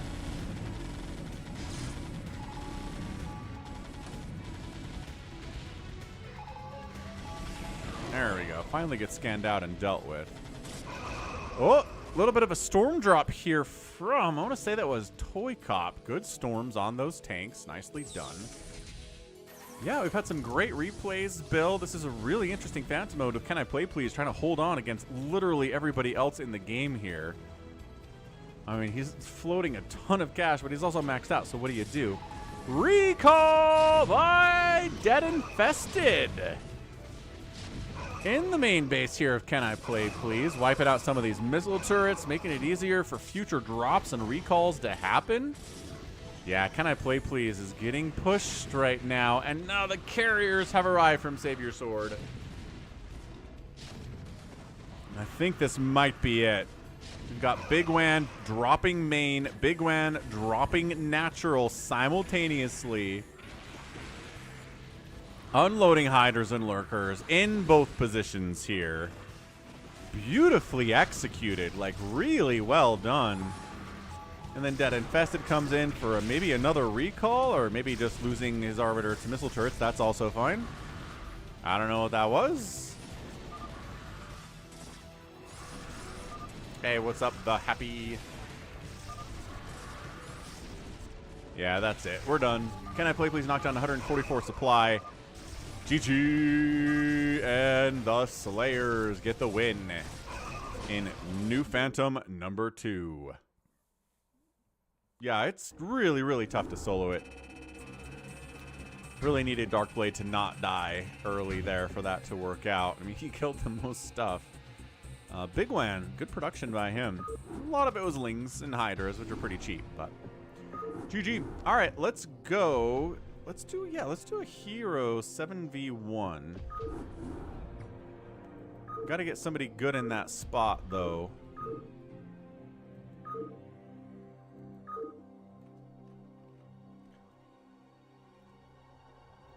One hero v7. That's the one we want.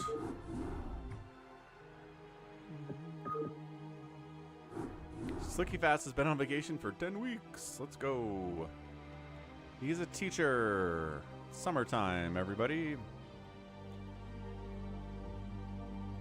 SwordFurb hops in the spot.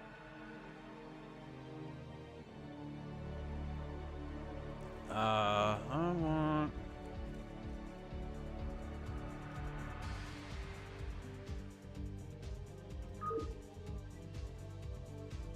There we go. RJB pops in. PotatoTerran gets a spot there too.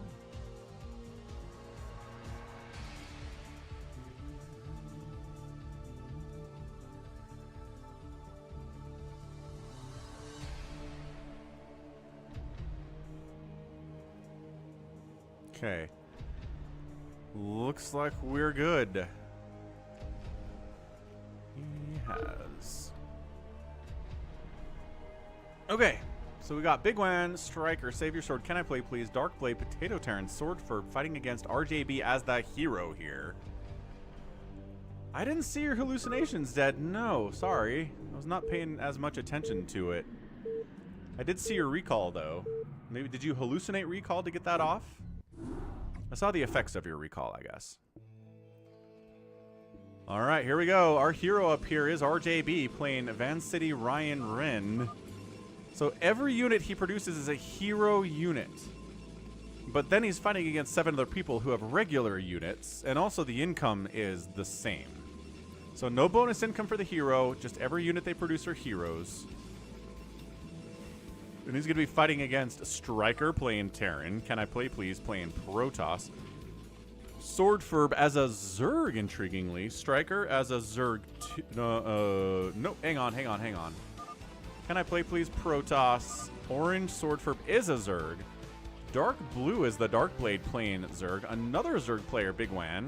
We got PotatoTerran playing Magenta Terran. And then a green Protoss, it is SaviorSword. All right, so some people are off-racing and off-coloring here, which is interesting. But let's see how RJB does here. We do have these cannons, these auto turrets here, that mean you can't just worker rush him and kill him, or everybody goes super early pool and kills him. These do fall off at about 4 minutes, I think it is, maybe 5. But until then, you are perfectly safe from ground attacks. Yes, farewell, correct.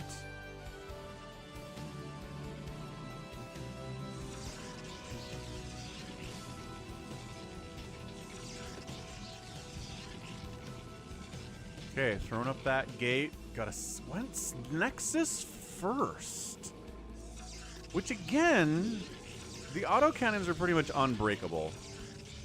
They do 50 damage per shot, and there are 1, 2, 3, 4, 5, 6, 7. There are 8 of them.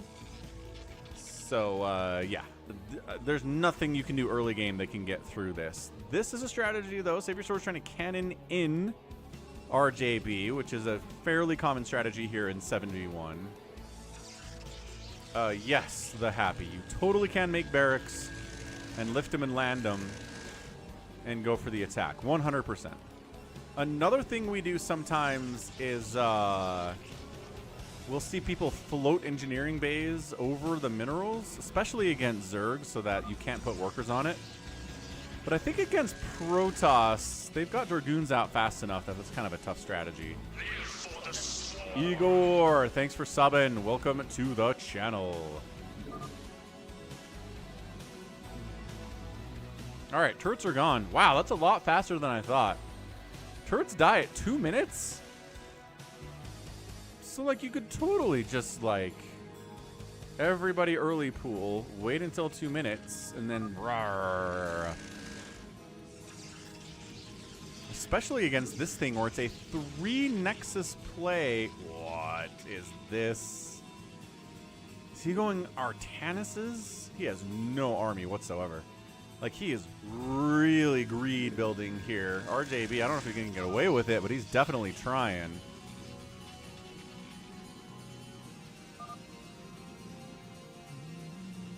Yeah, I think it's mass scouts, mass Artanus. But yeah, but then also this happens. Like,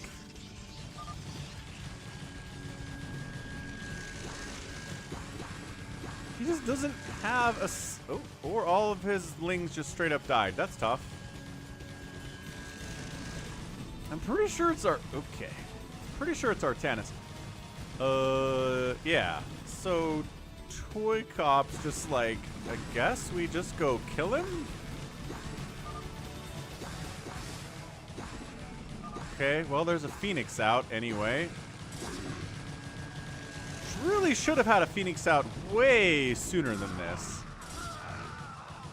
Like, 1 Zealot out would have totally saved all that. Maybe 2 Zealots out. Now his worker count is like 10. Okay. Yeah, the greed got punished. That's all there is to it. His ability to replenish his probe count, again, 3 Nexus, as Gallon said here, is good, but like... And there's the Stream Snap accusation. I don't know. You just didn't have any units at all. Like, no attacking units whatsoever.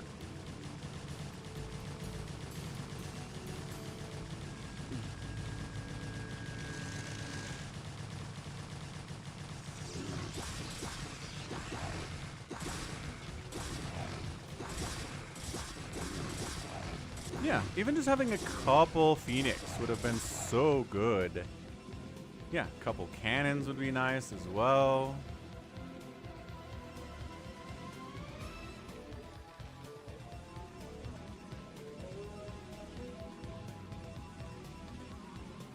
Let's see what scouts these are. I'm pretty sure there are 10. Why would you build something, he says. So you don't lose all your probes?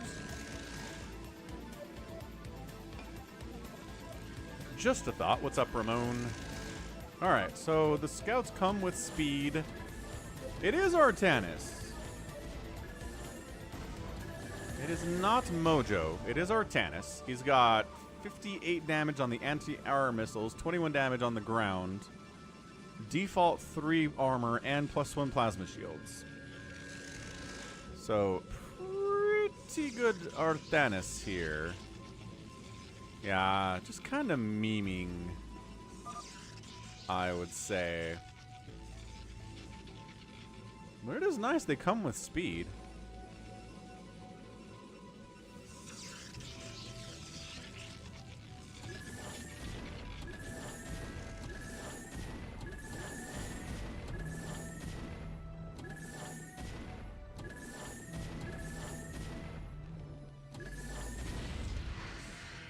Yeah, he's trying to use them like they're Mutalisks.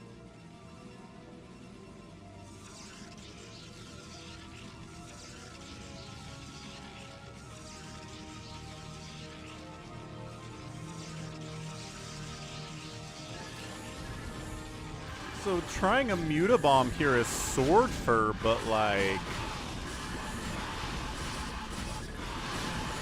it did kill some probes, undoubtedly. Hey, what's up, Dr. Pastrami? Thanks for the $10 super chat. Thank you so much. 12-hour shift is one heck of a shift, dude. Enjoy your cold one. Enjoy the stream. SwordFurb says, I've killed many a probe. Perhaps that is true. Here comes ToyCop with his lings again. They've got no attack upgrades at all, or armor upgrades. I don't know what he expects to do with them. Yeah, Bjorn.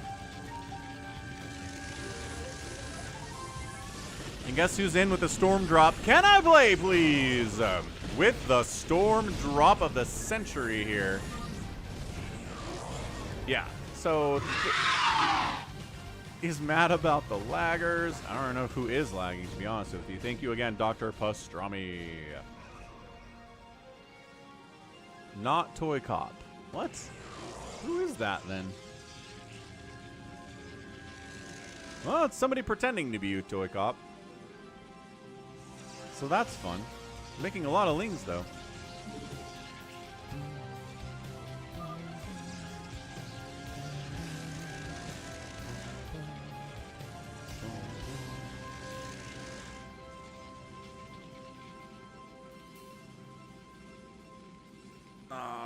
What the heck is Iron Thrust, Happy?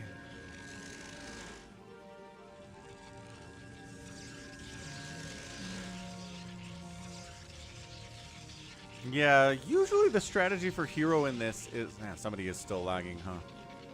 Is you get early stuff out, kill a couple people, like kill your neighbors, and then that makes the pressure on you a lot less. Oh, okay. Vulture speed. Got it.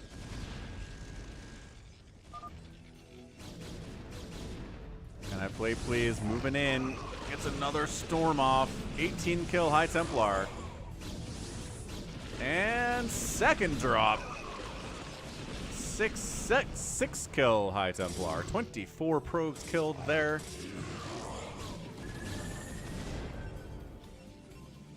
Yeah, I think this is over, man. Yeah, that's it. GG. Storm drop's too powerful. Didn't be aggressive enough. Not enough aggression there from RJB early on. You really got to kill a couple people here, or else you just get super overwhelmed.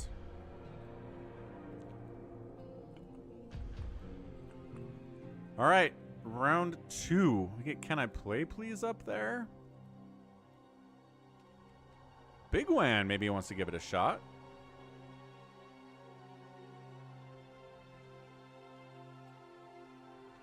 AvcaTiNuS in the house. What's up, AvcaTiNuS?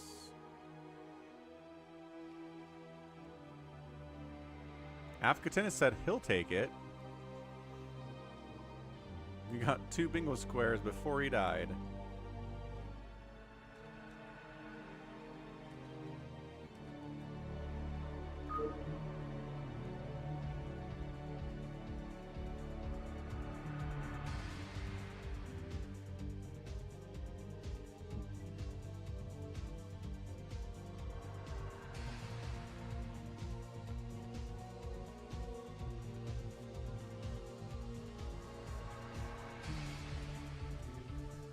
Bigwan says swap. All right. We go there. We go there. We go there. All right.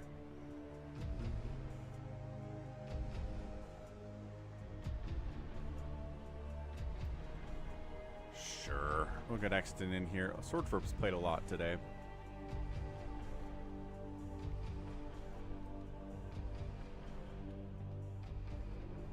Okay, let's rock. Let's see how AvcaTiNuS does. Yeah, SaviorSword's telling him aggression is the key, man. As the hero. Can't just macro up.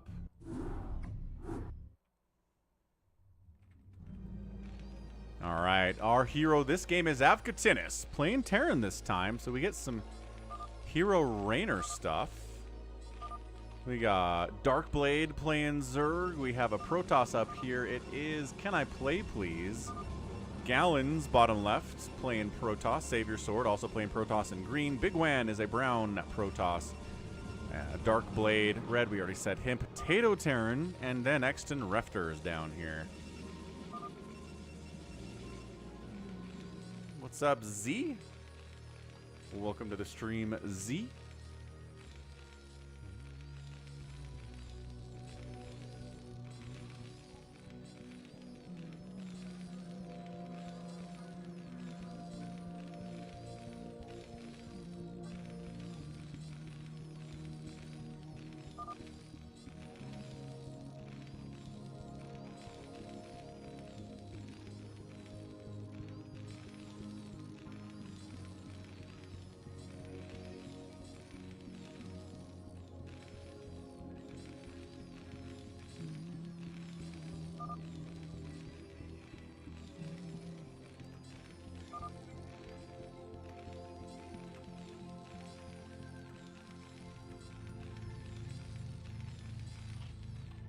Okay, so 2 racks opening here from AvcaTiNuS, recognizing we need to get out here soon. SaviorSword says if we wall off... Ah, Probe got too close to those, way too close to those auto cannons.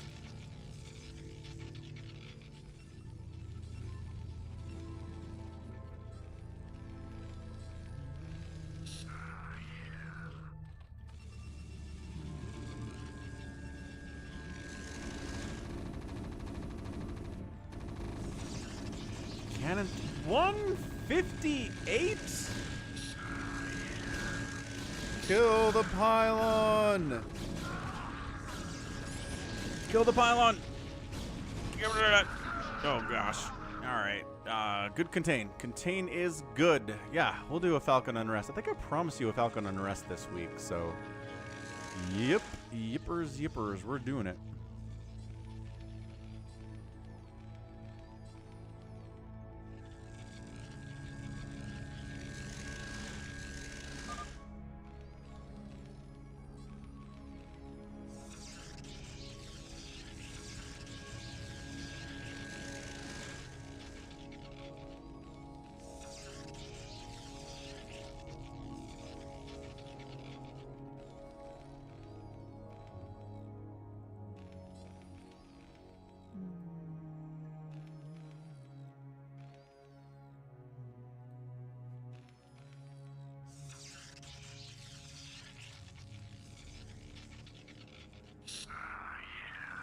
Okay, maybe I have enough Rainers, he says, to break through here. And there you go, Artosis pylon down. That's massive. You noticed.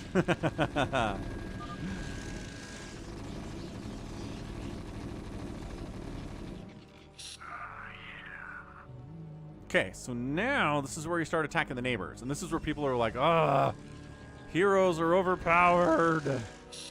DarkBlade is trying to get up some Sunkens. Is he a little bit too late with that? No. Maybe. Oh my gosh, these Sunkens die. See? What did I tell you? This is where the Slayer or the regular folk are like, heroes are crazy overpowered, man. Yeah, but that's just it. Like, one player cannot hope to hold up against hero units at all. Apparently we're going to shut this down real quick, too. On their way to taking down SaviorSword. Don't mind him. I almost need... Oh, boy. SaviorSword's like, yes. I had a bunch of cannons. They're gone now, problematically. Hey, what's up? Misut. This is Hero 7v1. This is a Jim Raynor that has 200 hit points and 18 damage per shot and stim. So this is good. So SaviorSword is dead. DarkBlade is dead. One more player going down would really help here. It's very similar to the new Phantom, where killing 3 players puts you in a good spot, but killing 1 or 2 doesn't really help you as much as you hope it would. So who's next? Who's next on the play?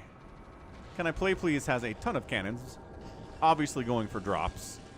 We'll see if AvcaTiNuS is prepared for drops. He is throwing some turrets up around the edge, as you want to do. Yeah, I think taking down Gallons would also make sure that SaviorSword doesn't come back from the dead. So, here we go.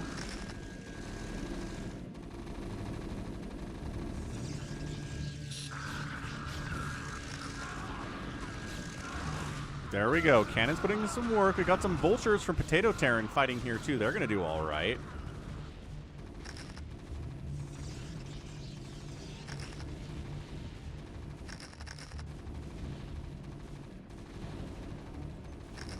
What else is happening over here?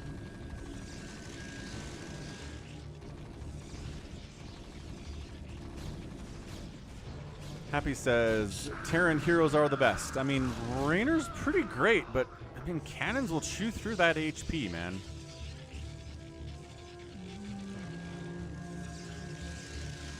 Let's see if AvcaTiNuS has a follow-up of any kind. He is dumping up some Edmund Dukes.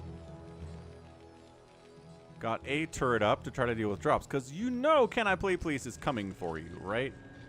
You're aware of that. Ooh, PotatoTerran spider mining up the middle here. Big fan.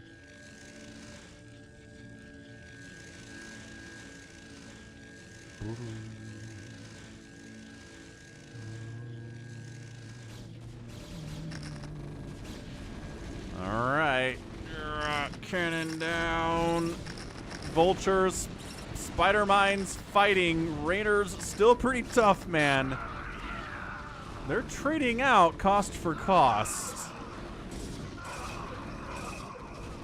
But man, Zealot Cannon Vulture's a lot to deal with here. AvcaTiNuS spending his cash. I don't know how many workers he has. Probably not as many as I'd want him to have. Plus, what was that pathing? That was messed up. Something about that was wrong. Okay, continuing to push here. AvcaTiNuS, can he do it? He's killed 2 people, but like I said, you kind of need that third one, man. Ooh, the sneaks. The sneaks. What's up, Detroit Bulk? Welcome back to the Brood War stream. How you doing? Gallons is using Reavers to shut this down. Look at the Reaver shots these tanks can take, though. Oh!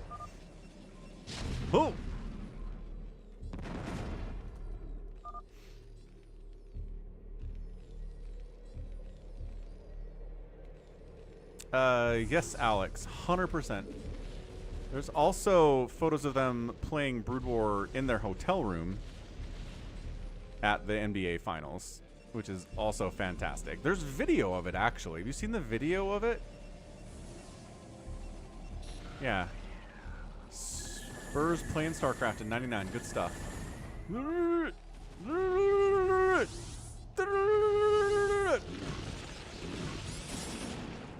Okay. Well, it's a 31 kill High Templar. No big deal.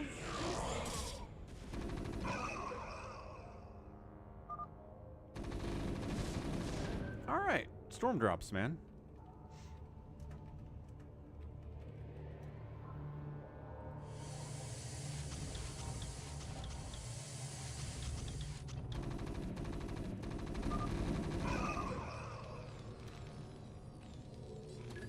There you go, Alex.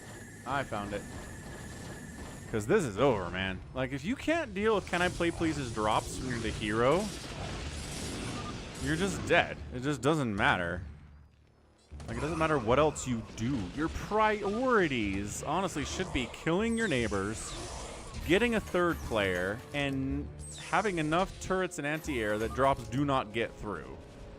If you can do that, you got a pretty good shot.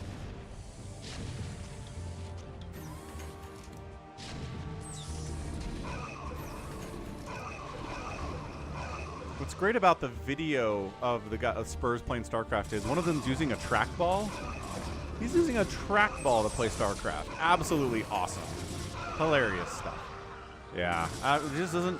AvcaTiNuS does not have the sustain to do this anymore.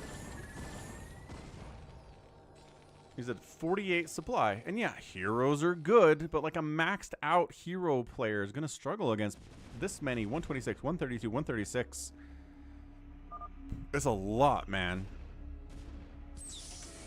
And he's going to get dropped again. That's the thing. Can I play please? The strategy, as always, is just drop the enemy until they are dead and they give up entirely.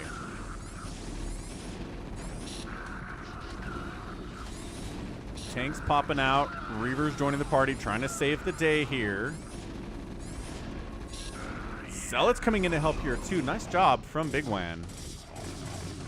Coming to save the day. I do like the drop attempt as well. Yeah, but hit that like button. Try to get to 150 every week. And we're almost actually doing pretty good today. 111 is nice.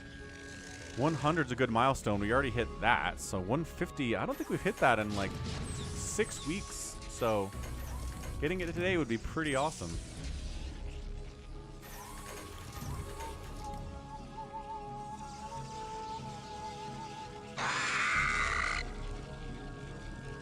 Thanks for the follow, Krastero Gosu. You know what Gosu means? I don't know what the rest of it is. It seems German, though. Busting in. Reinhardt. He's got a +1 attack, which gives him 19 damage per shot, which I don't know if it matters. Like, if +1 matters as much at this level when your attack's already this high? Right, Alex? Like, a lot of early StarCraft, there's not a lot of try-hard stuff going on. People didn't know enough about the game to try-hard it, I would argue. Some vultures would be good here. Because even against your hero tank, zealots are pretty good.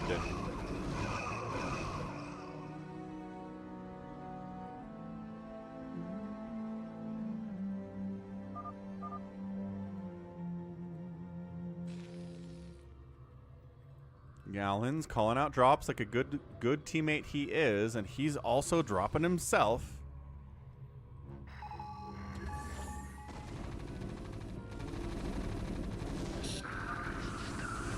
Okay, shuts that one down. That counts for something. And you're right, heroes don't take supply. I always forget that. Heroes don't count as supply somehow. 2 Marines made it out, man. They just took down an Arbiter. 2 Exton Raptors probe count, though. Stasis kind of saving the day here. This is a can I play please drop from bad place, man.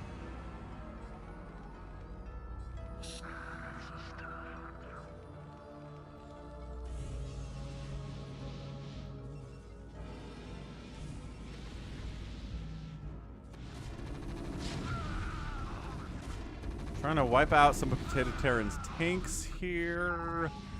Exton Raptors 150 supply.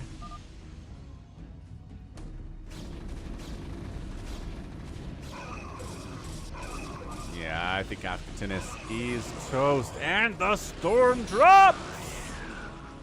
Beautiful storms. Nobody on minerals. Good SCV pull, though. Did not see that. It's nicely done by AvcaTiNuS. He needed that SCV pull. He actually has enough cash to kind of go nuts here. Probably could use some more barracks, and he is throwing some up. But, yeah, everybody just goes Zealot. 3/2/2 upgrades on these Zealots. Holy smokes. AvcaTiNuS is dead, but good effort. I'll give him a good effort.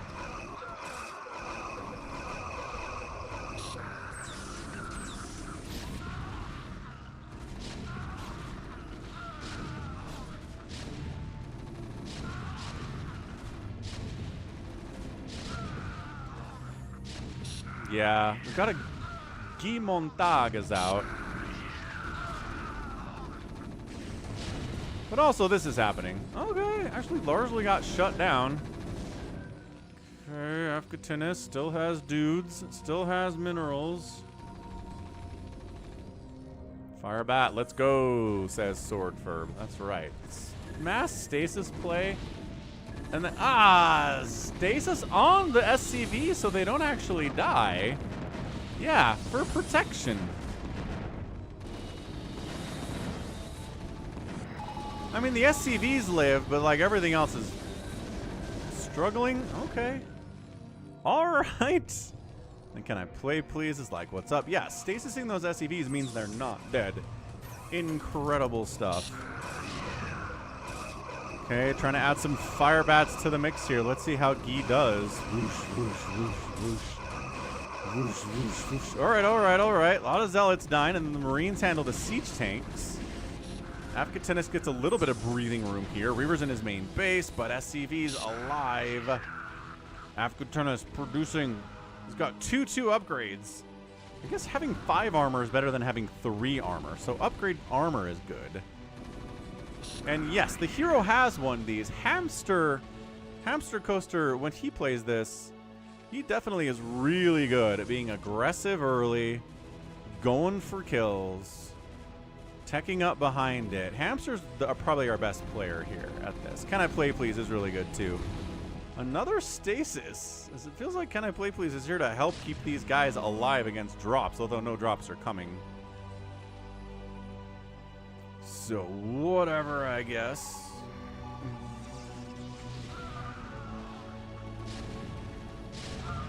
Can I Play Please says we can push this. The mass arbiter play is interesting. He tried to drop up here. These turrets wiped him out. Yeah, heroes in bunkers is insanely good. More stasis on the tanks. Good stuff. Yeah, stasis in general is going to be really good here.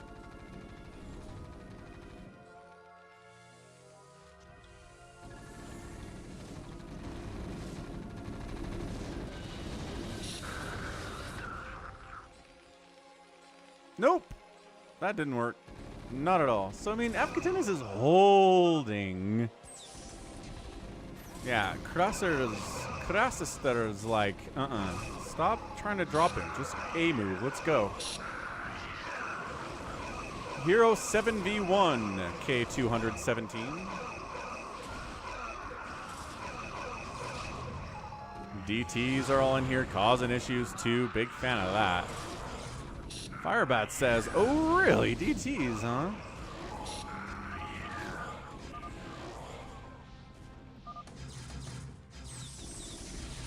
Yeah, once you have tanks sieged up in your main base, you're going to have a bad time.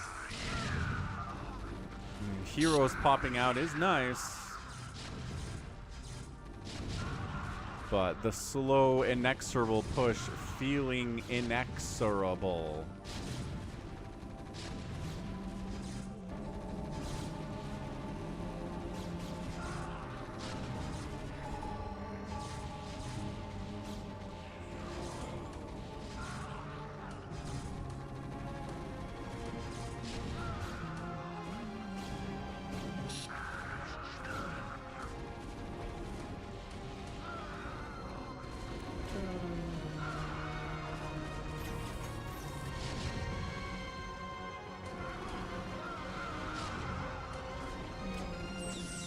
Yep, one player is a hero, K200. It's AvcaTiNuS. Top left is always the hero in this version. Yeah, Mass Mutalisk is pretty good. So, one of the tricks here is if you play Zerg, you get hero overlords that have speed, 1,000,000 HP, and they have drops. And you get Devouring One Zerglings. So a good strategy there is early loading up Devouring Ones into the hero overlords and just dropping them in everybody's base. You can't wall off against it. You really kind of have to cannon to deal with it. If you don't have cannons, you're in trouble. So that's a good way to start. And hero overlords are 30 supply. Right, so Zerg has a lot of advantages, man.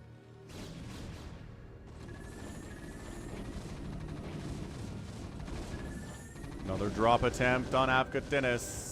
Gets completely shut down. He's kind of stabilizing. This Mass Arbiter play by CanIplayplz is interesting. And yeah, you're stasising good. Tom Kazansky's do 17 damage per shot to ground and 42 damage versus air. PotatoTerran's like, why is there no one helping me?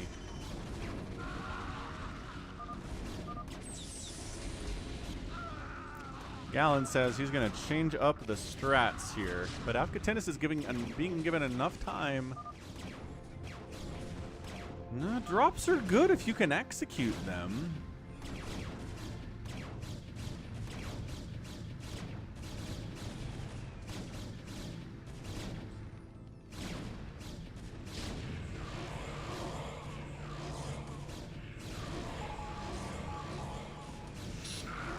Yeah, a lot of DT is getting wiped out here. The pressure is real. And no, K200. The top left is always the hero.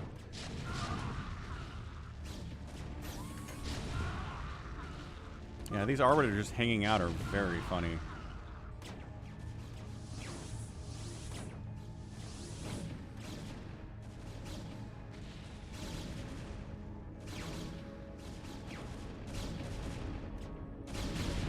Man, 100 Arbiters can take down a Tom Kazansky eventually. But yo.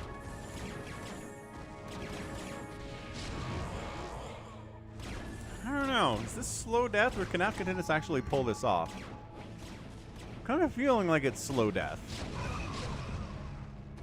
But I really need more gas. A lot of people have major banks here. SaviorSword trying to come back from the dead in the bottom right. It's always tough. He could probably get away with retaking his main if SaviorSword really wanted to. Exton Refter's here with a mass carrier army.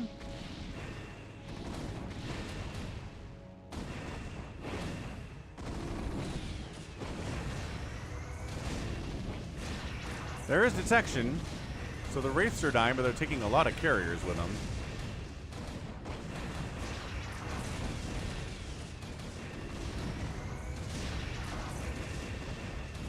Yeah, what he needs to do is snipe the obs and then do this. Although marine damage against interceptors is kind of insane. Look at those interceptors die. Ooh, stasis on marines, not something you see every day either.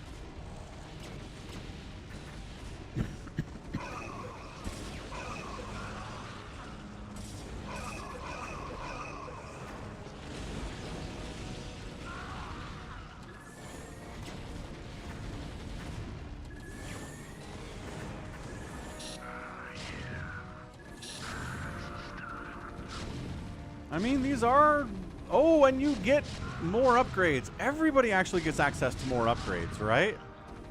Because these Marines are now +5.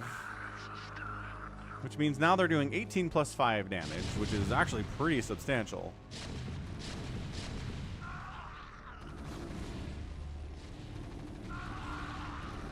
PotatoTerran is doing a pretty good job just continuing to send units up to the front and siege them and stuff. And call it a day.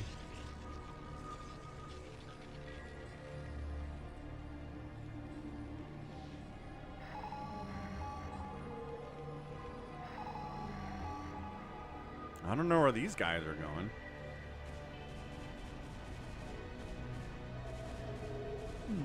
No. The SCVs that the hero produces are regular SCVs. And their income is the same as everybody else. So interesting. Hero Wraiths versus Corsairs. Man, this Kazansky ball is kind of nuts. Don't make carriers. Carriers are bad, says CanIplayplz. You probably could have figured that out. Are the nukes any better for the hero? Oh, it's a great question. I don't know. We haven't seen nukes, I don't think. Not from the hero, anyway. We've seen nukes attempted from the 7 before. Okay. Grand center down. Wraiths aside, good enough. We've slowed them down a bunch.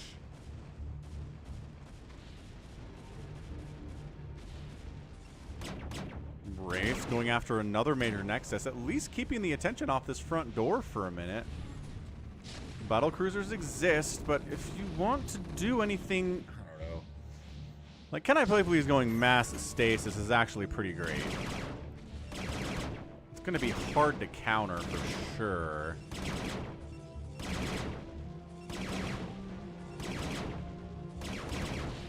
Okay, main nexus wiped out. Carriers coming home to deal with the wraiths. Man, these Corsairs just do not stand a chance, though, do they? And like I said, the stasis is a bit of a problem here, isn't it?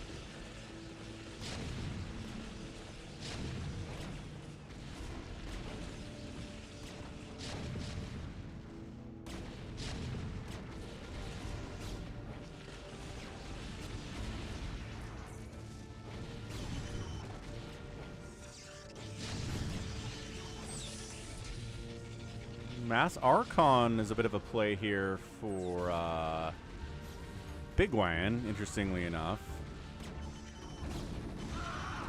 Hyperion's doing 48 damage per shot. 5 armor is pretty tough to deal with. I mean, Yamatoing down the Arbiter is not a bad thing. But this Battle Cruiser Marine thing is pretty great.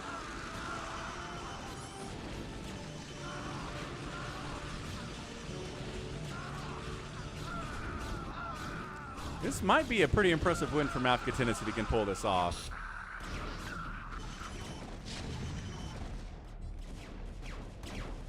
Yeah, just slowly Wraith Battlecruiser pushing down this way. As PotatoTerran trying to take this space. Again, I think SaviorSword probably should have tried to take it earlier, but considering what's happening to it, maybe that's not something you want to do. He's like, stasis is temporary.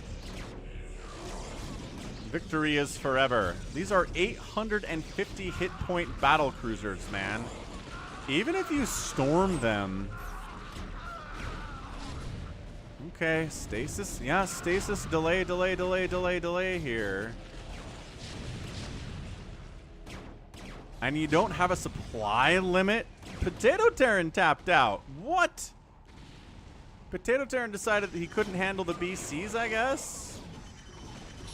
Hyperions have a better attack speed? No way.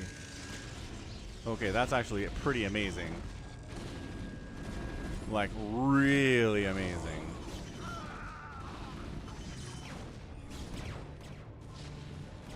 Yeah, man. Once you start sending stuff out and the enemy is defending you, that's where things start to go pretty well.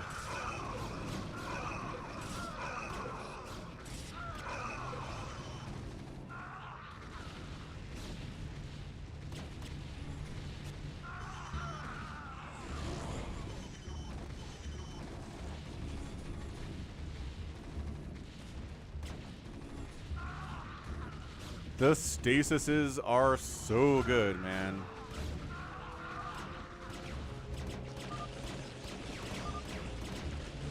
Suicide your carriers and make something better, CanIplayplz says. Gallons getting wiped out by mass scout battlecruiser army. 30 plus 20. That's it. Gallons taps out. So, I mean, we're done. That's it. All that's left here is CanIplayplz, Exton, Refter, and bigwan. And 3v1 against a hero who's rolling this hard. It's not really a fight they can win here. So Phoenix, Zeratul, and Hyperion have a faster attack than their base versions. That's interesting. But yeah, hit that like button if you're enjoying this, man. We're trying to get up to 150 today. Carriers suiciding in according to the wishes of CanIplayplz. Both ToyCop and RJB think that the Mass Arbiter play of CanIplayplz was not good.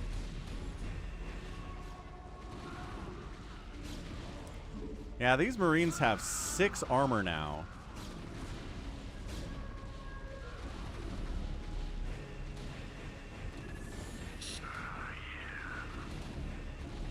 Yeah, these interceptors just, like, Interceptor has 24,000 minerals, but you can't rebuild the interceptors fast enough when they're dying like this. Ridiculous. CanIplayplz is making High Templar and Zealots and stuff here, so he's not just Mass Arbiter. Refter's like 7 armor on these Marines. 8 armor on these Marines now is crazy good. The battle cruisers have 7 armor. I know the heroes have up to a certain point of extra upgrades, but I don't know what it is. Yeah, AvcaTiNuS is wasting army trying to kill people who are already gone. Move on. Move on to Exton Refter. Move on to bigwan.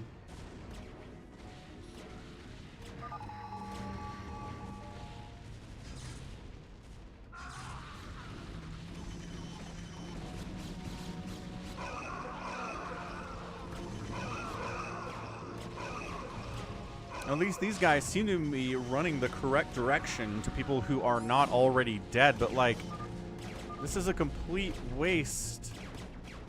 This is a complete waste. You're killing dead dudes. Move command over there and attack. Yeah, Dark Swarm would be amazing here. Dark Swarm Hydra Lurker would be great. SaviorSword decides to just tap. Good call. Hero Kazanskis against regular old battle cruisers. They do have 666 though, but it's against 5-3, and there's Marines here too. Everything has a lot of armor. Yeah, so carriers aren't good. That's just the play. Carrier bad. CanIplayplz taps, and that's it. That's a win for AvcaTiNuS. Really impressive reversal, man. He was in trouble, like a lot of trouble. And snuck his way out of it. Defended. They did kind of stop dropping because DeadInfested was talking bad about it. Or Gallons was. Somebody was saying don't drop anymore, so they stopped. There were some failed drops in there, but at the end of the day, I think you still got to keep doing it. And then, yeah, the Arbiter stuff was interesting from CanIplayplz for sure, but probably not the right strategy.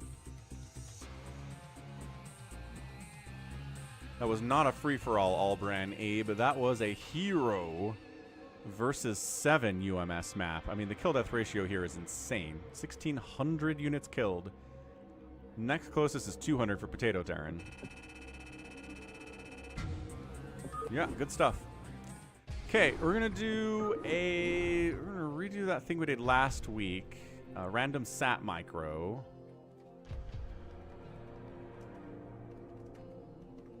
And then we will do a free-for-all, and we'll wrap it up for today. We're 5 hours in. We'll get to about 6.5, maybe 7, and wrap it up. Yeah, StarCraft is the best, isn't it? Eternal. StarCraft is forever. Hamster wants to... Oh, Hamster was complaining about this last time.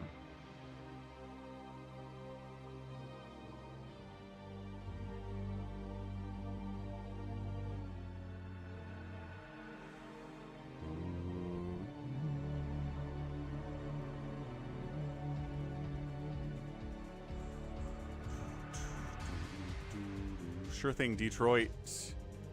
What's up, Ryan? Password is SOCK. Boom. SOCK. SOCK. CanIplayplz wants top. So, alright, I guess.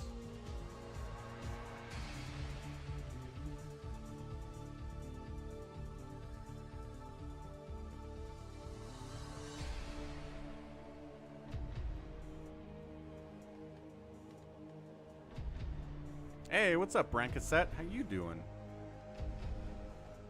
Brand Cassette in the house.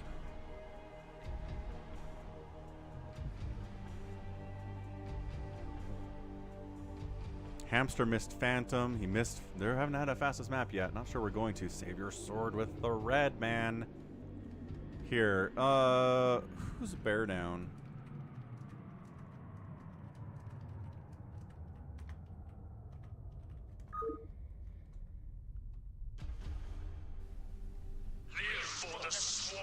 Thanks for subbing, Marlin. Boom is BearDown. Okay, so we'll put BearDown here over SaviorSword, who's played a bunch today. And did somebody drop? I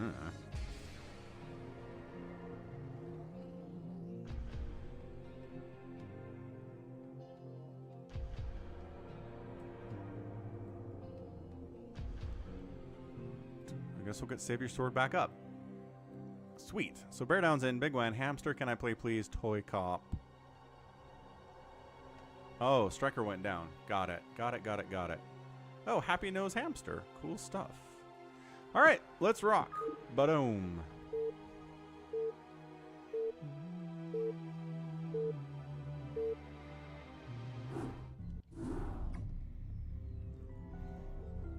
Okay, so this is pretty easy to figure out.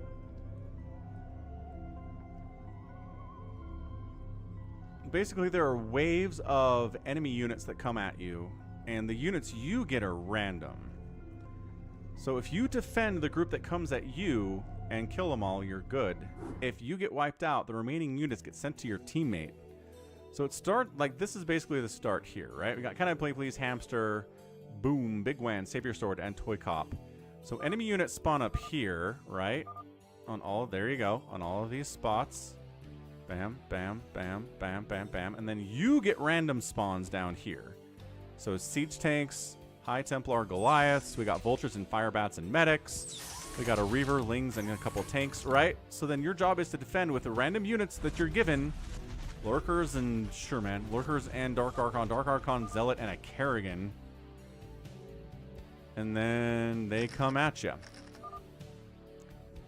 So Hamster's like, the first wave, they always take it easy on you, and then it sucks. All right, Marine Medic being handled pretty ably here by pretty much most everyone.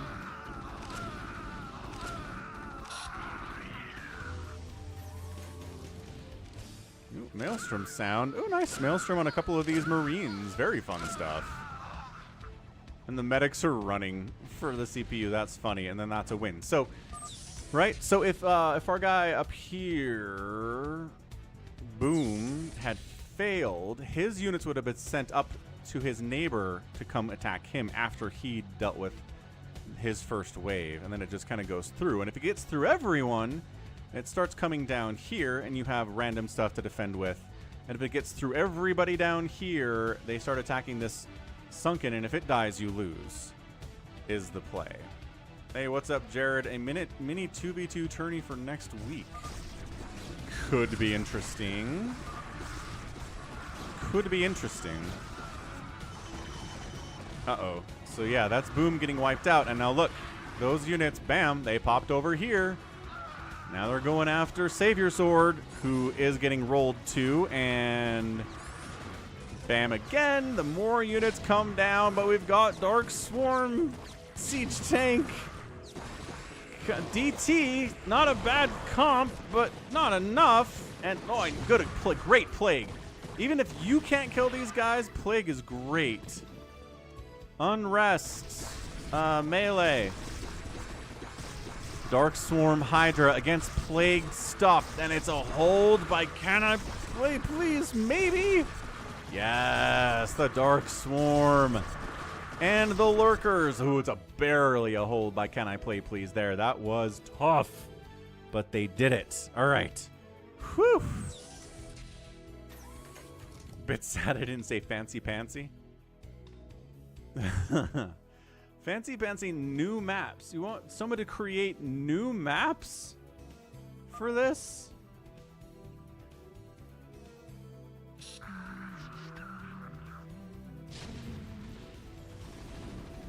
Why do we need new maps for a 2v2 tournament, Jared?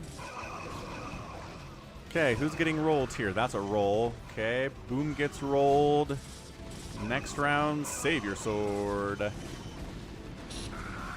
Oh, you're talking about maps that haven't been used on the stream before.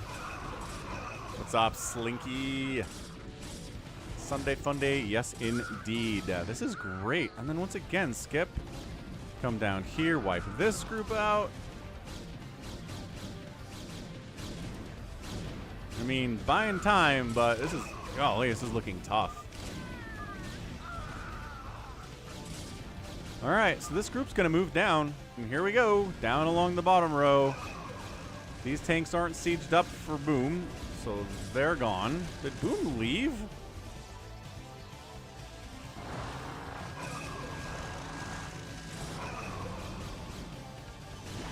Man, they're going to crush through here, aren't they? I mean, cannons are going to put in some work for sure.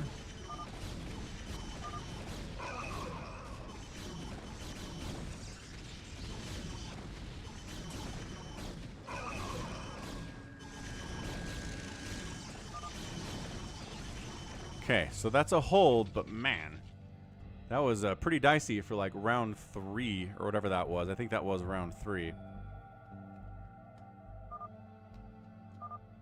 Yeah, Possum, if you want to see a Crazy Critters free-for-all, we had one of those last week.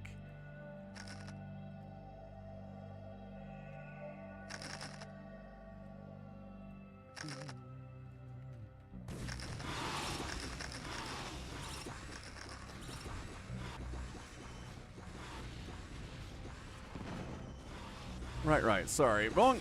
Just trying to find the Crazy Critters free-for-all I just put in chat. So good ensnare on the mutas, but they're going to get through. Ah, Reaver wiping out the Lings. So the Hydras fighting the mutas is pretty good. This group, where are these mutas? Where do they think they're going? I don't know, but that's another dead. And Kerrigan, the translation for Kerrigan is a virgin with rabies. What the heck, game?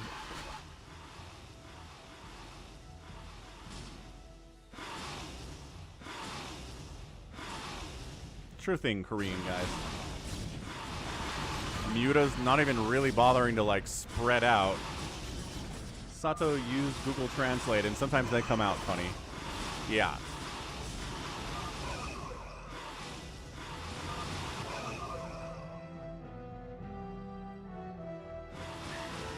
And here comes Muta Reaver Flock.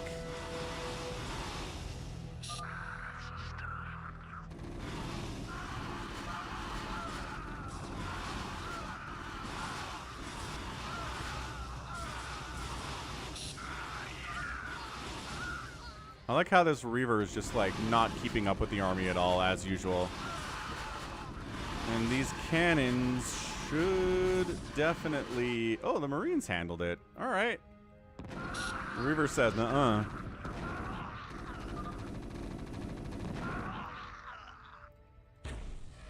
Ah, that makes sense. Okay, so... Ah, you blinded the Reaver, whose name is Crush, by the way. Optical flare. I mean, it's going to walk into cannon range anyway because it's stupid. Fun. Okay, next up, we got Vultures and Siege Tanks. Everybody is dealt the same hand here as far as enemy, but they get different units with which to defend.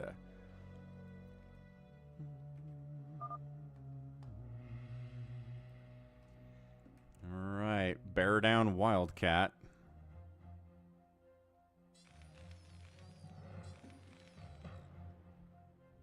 I like Bunker. Bunker, good. Hydras and Goliaths and Marines fighting together, man. Quick, Marines, get inside the bunker. The tanks aren't going to siege up. But does it really matter? Bunker putting in some serious work now.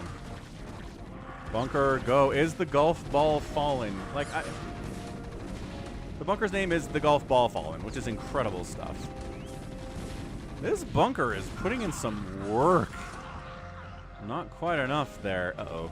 Heading down. Okay, so this group is dead. Heading down against Ultra Hydra Marine. Cattle with mad cow disease. Hiders are simply spit. Ooh, ooh, ooh. Game's spazzing out a little bit. Oh, they did it. How did they do it? I don't think they did it. All right, Dragoons are brains. High Templar are electric grills. Reavers are crush. Hiders are spit. Zealots are the knife is a knife, which is great. Marines are public. DTs are boom. Unless this is a Zeratul. Ah, it is. Never mind. Zeratul is boom. Couldn't go through that healing. Not great at all. And again, if you can't win, well, you can hurt them with Storm or Plague or something. By all means, do that. Defilers are a year old. Sure, I guess.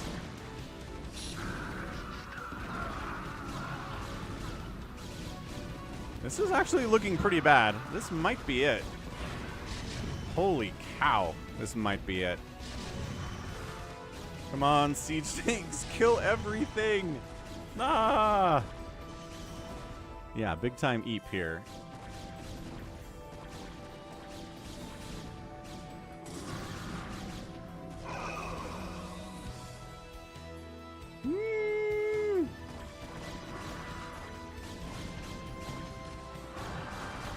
Well, I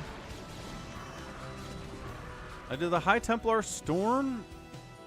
I hope. Ooh, infested Terrans! Oh, nice! Good connections, guys. That was way better than I expected for those infested Terrans. I thought they would fail miserably. Okay, cannons are thinning this out. Like, really well, honestly. Is he, building more cannons. Go, can I play, please? More cannon builds. Can I play, please? Holding it again.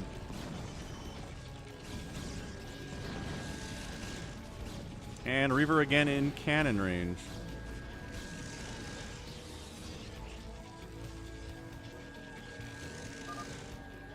All right, so can I play, please? Hold. Oh, they're still... Okay, some glitchy Reavers.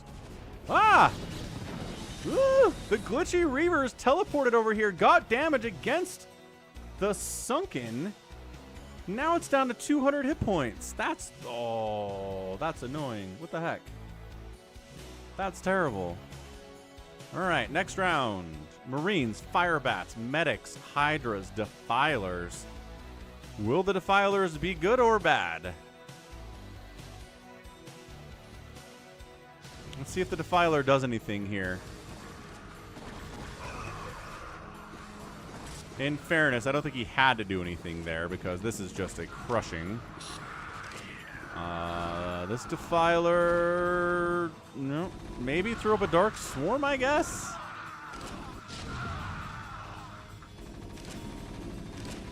Ooh, and they have a Ghost. Oh my gosh, locked down the stuff. But the Ultralisk clearing everything out. Okay, all right, buying time. Holy Hannah. Hamster got some storm left over. Great storms, wonderful storms. Sometimes even your storm is not enough. Buying time, buying time. This lockdown, if this lockdown were to wear off right now, that'd be great. He's look at this. Look at him buying time. Buying so much time.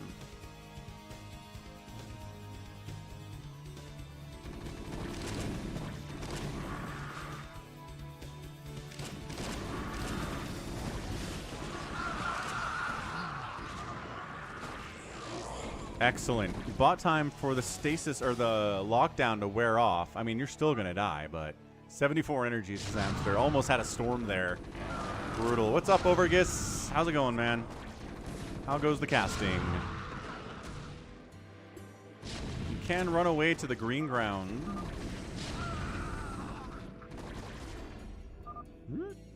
Maelstrom? Maelstrom.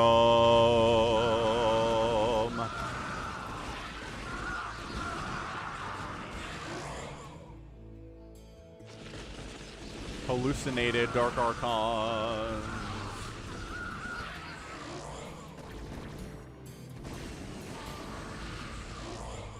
Reavers.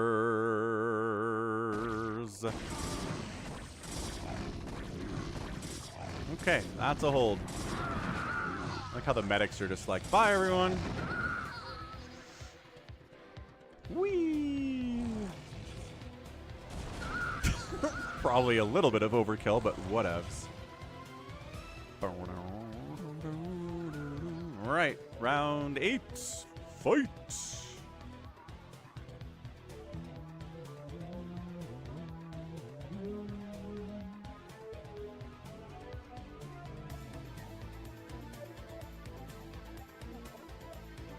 So Reaver Hydra Ultra doesn't seem that bad.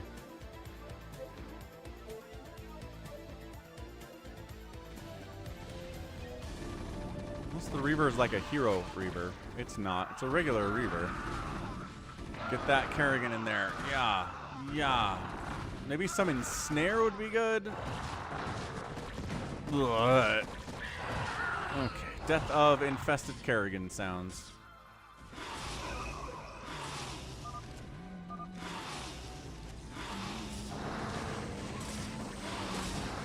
Alright, the Ultra's crushing through here.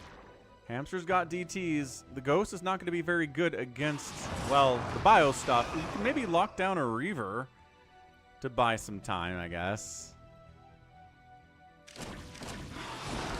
Like, must find Reaver. Yes, locks down a Reaver. Oh, 2 Reavers get locked down. Excellent. Not that the Reavers are any good down. Oh, it teleports the Reavers down here, though.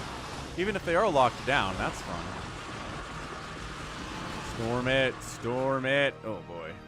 Zealots.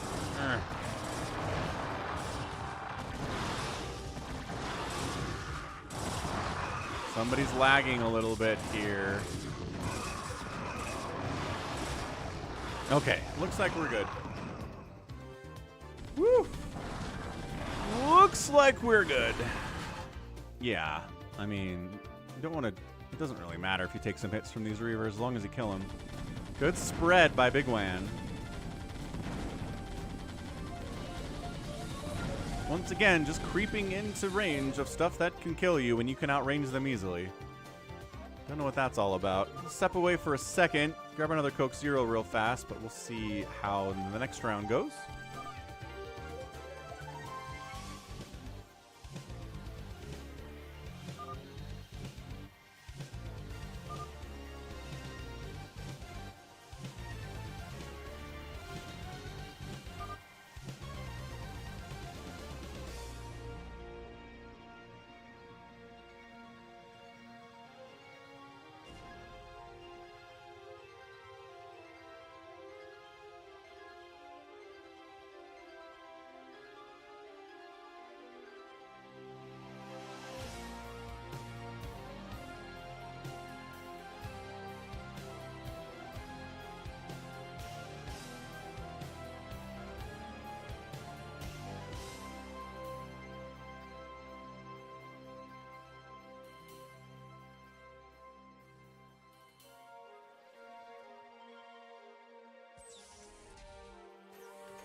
And it looks like another hold here on stage 9.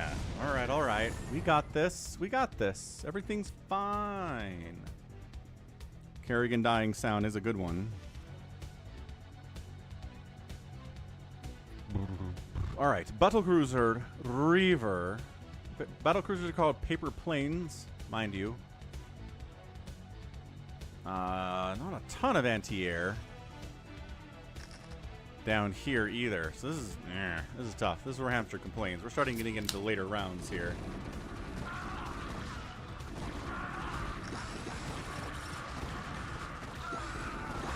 Yeah, if we get battle cruisers can win enough.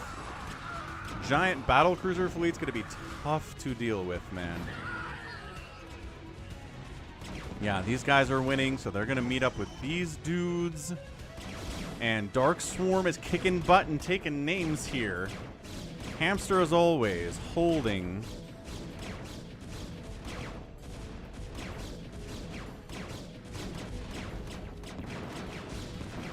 Uh-oh. Dark Storm not holding. Whoa. Another Dark Storm holding. Reaver is going to be problematic, but defensive Reaver from Hamster putting in work. Okay. Reaver's dead. Good. Great hold. Fantastic hold. Plagued Reaver trying to do this thing. Oh my gosh. Target the Reaver. Target the Reaver. Target the Reaver.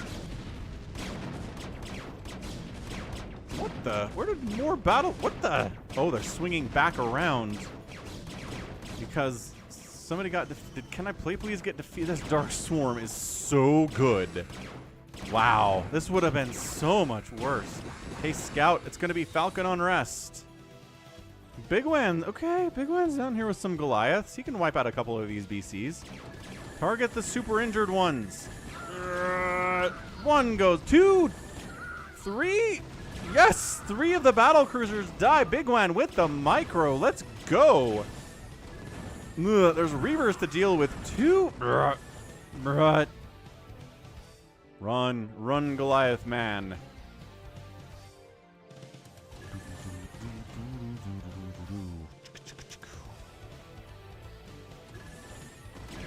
Alright. I mean, it's only good so far.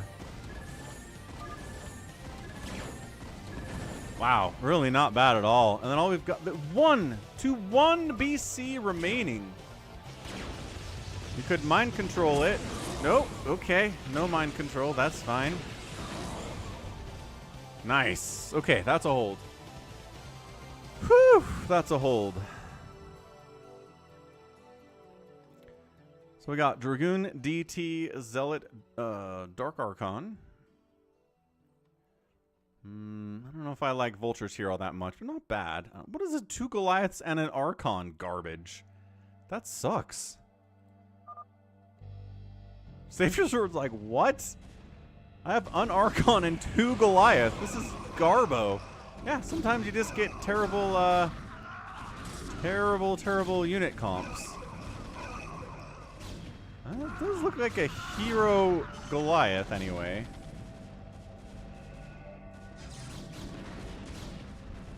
At least it was a hero. And this is a Phoenix. So, okay. If you don't seem to get a lot of stuff, there's probably a hero involved somewhere. This is big. This is big. We didn't do cannons this time? Why are there no cannons this time? Cannons are good. Uh-oh. This might be a loss here.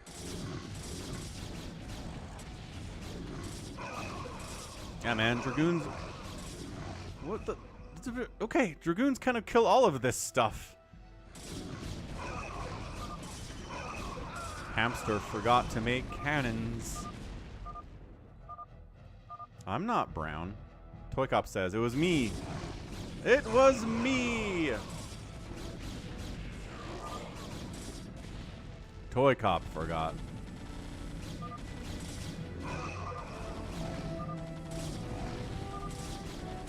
GG. You guys didn't use your civilians. You totally should have.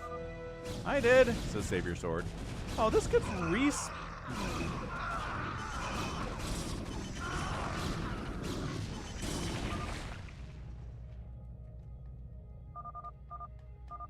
Alright, GG. Computer wins. Learn some lessons, though. About using your civilians to buy cool stuff. You gotta do that, obviously. So GG's. And next up, it is gonna be the last of the day, a Falcon Unrest free-for-all. Thanks for subbing, Songvo. I'm not even sure if I said that right, but you know.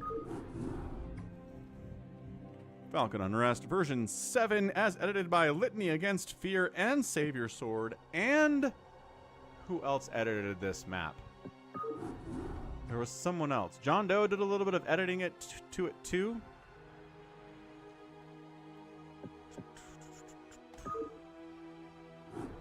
It's all good, ToyCop. It was your first time playing, right? You gotta learn. You gotta learn the UMS settings.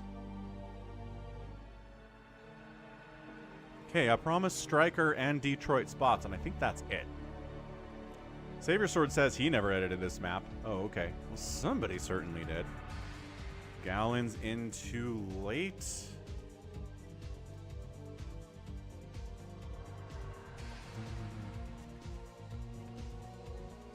Ooh, rAmEc.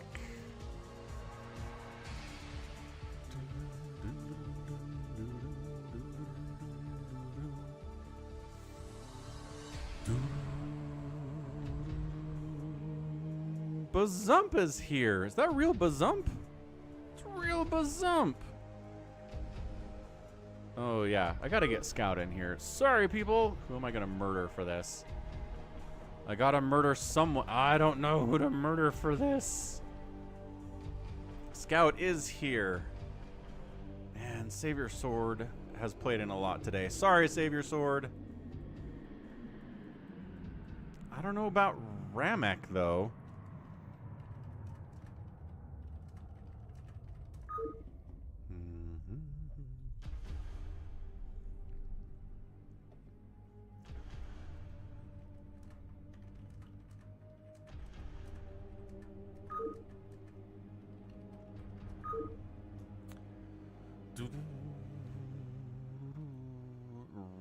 rAmEc over anybody here? Bazump, BearDown. rAmEc's fine. Yeah, Scout wants rAmEc in here, but like, I don't know. I can't. Nah, promise. It's JohnDoe, RJB, Bazump, BearDown.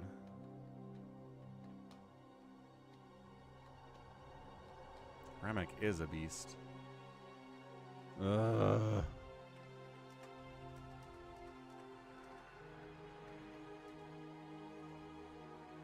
You did play last game.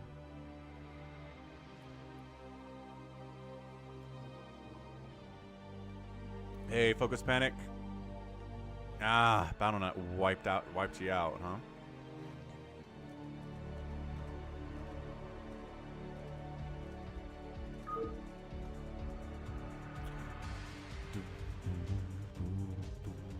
Alright, so rAmEc hasn't played, Bazump hasn't played, Scout hasn't played.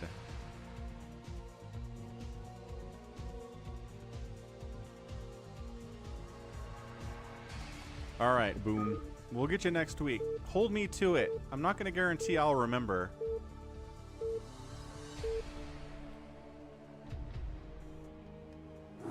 Fancy old login to BattleNet instead of your servers. I don't know what that means. Alright, free-for-all. On Falcon Unrest, first player on the list is going to be Striker playing Magenta. Terran. Very dangerous position. This position is usually not lived to the end of the game. Next door to him is AvcaTiNuS. Again, a very dangerous spot. A safe spot here is Scout. Very rare for people in this spot to die early, but not impossible. rAmEc down here is fairly safe too. As a red Terran, someone's lagging their butt off. Got a brown Terran. It's JohnDoe, rather. We got an orange Protoss. It's Detroit Bulk. A Terran player, Bazump. We like Bazump a lot. I think Bazump first showed up in a Phantom mode, and he was awesome. Like, immediately, I was impressed with Bazump. And then we have a white Protoss up here, RJB.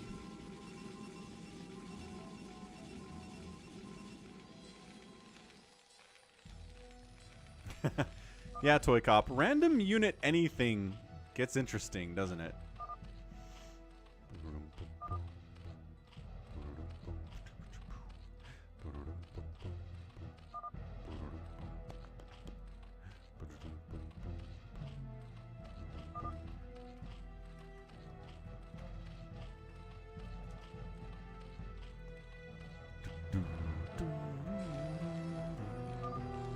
But I'm glad you have had fun, ToyCop.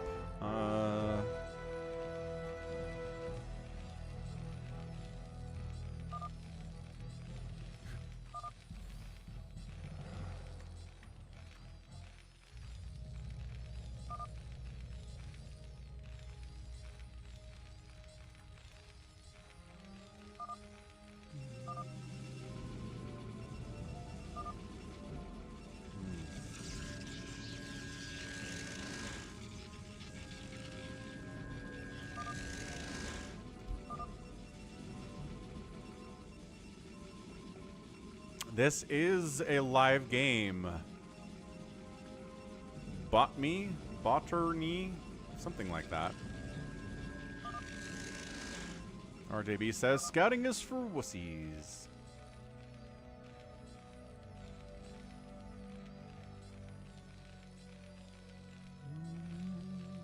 AvcaTiNuS checks to see who's next door, and the answer is, it is Striker. Interesting. Wow, look at all of the Kakarus. There's a Banglass over here. It's like Critter City. Ah, the bunker's not up, and AvcaTiNuS is here with his early lings. What? Okay, bunker is up. Hold on. Repair the bunker. Repair the bunker. Okay, saved it. Saved it. Saved the bunker. Okay, so AvcaTiNuS' early attempt to kill Striker in the first 3 minutes. He's alive. He's alive.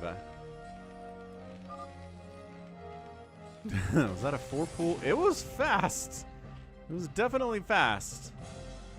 Scout sending out some zealots.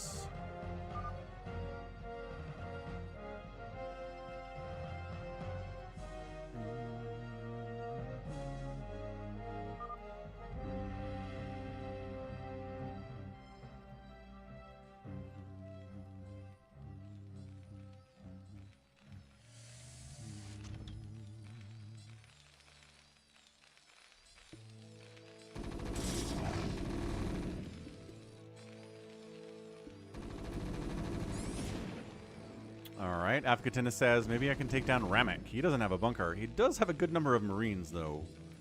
So that's nice. Also, Scout, trying to maybe zealot push here. The Terrans are getting attacked, man. The Terrans are getting attacked early. Hey, you're very welcome for the casts and the videos, Botternol. I think that looks like an R and an N, not an M. It's freaking me out, though. Gotta get my eyes checked.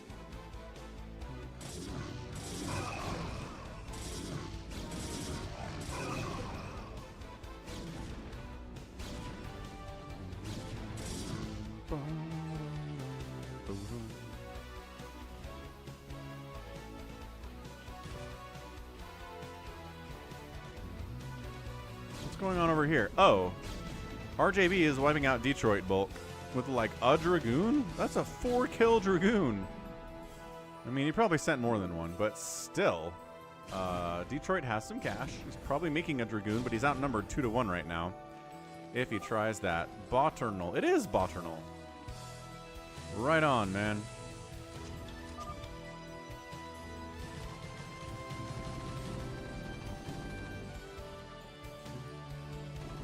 Yep, Striker's all walled up here, bunkered up. Good Sim City. Lings can't do much there.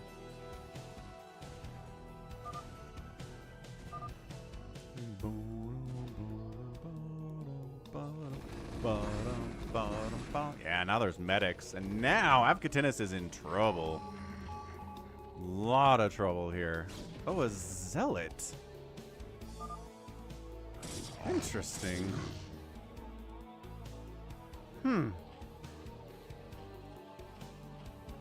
Yeah, FFA is about securing a base for sure, but on this map, where there aren't a lot of places to expand and not a lot of resources, being aggressive can really pay off. I like how rAmEc has the same idea. Yeah, so he's like, all right, you got it, man. Both rAmEc and Striker are like, this guy tried to Ling Rush me. Let's kill him. And they showed up at the same time. No, it's totally fair. You're not getting double teamed. It's just one guy showing up to kill you. AvcaTiNuS tapped out. He was aggressive against 2 Terran players and couldn't finish either of them off. And then they both got up Marine medic armies and came to kill him at the same time. That's really funny.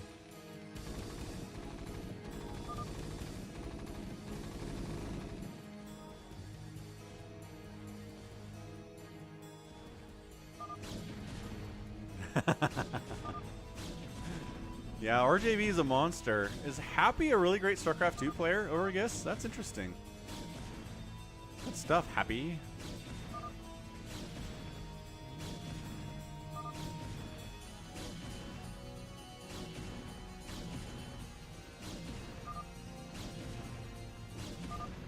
Alright, so Detroit's dead.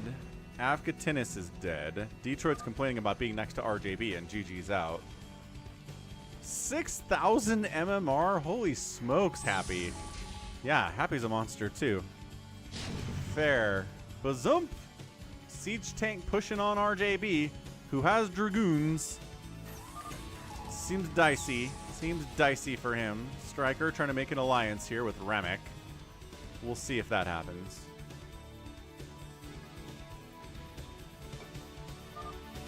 Yeah, effectively, Striker's clearing the base out, and he's going to get it. Well, rAmEc accepts the alliance. Striker is all about diplomacy on these free-for-alls, which is why he usually makes the final 4 at least.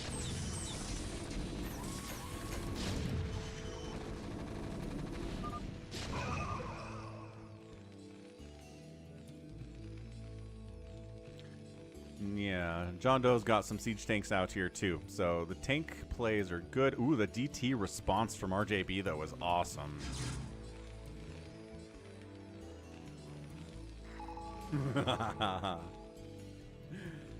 Yeah, GM is an interesting place over Guess, certainly, because yeah, it sounds like he's right on that line of like, I am the best player whose name you've never heard of before. But once there's a player whose name everybody knows, he's toast. Like Raynor shows up, Maru shows up, Hearthstone shows up. You know, anybody shows up. And bam, you're toast. It's a fun place to live. So like you're kind of like either you crush or you get crushed on the ladder.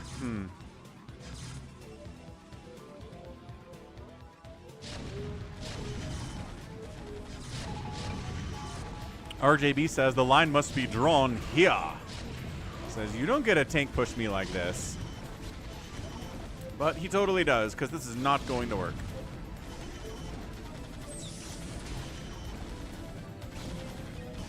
Yeah, MMR in Brood War and in StarCraft 2 are very different. Ooh, and you're right. I mean, he's still here. But is he, though? Oh, hang on. Hang on. Interesting. Oh! Marine Medic pushing on Scout. Uh-oh. Scout's suddenly in a lot of trouble. He doesn't have any splash damage.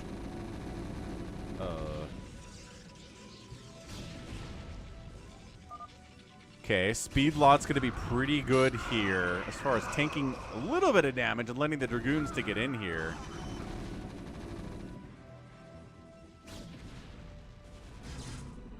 And that's it. Detroit's last probe is dead. He's out. He's got enough money to build a Nexus, but no probes to do it, and no Nexuses to build more probes at, and not enough money anyway, so Detroit is gone. And RJB takes him down. Scout trying to hold with DTs. How many scans do you have? Striker says, I'll help you kill Scout if you want. That would be cool. Yeah, 3,000 MMR in StarCraft 2 is me. I'm at 3,000 MMR. Like 3,500.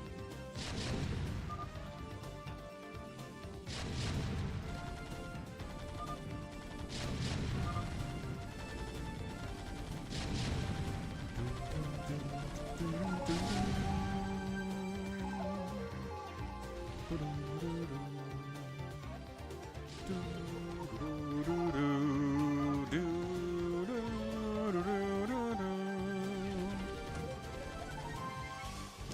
trying to push up here on Bazump's base. He's got a decent, I was going to say it's a wall. It is not a wall. Maybe if this barracks was landed, it would be a wall. That'd be pretty cool. Oh, but the counterattack. RJB is getting pushed. The counterattack of Zealots is causing some problems, though. SCB's body block for the tanks and Goliaths. This does look like a hold for Bazump, especially with that defender's mode. Defender advantage kicking in with an extra tank. It is time. It is time for the cockroaching. What's up, Jack? Welcome back.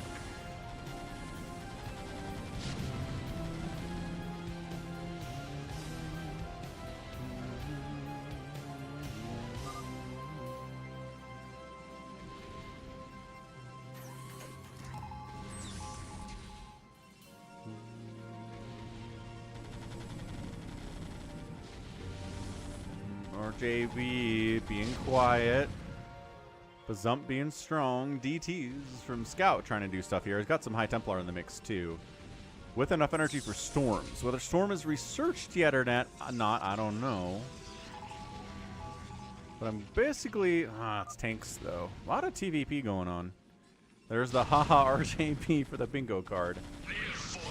I don't know if it's a bingo card, but thank you, Sonanova, for subbing. Welcome aboard.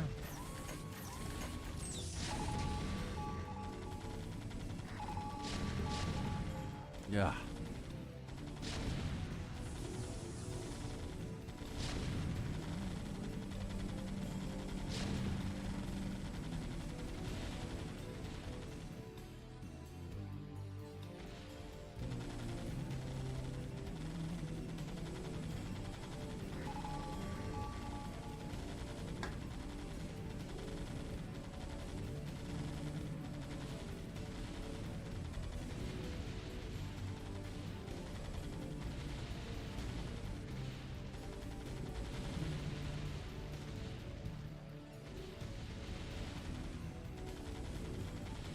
Nice. Happy joined the Discord server. What's up, Happy? Yeah, we got StarCraft 2 players in there. We got Brood War players in there. It is a StarCraft centric Discord server. You do have separate channels for them, but sometimes Brood War bleeds out into like General, and StarCraft 2 fans are like, meh. And sometimes StarCraft 2 bleeds out into General, and Brood War fans are like, meh.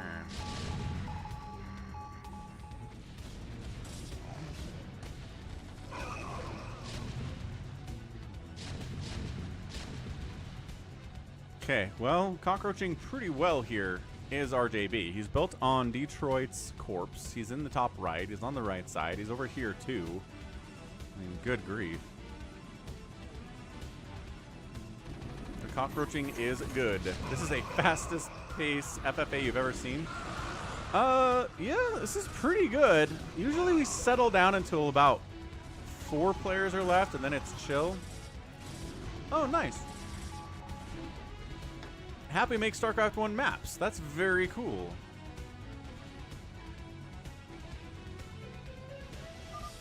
Oh, you've been watching my YouTube videos, and then you saw this channel on Twitch through Recommends. Well, thank you, Recommends. Here, Happy, let me give you a Phase Smith role on the Discord server so that you have a color. And if you're a map maker, it's perfect. In here somewhere. There it is. Phase Smith. There you go. You got a role on the Discord server now. Your name is no longer embarrassingly gray. It has a color. And people know that you are a maker of maps, which is very cool.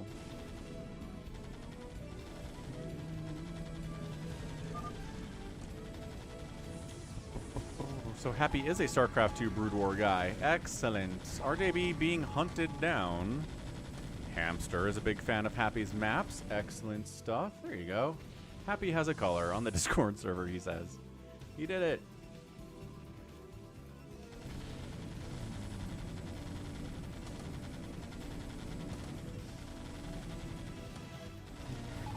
Okay, RJB still being hunted. It's hard to find all the places RJB lives because he's cockroaching so much.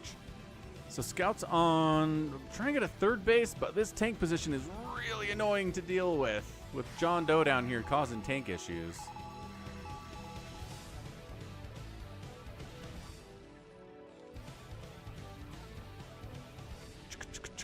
Trying to expand over here, but there's another Terran up this way, and he can fire across this way too. Ah, this map. This map is good for tanks. It's also good for carriers, though.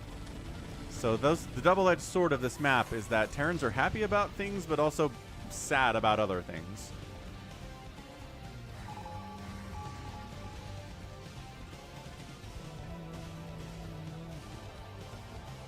$132 likes, 150 is our stream goal. Scout decides to push in on Bazump a little bit, and then never mind, falls back. Falls right on back.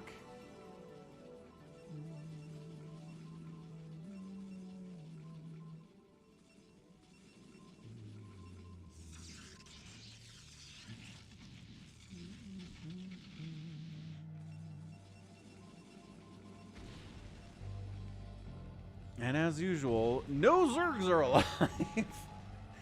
At like the 20-minute mark. It's usually how this goes.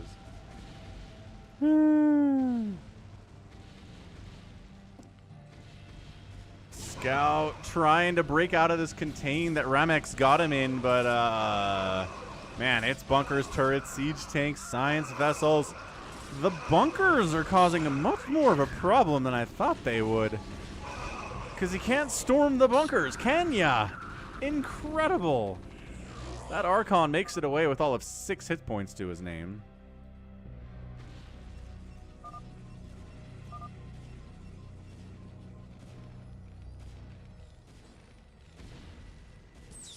Okay, so Detroit's base has now been Detroit's base, RJB's base, and now it's Bazump's base. So that's very fun.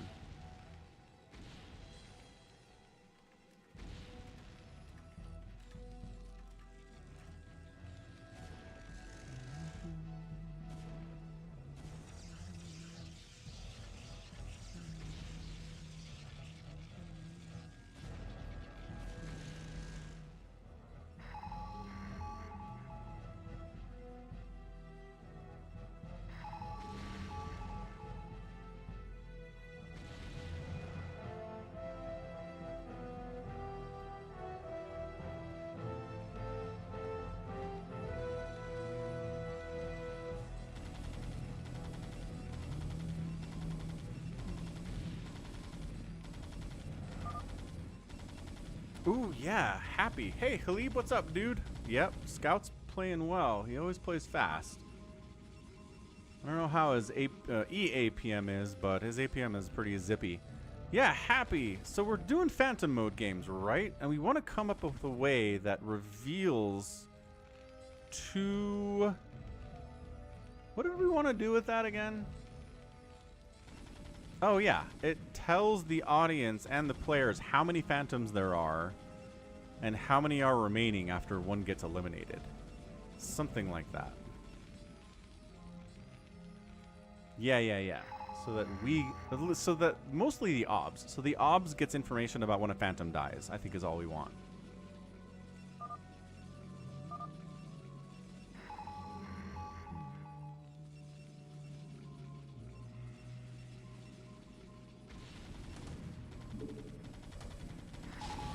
Bazump going after Scout down to his third base. Scout is like, I've been dealing with rAmEc. These Terrans are so annoying. But yeah, the Alliance, the rAmEc Striker Alliance on the left side is pretty strong, dude.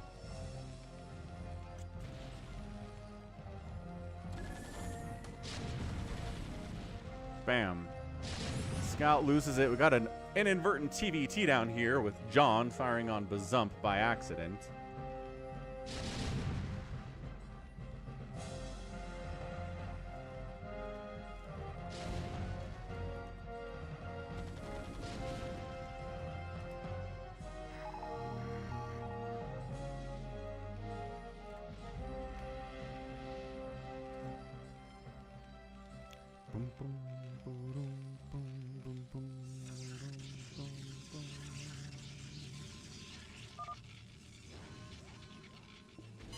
Nuclear launch detected. Uh-oh.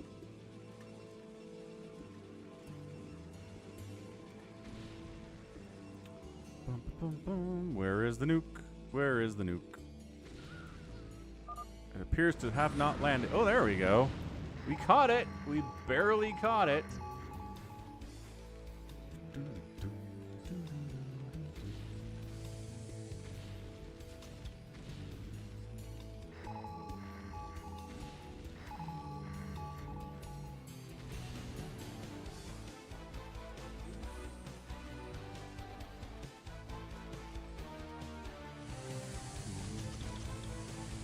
Jericho Adun Tortilla, sir.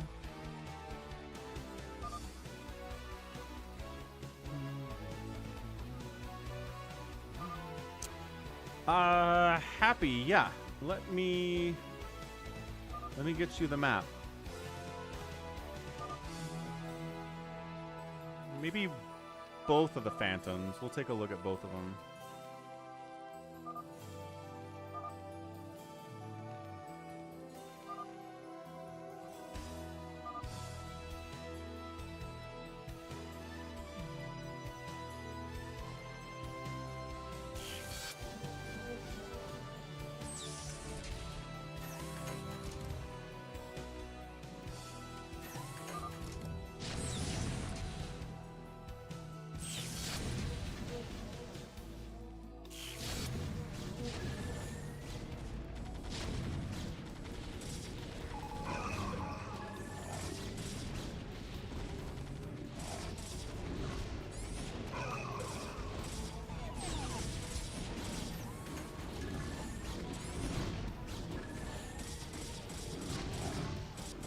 Alright, Happy. I tossed it in the Discord server. I pinged you in their Brood War channel. Yeah, if you want to take a look, that would be awesome.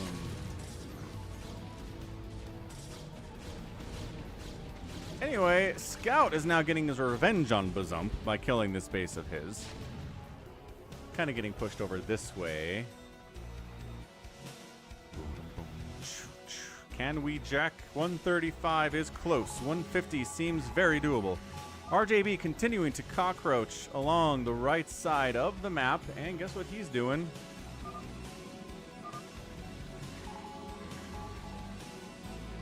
That's right. RJB has plans for this game, and they involve cockroaching and being sneaky.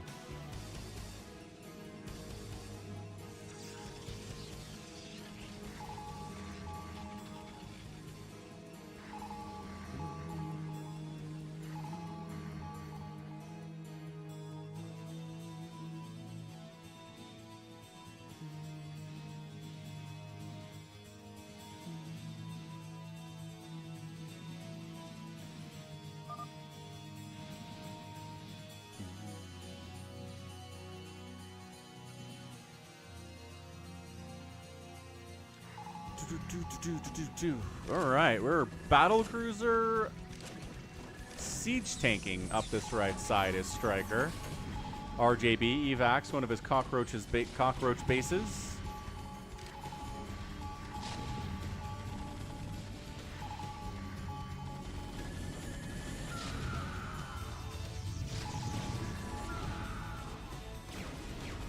Bit of a drop here from Bazump, but not quite enough to deal with a ginormous battle cruiser army, so that's not ideal.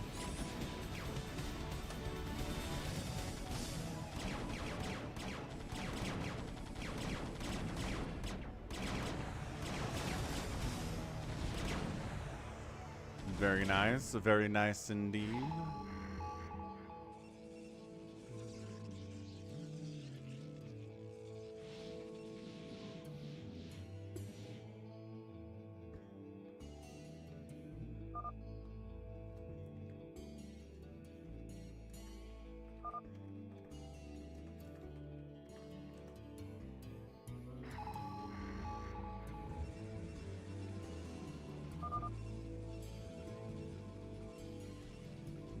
Scout's like, I am not big.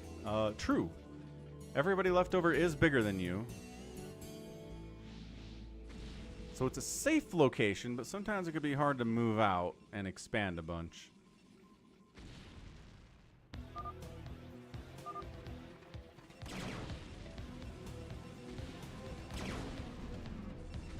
JohnDoe's quoting the Spider-Man 3 Sam Raimi version.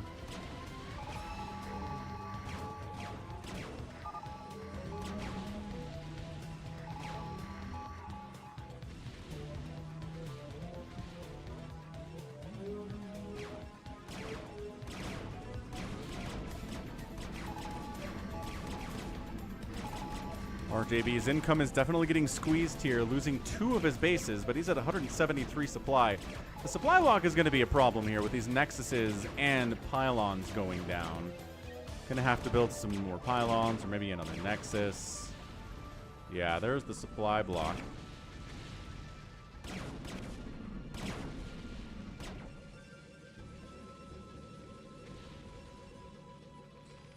What is... Keep hearing tank stuff firing, but I'm not sure where it is.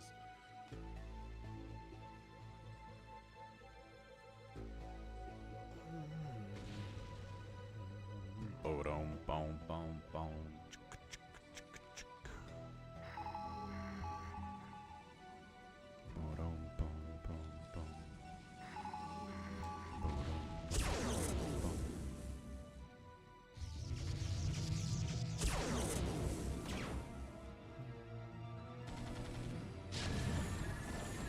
So we got a nice little TvT here between bazumpw and JohnDoe.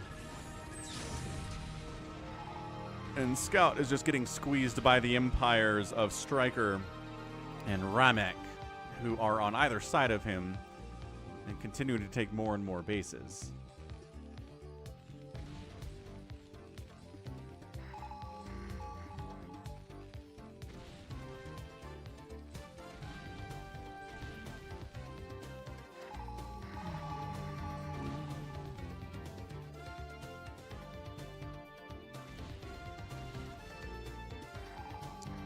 A little bit of lagging out.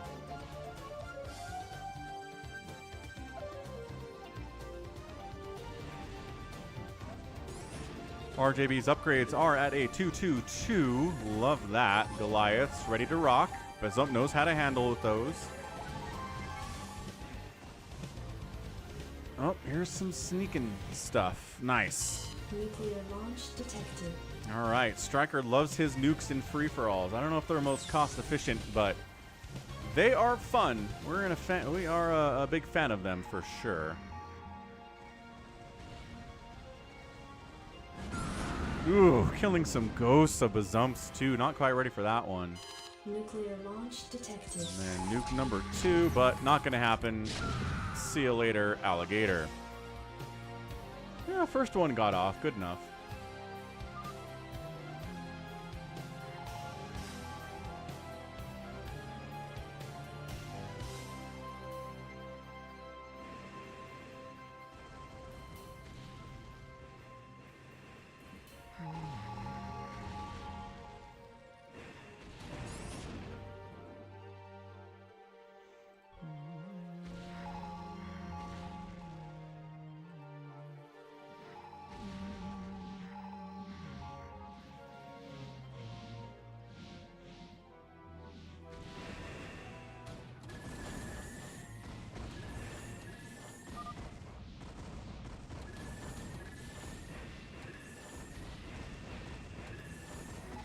All right, RJB on the move here. JohnDoe getting hit on the backside and then also getting pushed with battle cruisers on the front side. JohnDoe does have his own battle cruiser army here, but dealing with a BC and carrier army simultaneously is gonna be tough.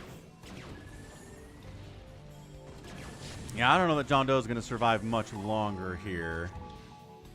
RJB trying to carrier micro his way to victory against these BCs. Can it's a straight up fight, it's not going to go very well for him. So it is 8 battle cruisers versus 8 battle cruisers. But D-Matrix is a thing. Also some Goliaths in the mix for JohnDoe. Marines on the ground for rAmEc. Makes this a tough... Yeah, I think rAmEc needs to pull great Yamatos there. Marines just not getting the value that he was hoping.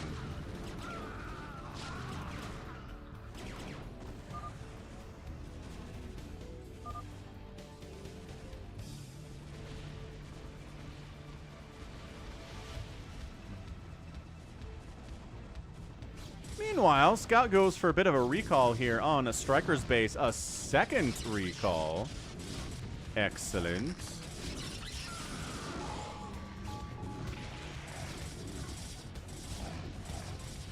Little lockdown on those Arbiters. Very sweet stuff to see there.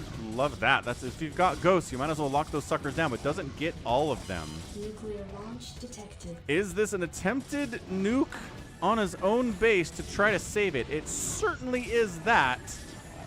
But I don't know. I don't know if this is even worth it at this point. Oh, he's going to nuke his own wraiths. Oh, he nukes a couple of his own wraiths, plus a starport, I think that was.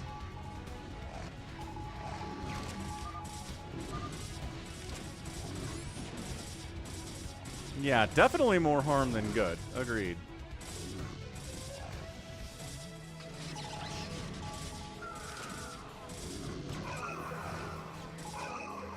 Nuclear launch detected. Is this another attempt to nuke your own base to try to save it? Because, I don't know. I don't know if that's the right move. Last time it didn't go very well. That said, I don't know where this one is. Oh, those poor BCs. We're stacking storms a little bit, which is not how you want to do. And that nuke didn't actually land. So, oh my gosh, the battlecruiser count of Striker. My Arbiter! Because, well, we've got cannons and shield batteries to fall back down here.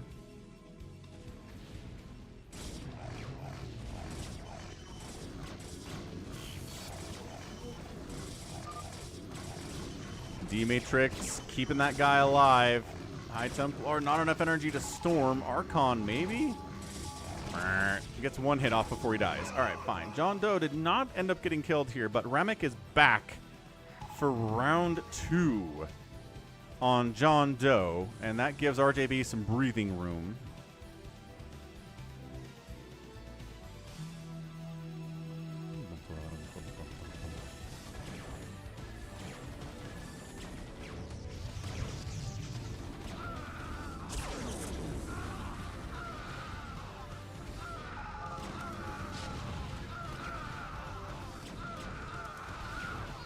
The battlecruisers' armies are big, but I think JohnDoe might have more BCs.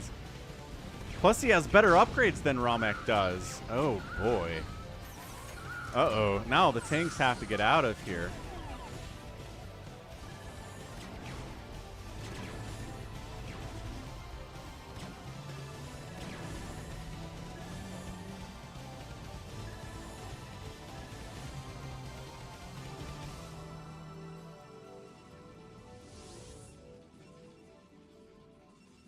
Okay, so Scout gets cleaned out. He's trying to expand, but, I mean, we're running out of places to expand. It's the stairs base, everybody's favorite base on the map. There's a couple of them. But, yeah, beautiful. Using stairs to mine this gas is fantastic. rAmEc's mech upgrades are 1-1. His battlecruiser upgrades are 1 attack, no armor. So not great when you're dealing with a JohnDoe who is making it a priority to get upgrades for his guys. Bazump's got 3-2 for his mech. His ghosts are at 0-0, but they have cloak and they have lockdown, so who needs it? Yeah. Good lockdown. Great lockdown. Hey, radio free. StarCraft is forever. StarCraft will never die. I refuse to allow it to die. It's never going to die. Not even close. Nope.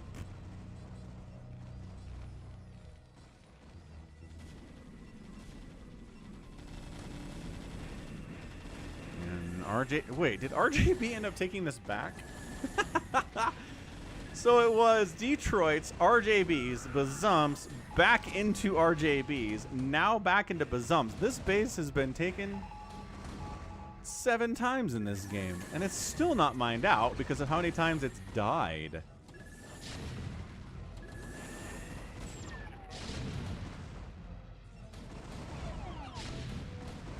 Science vessel gets snippety sniped. But yeah, see, we're mining out. That's mined out. This is mining out. JohnDoe's income is garbage right now. He's got this base, and that's it, dude. It is not good long term for him. Now they're locked down, but nothing to capitalize on it. So this carrier should be able to come out of lockdown no problem. And someone is lagging, man. 141 likes, 150 again is always the stream goal. So thanks everyone who's hit the like button so far. I appreciate ya. Legends all of you. And Bazump is broken out of stuff. Oh, okay. Well, there you go. He had some lockdown, but nothing else. So Bazump's out of it, it would seem.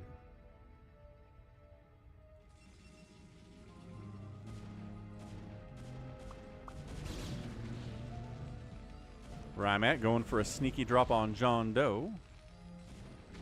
Maybe RJB. Where's he going with this?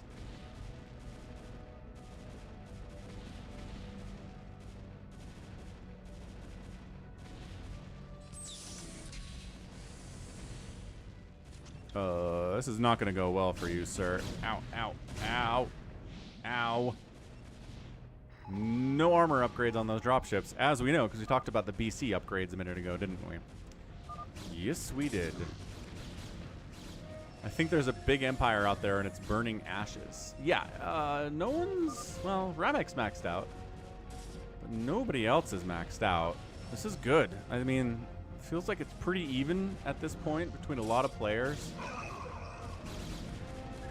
Bazump's main base is getting wiped. He's like, yeah, I thought Bazump was maxed out and terrifying. rAmEc drops in to assist with the clearing of Bazump's base, but these guys are going to fight if they get too close to each other. So Scout falls back and calls it a day. He's got this base to start mining stuff from. Bazump is mining here, but Striker might wipe it out. He's thinking about it. I'm not sure if there's anything in this dropship, but he knows this base exists, and if he wants it, which he probably should want it, considering the state of the game right now, and nobody has a giant bank, really, except, never mind, Striker has a huge bank. So maybe he doesn't care, but taking these resources away from another player is going to be worth it, right? Scout comes back from his adventure of wiping out the main base of Bazump and finds out that rAmEc's sitting on his front door, causing all sorts of trouble and all sorts of problems, and he's like, all right, can we stasis this? We tried this once already, so he does stasis a bunch of the tanks and the battle cruisers, and then calls a WTF because he stasis the wrong thing? What are we complaining about here?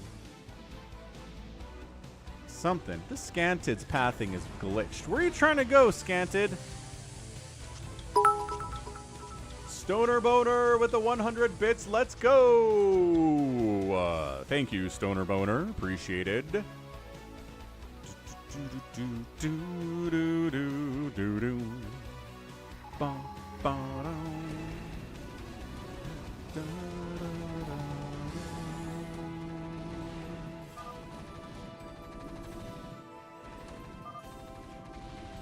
Some feedback would be cool. Gallons says, hey, what's up, dude? Yeah, Bazump's in a tough position here. Woo. rAmEc kind of throwing units away a little bit into JohnDoe's island base of tank superiority. But yeah, this is Terran Town, USA, except for RJB, who is trying to make this work. He has complained this map is unbalanced for carriers, so we'll see if that happens.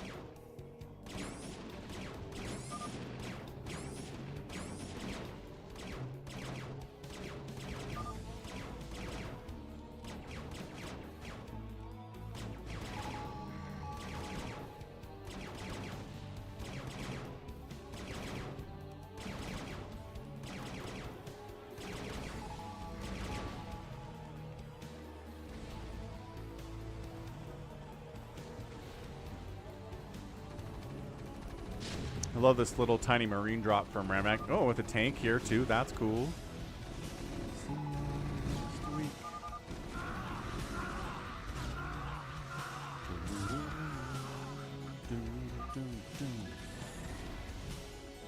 JohnDoe gets his battle cruisers stasised.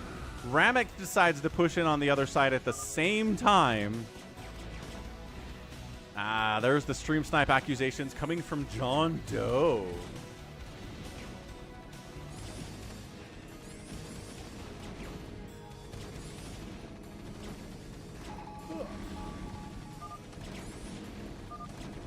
big stretch. JohnDoe. G22. I mean, his battle cruisers are coming out of stasis, and they are still really scary. Oh, man. Here we go. At least there's 2 attack now for the rAmEc's battle cruisers. Let's see how JohnDoe's battle cruisers hold. There are some Goliaths on the ground, though. That's a big deal. And that's it. JohnDoe wiped. Down to 34 supply. Down to 22 supply out of 10 available. Trying to cockroach his way to victory here, but I think this has been spotted. Weezer Blink. What's up, Weezer Blink? Bazump gets cleared out. He's done. JohnDoe gets cleared out. He's done.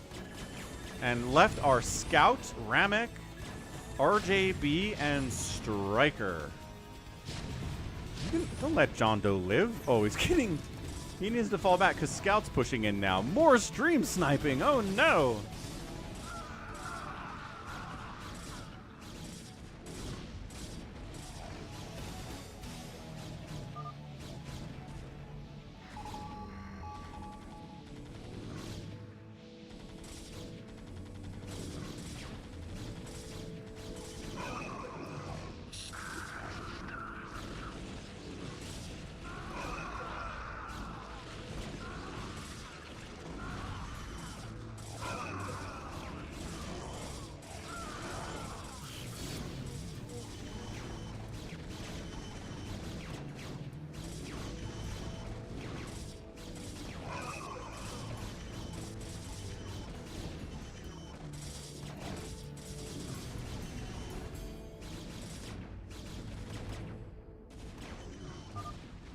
All right. rAmEc's doing some good stuff here. Let's do a poll on YouTube as well.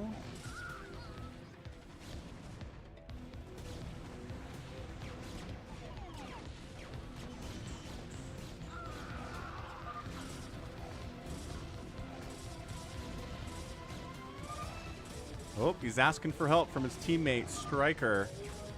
That's interesting, though. If they're both alive at the end, I think rAmEc gets the win, right? Pretty sure that's what happens here. I've been doing great, Weezer Blink. Doing some Sunday streams, getting some good support out here for StarCraft. It's fantastic. Really good stuff.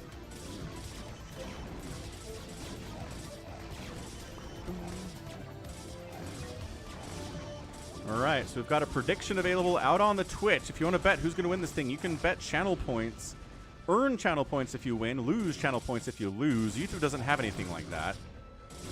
But you can definitely partake in the poll anyway and get bragging rights if you're correct. But how you doing, Weezer Blink? It's been a good day for me, that's for sure.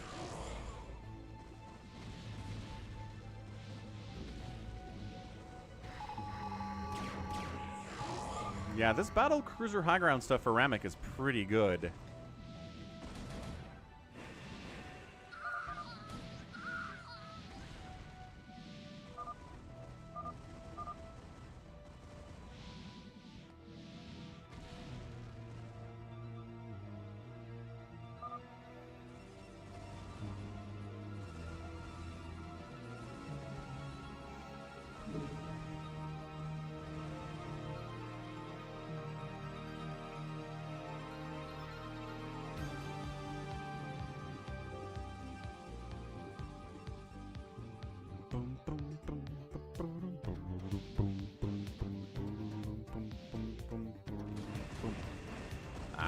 Striker's newest and I think only source of income is in trouble here.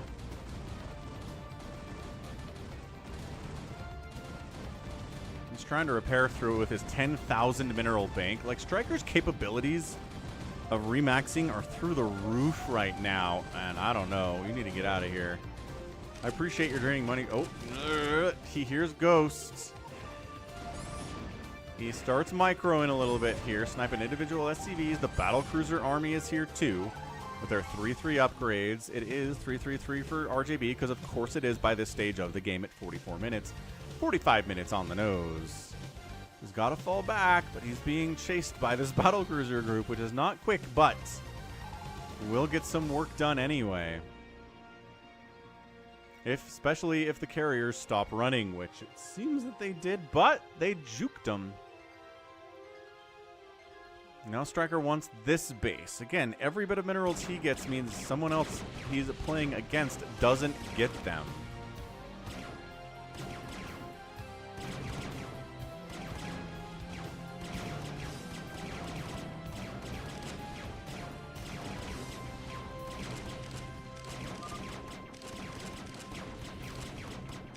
Yeah, rAmEc's got 200 minerals, and that's it for him. Scout still got income, so he's not out of this thing yet.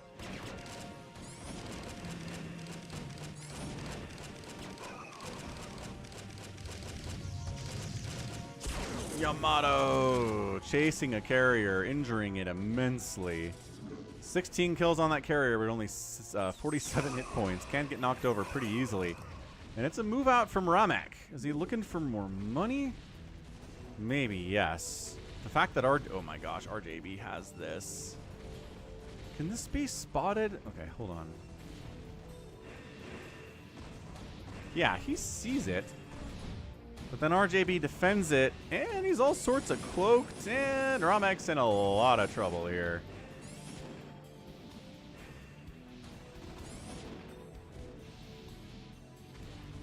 Battlecruiser count is 11.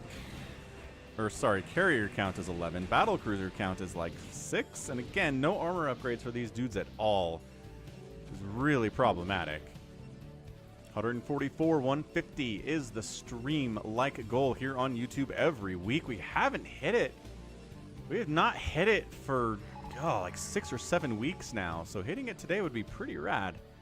I would be pretty happy about that. And you'd be happy about it too. All right, come out of stasis, but this might be the last gasp of rAmEc here.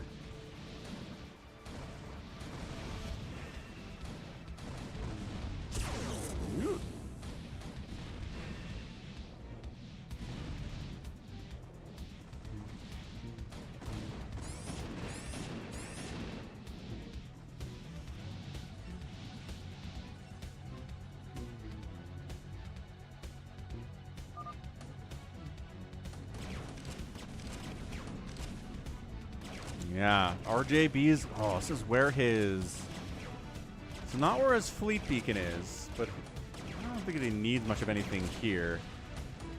He wants to get an EMP off so bad. Hey, thanks for the follow, Dave. Welcome to the Twitch side of things.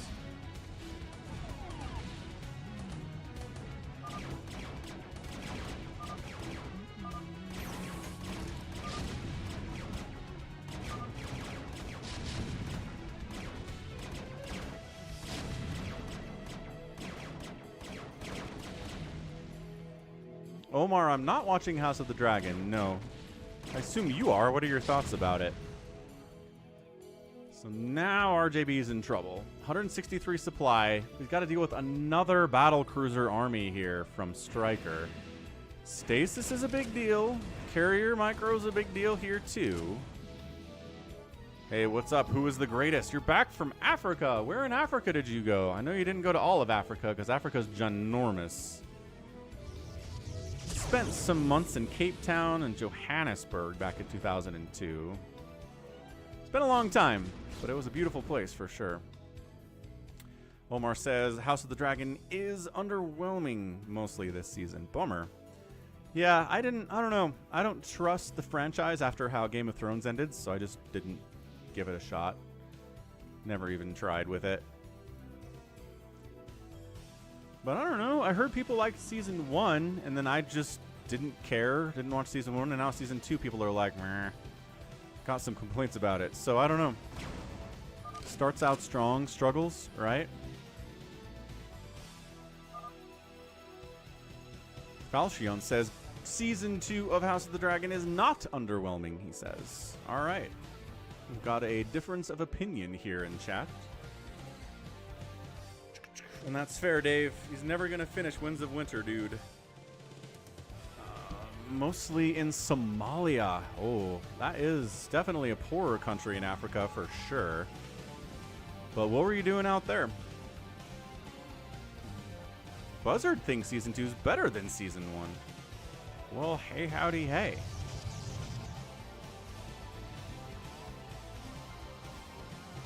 rAmEc's up here, trying to see what's going on, seeing how big Striker is. Striker's got that bank, man.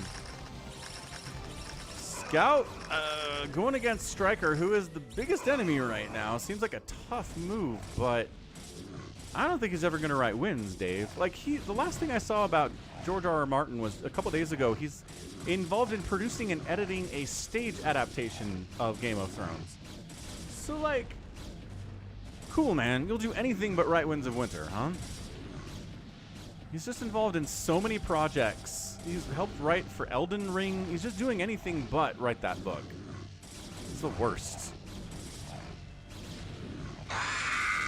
Dave says, what's up with all the Kakarus? Thanks for the follow, Moxie421. I don't know. Whoever designed this map made a lot of critters on it, I suppose. Okay, maybe we can mind control this carrier group. Mind control a siege tank? Striker's like, uh-oh. I don't know if I like this very much, and you shouldn't.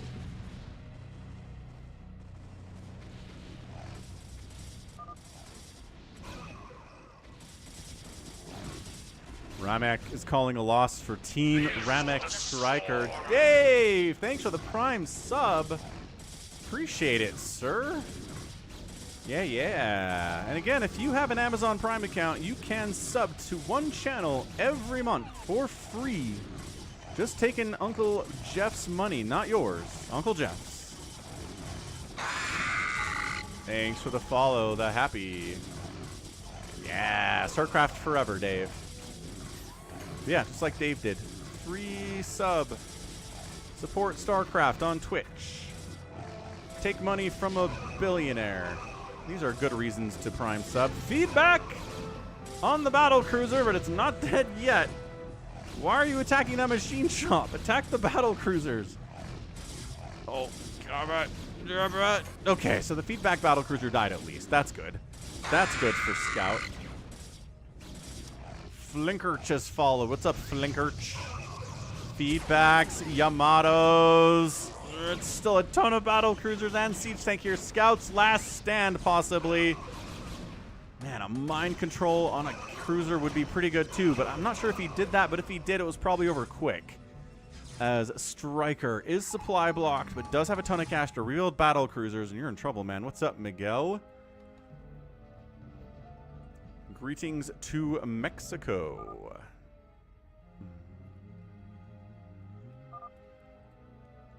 Yeah, we've got viewers from all over the world here. We did get EMP'd on a couple of the Dark Archons. Okay, fair enough. RJB making a move. So at this stage, most of you think Striker's got it. 61%, 22% say RJB. Trying to get to 150 likes here on YouTube. So thanks everyone for liking. We're almost there. We can do it before the end of this game. No doubt. No doubt about it.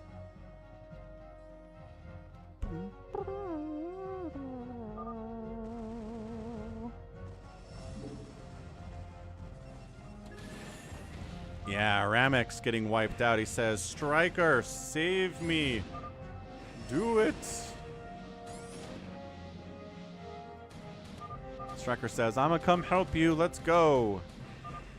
Striker's newest source of income getting wiped out by carriers at the same time, though. RJB in 2 places at once with his 155 supply of 333 carriers. rAmEc says, if we can kill Scout and RJB, we got this. Scout does have some stuff left. He's still fighting, but I think this income is basically 4 mineral patches that are all under 100 minerals each. So that is not going to count, dude. Where are the battle cruisers of Striker? Oh, they're up here, which means Scout sneaking down this way. The battle cruisers have no way to get back. rAmEc is allied with Striker.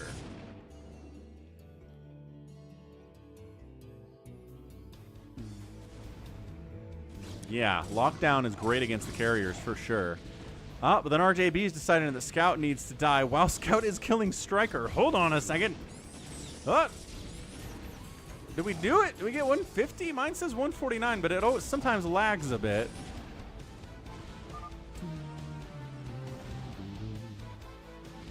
Scout says we made this game equal. Striker still supply blocked. Scout engaging into 3-3 siege tanks is tough, man.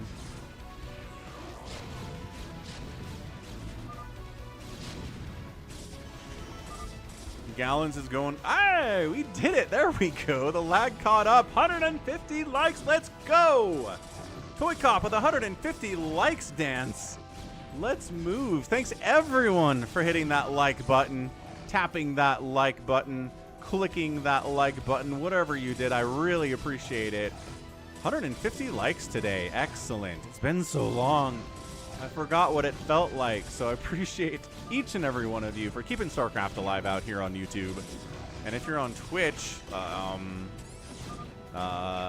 thanks for following and using your Prime subs out there and other things. Other support out on Twitch, like gifted subs and regular subs. Brancassette's out on Twitch too. What's up, Brancassette?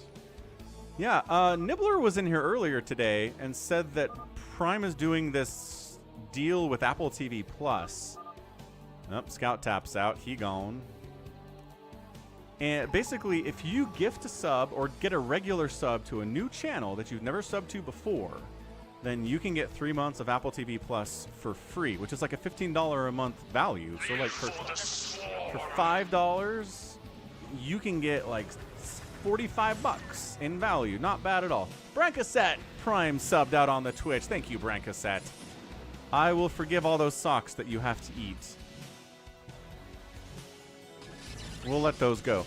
So, in answer to your question as to why we don't see ghosts in professional matches against carriers is because you need a lot of barracks to make enough ghosts to handle the carrier fleet, and all you have are factories. And so the time EMP stasis, that's pretty good. In the time it takes you to get the barracks up and make the ghosts and get the add-on, it's tough. The carriers kind of just come and kill you. It's not a fast transition. It's not an easy transition. That's basically it. Dave, I am a Zerg main. I've been a Zerg main since 1998. I like speed in my games. I really don't like being patient at all, which is probably a weakness of mine. I really, really, really like being aggressive and fast and getting to where I need to go quickly, and that is just Zerg in a nutshell. Nuke attempt. No, absolutely shut down. RJB's like, nope. Nope, nope, nope. Looks like it is going to be RJB versus Striker here. Okay, locking down a couple of the carriers. Valkyrie's getting some nice splash damage on the shields of these carriers too, which is nice. I don't know.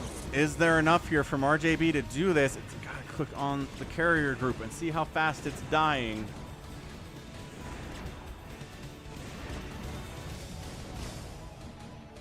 It's still hanging on. Carrier group looking fancy though. All the Valkyries are dead. These Arbiters coming out of stasis would be nice. Nice Yamato. But still, at least 12 carriers in this group. Only 5 battle cruisers remain. But Striker has the ability to make more BCs to replace these ones that he's going to lose. But guess what? There's 3,000 minerals in the bank from RJB too. He is straight up fighting here. And bam. Striker's down to 38 supply. Supply blocking him so he can't remax on carriers would be pretty good. I'm not sure he can remax with the cash he has anyway. Carriers are expensive, man. But maybe he can. I can't do maths. I can't do math at all.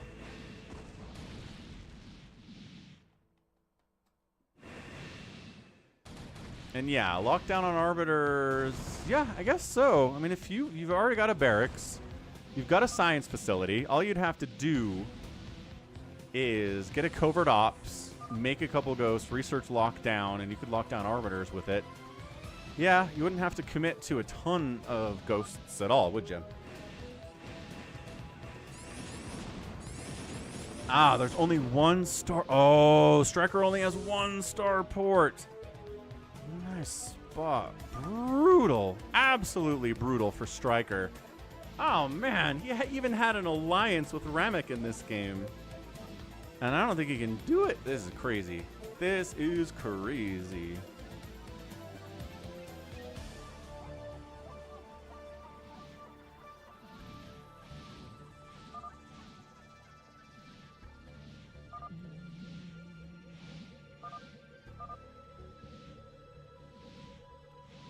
Striker says, wait. Don't kill me. I'm not done yet, he says, with 28 total supply. A Wraith. No, wait. A couple Wraiths.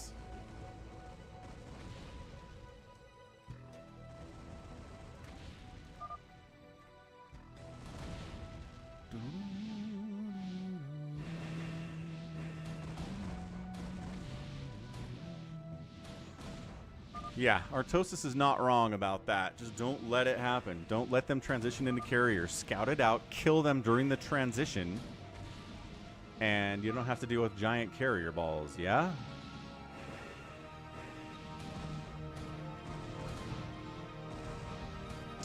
Yeah, Dave, I think a couple other observers were saying that the Dark Archons got EMP'd a bunch. So it was hard for them to have enough energy to go for a mind control.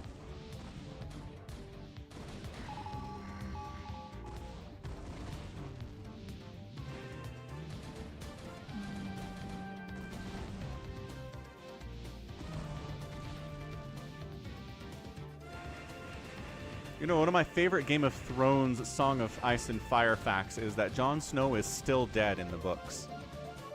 Like, that's how far behind the story the books are from how the show ended, is that Jon Snow is dead. That's crazy. That is so crazy to me. Yeah. EMP does get off. Nice EMP. A bunch of these carriers have no shields at all. The left side does, the right side doesn't, because of an interesting split that RJB went for.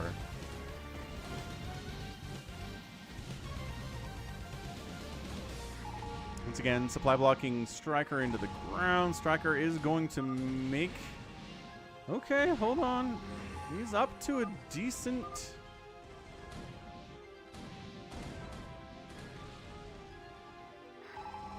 Here we go.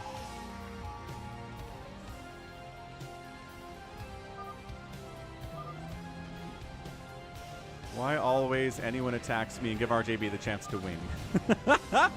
Striker always has the salt. What's up, monster? Oh, that was you. That was your Terran replay. Nice. Okay, your first time doing great with Terran. I was going to say, usually my Silverwolves play Zerg, but you were playing Terran. That's a lot of fun, dude. And no Nibbler replay this week. It's true. That's okay. We had enough replays to fill the time, undoubtedly. He'll get to us when he's got a good replay to send in. So yeah, what a great stream today. 150 plus likes. We got free-for-alls. We got UMS fun times. We got phantom modes. We got FME maps. 1v1s. We got Jaedong up in here. Soulkey Offracing. Bonyth doing some fun stuff too. Awesome, awesome stuff. All right. He's trying. He's really trying here, but it's going to be, if he doesn't have any detection, this is going to be tough. If that ComSat dies, oh, there's a ComSat here though. Hold on a second. rAmEc says, you and you deserve it. Seems lost to me. GG, rAmEc is out. Looks like RJB is going to pull this thing off. You're welcome for the stream, Gallons. SaviorSword taps out. Oh, okay. So yeah, rAmEc's gone. Striker's in here trying to build stuff, trying to stay alive, biding his time.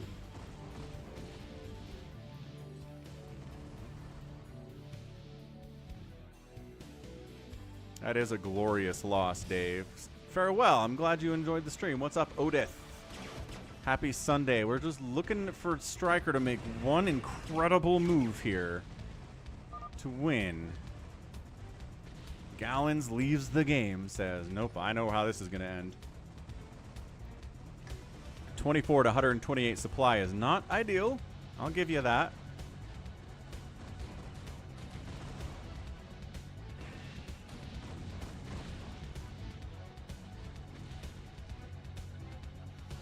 free nuke silo if you want it. Striker's like, you got a lot of obs, man. Here he goes. Cloaks in. No! Striker gets eliminated before he can try.